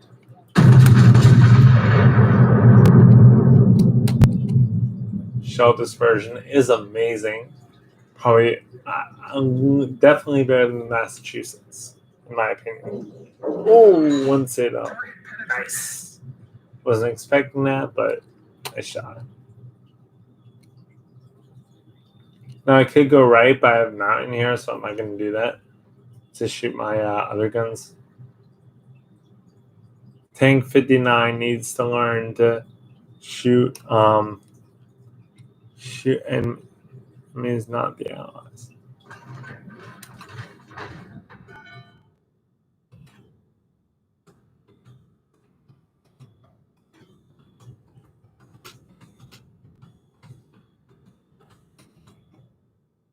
I always don't like when people do that because in one of the warships you're able to get ships like the turrets. I think you're able to get any ship, so you can get a tier 10, but you can't add modules to it. You can't until you upgrade the level in your rank. So basically, I hate when people say that about other people because chances are, good chances are, so I'm playing the Kansas, right? And you saw my first game in it. And I'm pretty good at Kansas. That's because I played California. But let's say I didn't play the California and I didn't play the West Virginia and I didn't really play anything else, then I don't know how to play the ship. Well, I don't, again, ship my own team, but with my team, like I've had games where okay, basically, if you're a destroyer and you're going, this is my opinion. So basically, you can tell when people hate you in the game. Either you're a slow battleship that does nothing and people just torpedo you for fun, like the Aurora that I have. People have done that to me. Players have torpedoed me on purpose in my Aurora just because I was slow. So in this ship, just because I was slow. And oops, wrong ship. In this ship. And the reason why it's yellow is because I have mod station on and it's showing me the premium ships I have, or most of them that I have, depending on the older ones. So that's my opinion on this. I mean, it's just a game, guys. Why do you need to hate on somebody because they're shooting at you? It's just ridiculous in my opinion. But again, I'm not whatever that person is, but it's just a game. So obviously, it's co-op. You're not going to be in the game with that same person usually. So why type in chat? Nobody else did, as far as I could see. But anyways, guys, let's have some fun and go into the training room again. That thing was not what the whole stream was about, but I just wanted to say that, just because, in my opinion, just because I see that a lot in World Warships, and I see also aggression where, okay, we don't want that. We want to create a battle where you would, okay, that battle is good. Battle time, good. Hide enemy show enemy ships. Allow spectators. I'm not gonna put one in here because it's just gonna be 2 battles, but forbid commanders.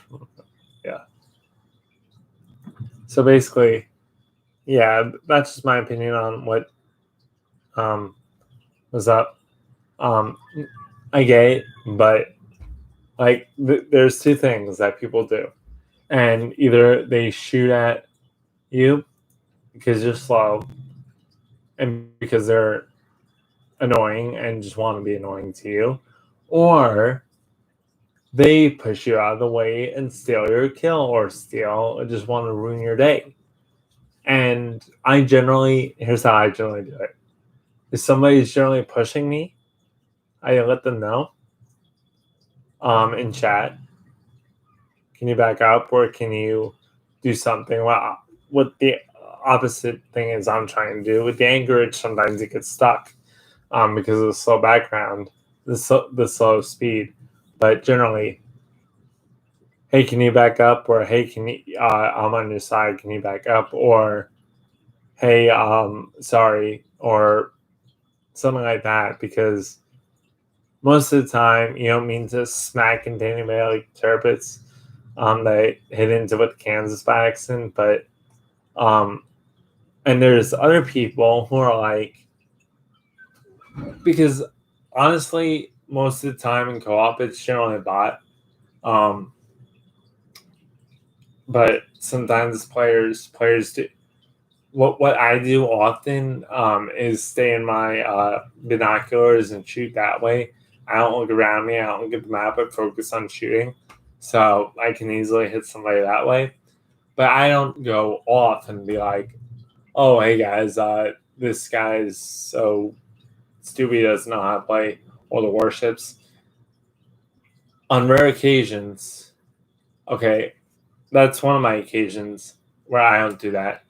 On another occasion where I will go into a battle and have a guy try to push me out of the way to get a stupid ribbon that you can easily get in any games you play. And this was yesterday. I was in Destroyer Sims, and this other guy comes up right next to me and is pushing me out of the way so he can get a spy ribbon, and I can't. So in that case, full words to the left, try to push him out of the way, just to show him that I'm not messing around. And it's just fun. I mean, it's a game, guys. So what's the point of getting mad in chat if you're not going to, if you're just talking in chat? I mean, that's just my opinion. But anyways, let's go with the USA, and go with the New Mexico class first, and then the Colorado class battleships.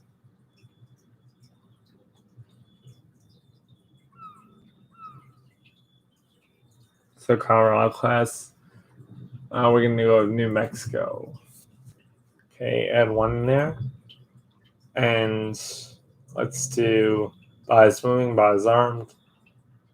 Let's try it. Let's see what happens when a New Mexico class battleship goes against a Kansas.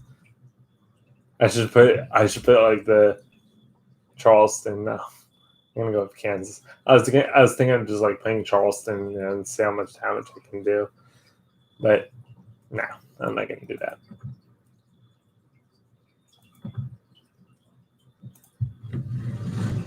And then we're gonna do Colorado, and that's how we're gonna end the video. Yeah, but it's just the game, guys. Why hate on somebody? It's just 6 people in chat or 4 people in chat that you're complaining to. What the heck, you know? So you ruin somebody's day just because they're, or you make them ruin your day just because they're trying to ruin other people's day. Like, seriously, that's just my opinion, though. You have a totally different opinion than me. General quarters. All right, so we're against New Mexico, and let the same map on this around now because we're gonna kill this thing. I think. So I'm going to show you guys with AP shells generally the penetration. HE shells, same kind of thing per ship. So AP is definitely going to be more better to show you guys than HE. Just starting an HE fire and killing the ship with HE, which is recommended for the Kansas. If you're trying to kill a Kansas, use HE and burn them down. But I like to use AP. It shows better than HE because the amount of time, like if you don't know what the bot's going to use, so the amount of time the bot has against you compared to the amount of time you're trying to set a fire on the bot. But yeah, and there is chances like I will generally as well be aggressive towards other players and steal their kill. If I need a kill, I will do that. But I won't do it if I don't need a kill. I won't usually do it. I usually let the cruisers do it. But if I do need a kill, I'll generally kill other ships. In my opinion, I think destroyers are overpowered as well, due to that they have 2 torpedoes with the amount of damage. So if you think of damage per second, and the North Carolina easily dead with full torpedo. Now I get it, they have to kill a torpedo, but here's my solution: make a battleship match, make a cruiser match, and make a destroyer match.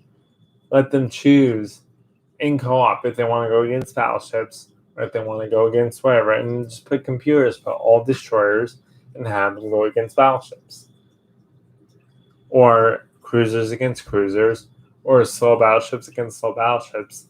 That's where you get the advantage on there. I'm going to go with Mill because I think he wants to go with Mill. But that's where you get the advantage in terms of that. But that's just my opinion. And so, as well as the other thing with ramming into people and just shooting at them for no reason. It also does damage to you, too. So, like, when I get torpedoed, that's like half my damage in the Aurora. So, it's just annoying. I get it, but you don't type in chat to like say it's annoying because that player might be new and okay. Oh, what is this? A tier 3. Oh, what is this? What does this thing do? How do I do this? And you're right next to them, and they just shoot you by accident, and then you're blowing up on them. So that's just my opinion. So let's just go ahead to this New Mexico, and I didn't just go straight. I thought the New Mexico was going to show up here, but yeah. So let's go more north.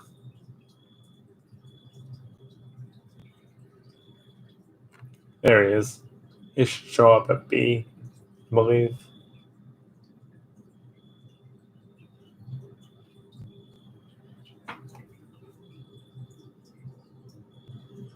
And I like this ship one. I'm probably not going to grind the. To me, this line seems better than the friggin' battleship Italian line that they're creating with dispersion. The dispersion is generally worse than the Rama in the main battery gun department. From what I think Flamu was talking about, but that hasn't been released by Wargaming yet. So, but here we go. New Mexico against Kansas.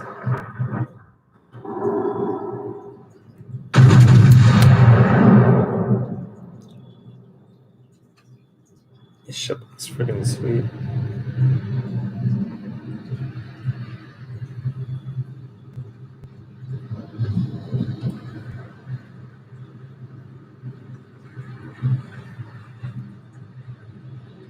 And suggesting, guys, if you're in a Kansas, focus on the other Kansas or focus on the other ship that you are able to kill.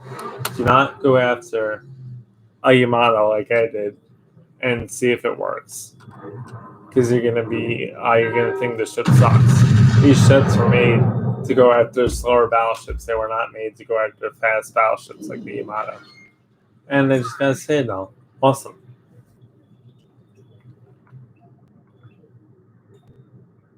Let's do a full gun shot. Oh, let's go left actually. I want to try full guns. I want to try full salvos of all my guns. I want to try that on the New Mexico. Let's see how that looks.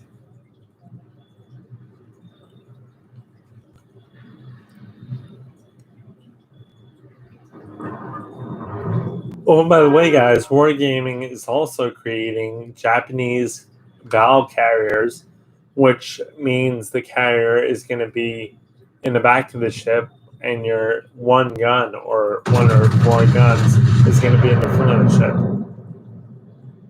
I can't wait to try it out. That seems like fun. So you get pretty much a battleship and a carrier mixed in one. That's going to be fun if they create it. So basically, you pick a target, the target goes there and drops. But what the problem is how is what the problem is now is what people are saying is how is the ship going to avoid, how is the plane going to avoid flak from the enemy ship? So that's I did absolutely no damage. And it said heavy damage. So how is the ship going to generally avoid flak? Plane is generally going to avoid flak. And does it work the same where you can get HE fighters on the deck and you can't send your plane off? That's what's going on right now in the thought process of players. In terms of FlyMo, these ships I would generally focus on instead of if you're, this is just my opinion, if you're focusing on, if you have a battleship, right, shooting at you, and you have 3 destroyers shooting at you, focus on the destroyers. They are faster and can catch up to you easier than battleships can. So, in terms of FlyMo's decision to go after the battleship, do not go after the battleship, go after the destroyers because they're faster and they can keep up with you, and they don't have a range. They have a range, but they don't have generally a range where they can go after you, where they have a smaller range and less of a shell than less of shell damage than the bigger battleships do. Battleships have more ranges, but you can be, the way he did it was he went farther where he was still in range, but he was out of the range enough where he could avoid the shells quicker than he can avoid the destroyer shells. But that's just my opinion. You guys can do whatever you want in terms of that, but that's how I would captain a slow ship. So now next we're gonna try the after I kill this thing, we're gonna try the Colorado class battleship and see what happens. And I'm gonna be hit here. Whoa, that's a lot of damage. Not too much. A little present back. I shot too far on that one. But yeah, so all this is just my opinion, guys. I'm not hating on any CC or Flamu or anything like that. I'm just giving you advice from what I think works, and they're giving you advice to what they think works and their playstyle. And I don't pretty much use I don't use my original playstyle. I try to use different playstyles per ship, and this playstyle, I think the playstyles that I showed you are the playstyles that I think will work best for this ship line. They're not the playstyles that I use. They are the turning one is, so like if I'm front and I turn, that's the playstyle that I use for like the gun shot playstyle is the playstyle I use, yes, but that's the playstyle that you guys can use. I also showed you guys 2 other playstyles that I do recommend as well. So that's the playstyles I use, and I just showed you 3 where other people usually just show you one playstyle. So I just showed you 3 different ones that I suggest using instead of one playstyle that some players can't produce in certain matches. So now we're going to try the New Mexico and then end the stream after this. But I'm going to be continuing playing this line, so if you guys see me in co-op, please say hi.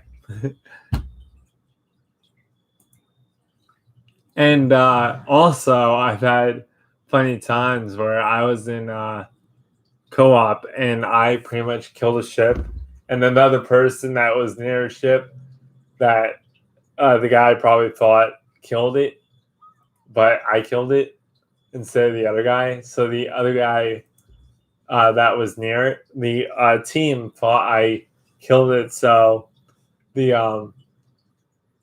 other guy got complimented instead of me. That's what I find funny sometimes when that happens with certain ships. If the player doesn't see it, he thinks the closest player to the enemy ship kills it. So I don't get complimented as much for killing ships in co-op than other players do. But hey, I'm fine with that. I don't mind. But I just think it's funny. So let's go to U.S. battleships, and let's go to battleships, U.S. battleships, Colorado. I should put 3 Colorados, but I'm going to put 1. Because then it's going to be longer for you guys. So let's put 1. Yep, that's Japanese. We want to go USA. Colorado class. And ready? Out. So I know this was I think this was like a 3-hour stream, 4-hour stream. I know it was generally long.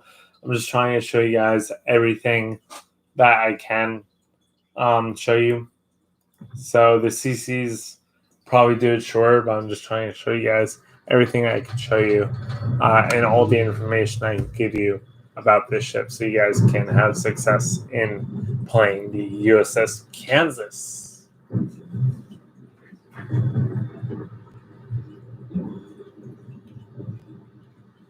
Alright, so I think we're going to go with B because I think the ship's going to be at B. Action stations. And you know what? I think I'm going to use HE with this to show you guys the difference with using HE compared to AP on enemy ships. I might die, but we're going to have some fun and show you guys something else.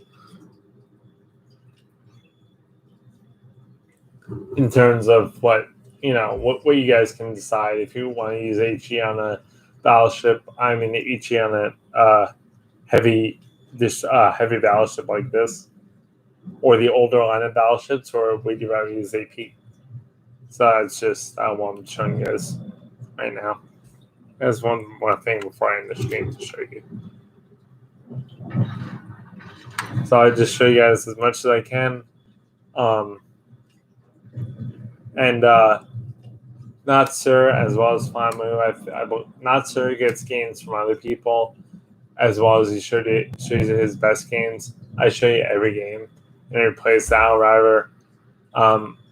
If they're my best games or not my best games, I just show you guys some play styles, and I'll pick the best play style of all the play styles. So this is live. Excuse me one sec. Sneeze. I think it's sneeze. If I sneeze, but I don't. Okay. I forgot what that CC's name was, but that's what the suggestion was, and I actually like that playstyle. I actually may use that if I ever use this ship in random, but I'm probably gonna stick with that playstyle as well as the other playstyle. This ship is well armored to use both playstyles, the Colorado playstyle and the shore bombardment playstyle. I can't believe I got a Citadel on here motto. Freak shot. I'm gonna type that in the video. Freak shot. Freak Citadel on your motto. I was actually aiming for the guns, but I didn't expect to penetrate or get a Citadel through there. So come on. It's Colorado. It's really slow. So where is it? There it is. So we can use HE, half broadside. Just enough to put both guns on the target. Get the most HE shell damage. Oh, and by the way, with Solar Battleships, stay at 5 if you're using this. Actually, yeah. If you're using this, recommend stay. If you're using this setup here with the ruler and stuff and all those lines, I forget what they call this, but use 5 instead of 10. You get more of a hit on the enemy ships. Okay, now I'm not going to angle that much. I think he's using AP. Let me see what shell he's using, because I want to match that if he's using AP.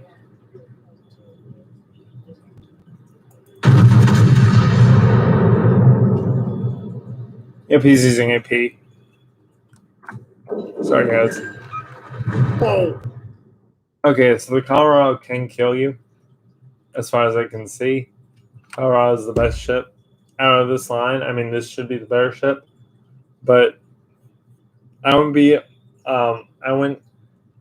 that scared of Nagato or West Virginia or California. The main ship that I would worry about, probably from what it looks like, is the Colorado.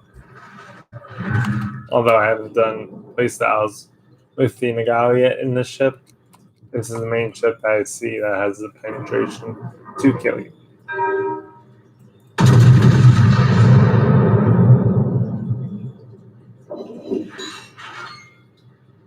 Penetration to kill it too. I mean, what you just saw. Oh, geez. Hello. Yeah, it has a big shell. Holy crap.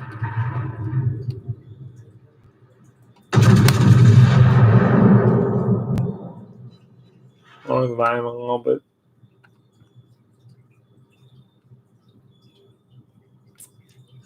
So let's get closer. Show you guys some secondary shots.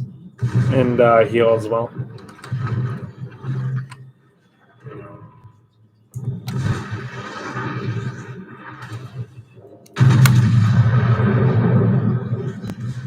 Oh, that's a nice hit. Nice hit, all.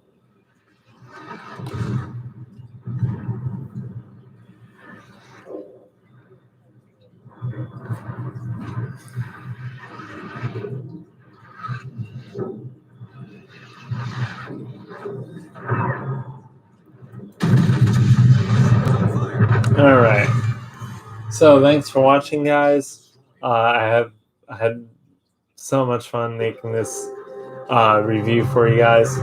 I hope you liked it. If you liked it, leave a like below on my Facebook on the Facebook video. If you're watching from the World of Warships North America group, please leave a like on the Facebook post. And if you're watching on YouTube as well, please leave a like on the YouTube channel as well. Thank you guys for watching and have a nice night. Let me just get out of this.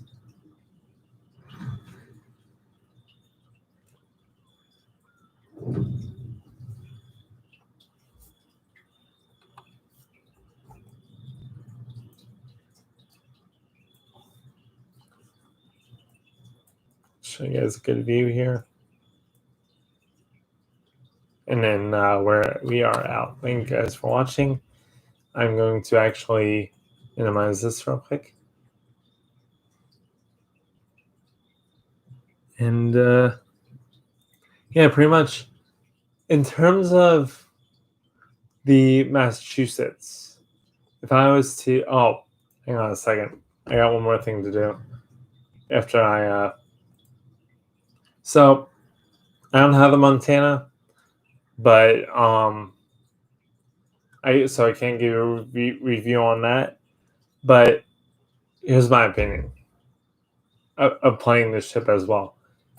If you're new to World of Warships and you haven't really, let me get out of this actually.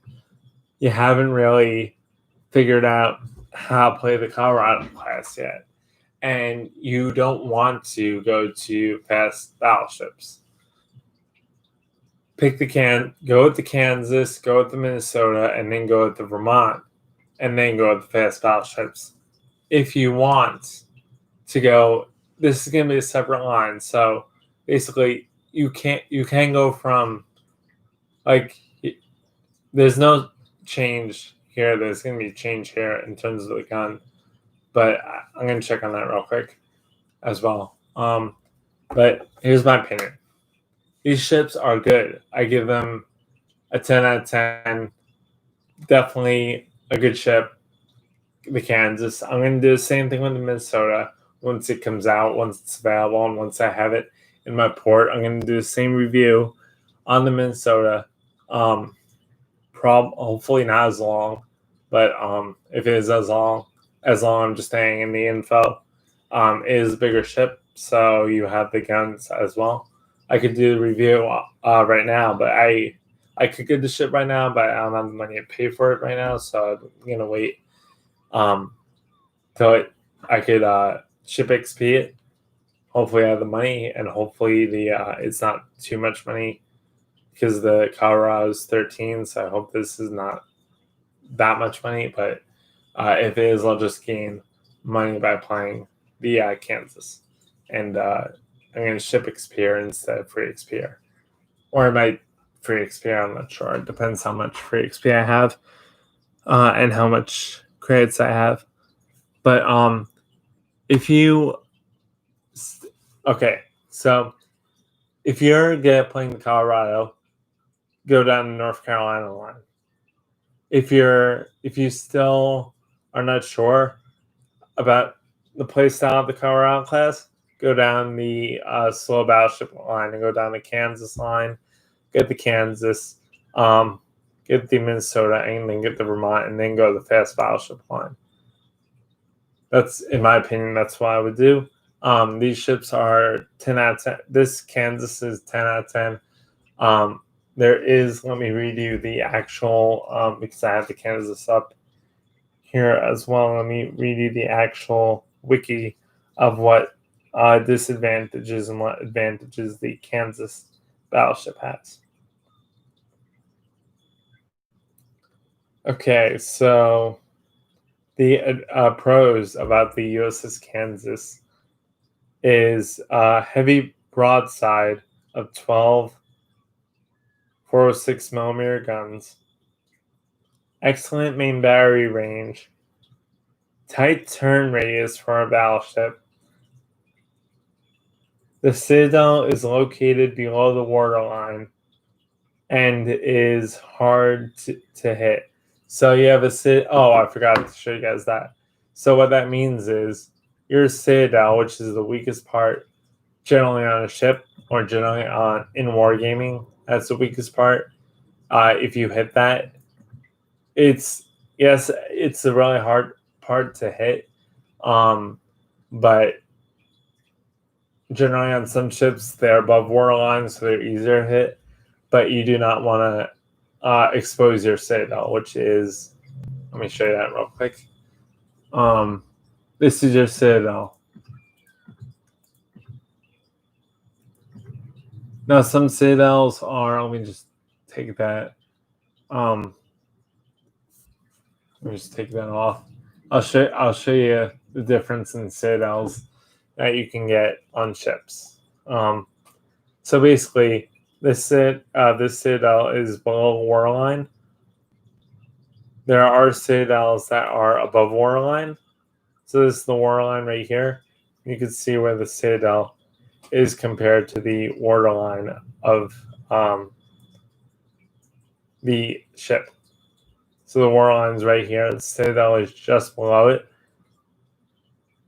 right there. So let me read more on that. So the citadel armor is the citadel is located below the waterline, as you guys can see, and is hard to hit. For my playstyle, I agree with that. So basically, like I said, this ship has good torpedo damage reduction. Torpedo bulges cover most of the ship's sides. So your torpedo bulge, like I showed you guys, is this thing right here. So, I mean, let me show you, see if I can get just that armor up. So this is your torpedo belt. This is what they're talking about from the torpedo bulge aspect. Torpedo bulge aspect on the ship. This is all the armor that they're talking about. And looks like you get another one in here too.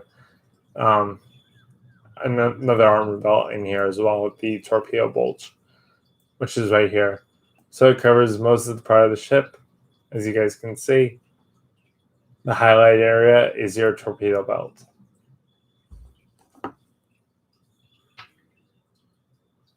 And so it has good ship sides, cover most of the ship sides, as you guys can see. Good AA suite. So good AA on the ship, as well as boosted by the defensive AA, which I showed you guys in training matches, consumable. So that's all the pros for the ship. So it's 1, 2, 3, 4, 5, 6 pros. Okay. So there's more cons than there's pros, but I haven't dined the shipping co-op, so I only see pros. So it's 10/10. But if you're going by wargaming, it's cons. So, of course, due to the way the ship is right now, this is the slowest Tier 8 battleship, of course, because there's no other Tier 8 battleship that is slow like the Kansas. I mean, there's no other Tier 8 battleship that is like Kansas in World of Warships. So this is the slowest Tier 8 battleship with a base speed of 23 knots, as you guys can see. More of the speed boost, which they don't suggest, but they should. So extremely slow reload speed of 40 seconds. But if you guys have like that advantage that I showed you guys, where you have, let me just call this armor up right now.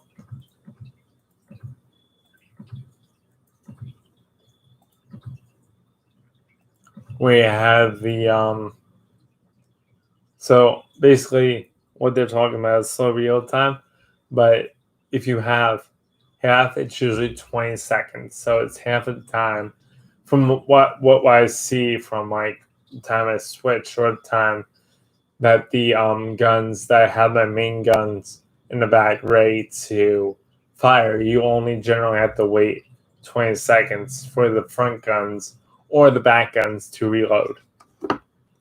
But you do have 40-second reload time by shooting your main guns. If you do not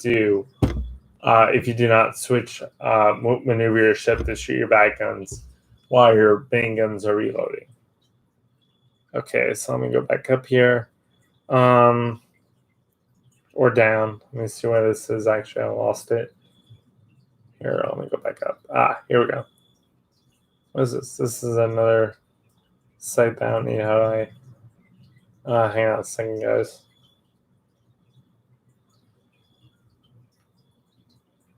There we go.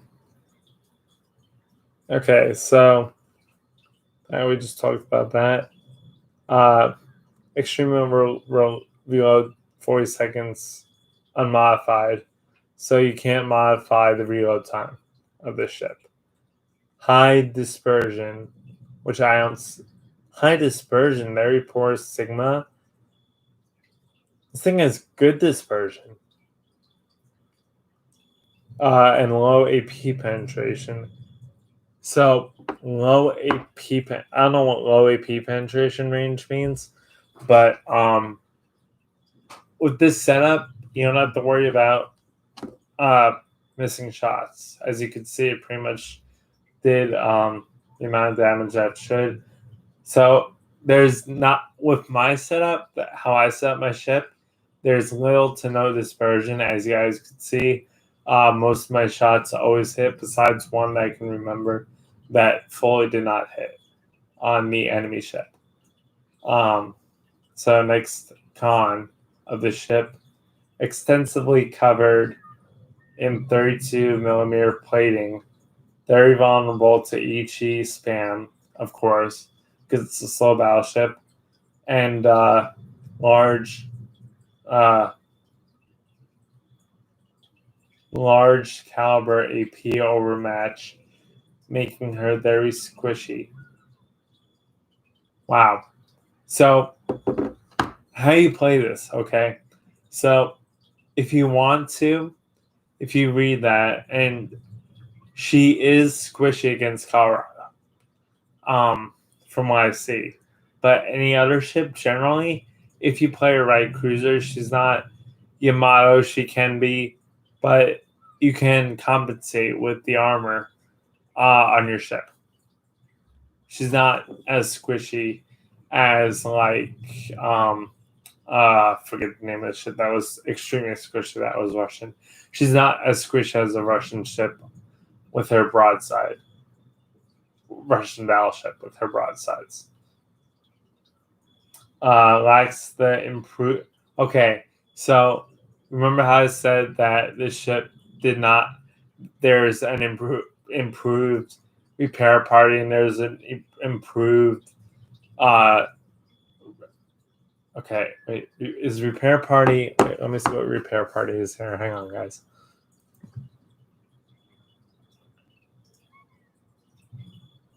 Okay, so remember how I said that the Kansas, some ships have an improved repair party. Hang on one second, guys.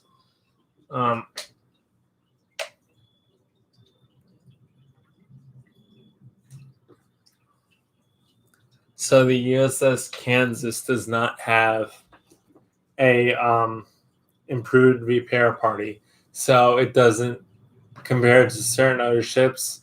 This ship, like I said, does not have an improved repair party, where some ships do have an improved repair party where it repairs the ship XP faster than other ships.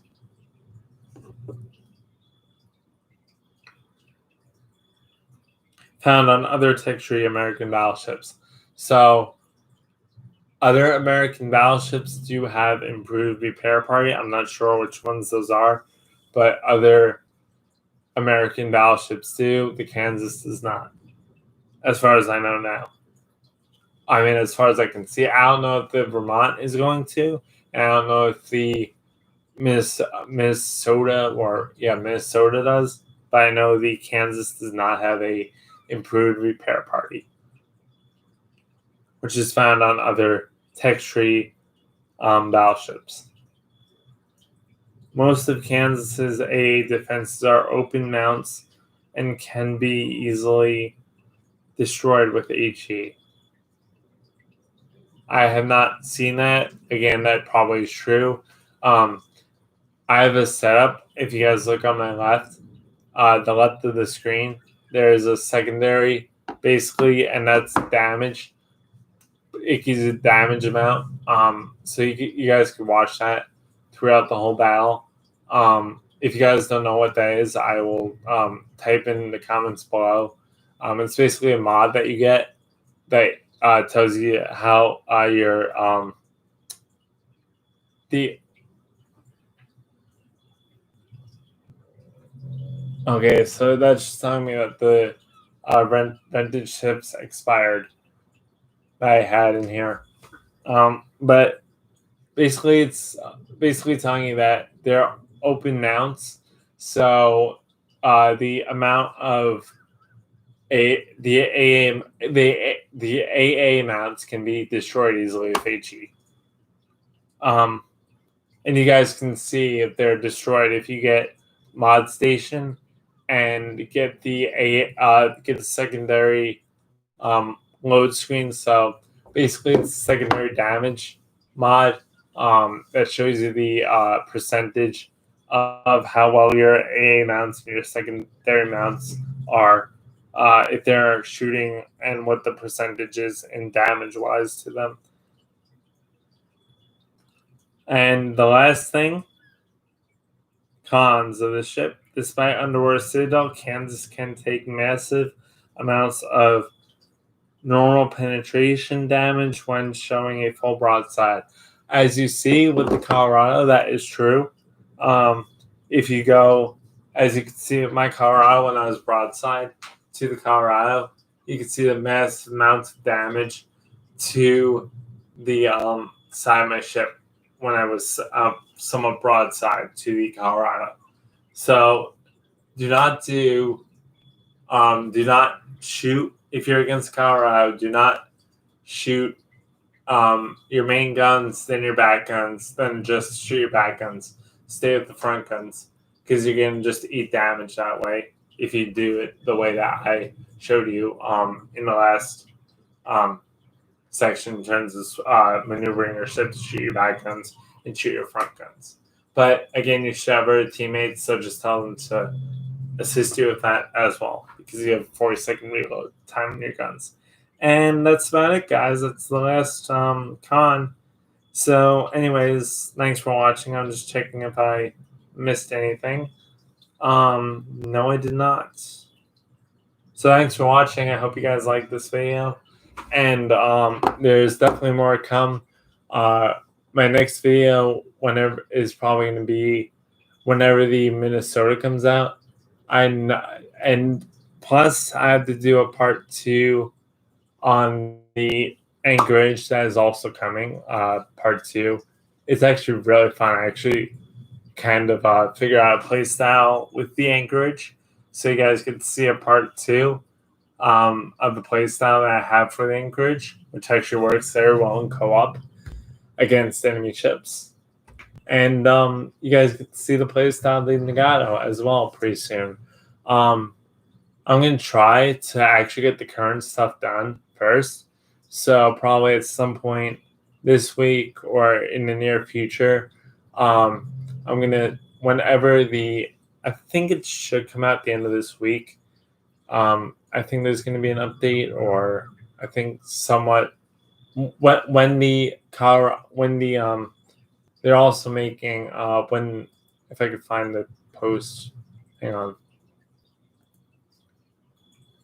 So generally what I'm saying, guys, is the Nagato review is going to be soon, but after the Vermont review and after the Minnesota review, just because it's an older ship and there's tons of Nagato reviews on YouTube right now.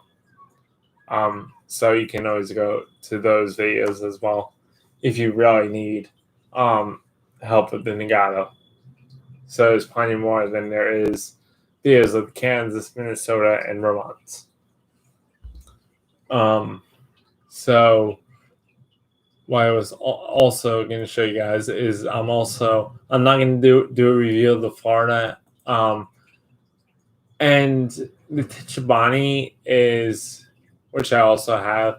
There's going to be a review on that as well. I don't know when because it's Destroyer. I just want to get the main stuff that's currently going on, that's currently being updated on Wargaming done first. And then I'll probably do a review on the Nagato and the Tichibani as well. So let me just show you this other ship that's being added. This ship is going to be added as a, basically, you have to, I think they're going to create containers and you have to complete missions to get these containers. I'll just read it to you so I don't give you guys wrong info. I think it's the Oklahoma you get. I think that's the name of the ship. Let me go on my news and go down more.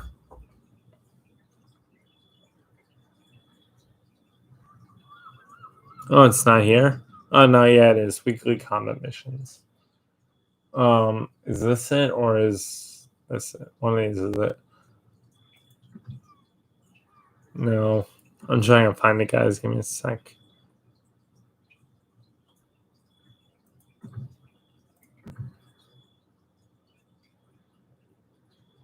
No, it's not here. Here we go. This is it.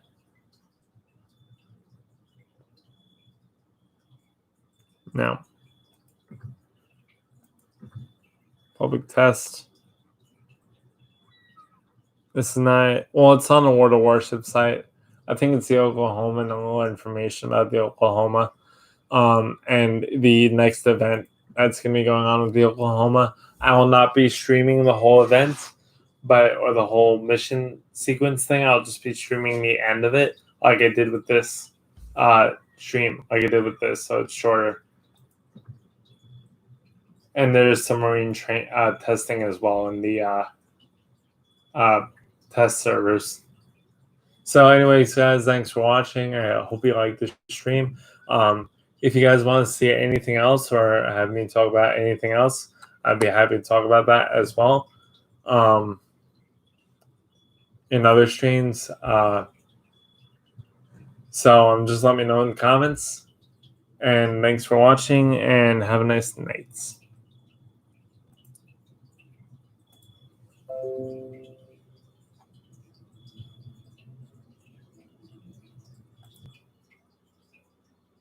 Whoa. Sorry, guys, for the 5-hour stream, but just wanted to give you the most info I could on this ship. I can't believe the stream was 5 hours. That's crazy. Thank you guys for watching. And you could also skip to the parts if you don't want to see a certain part as well.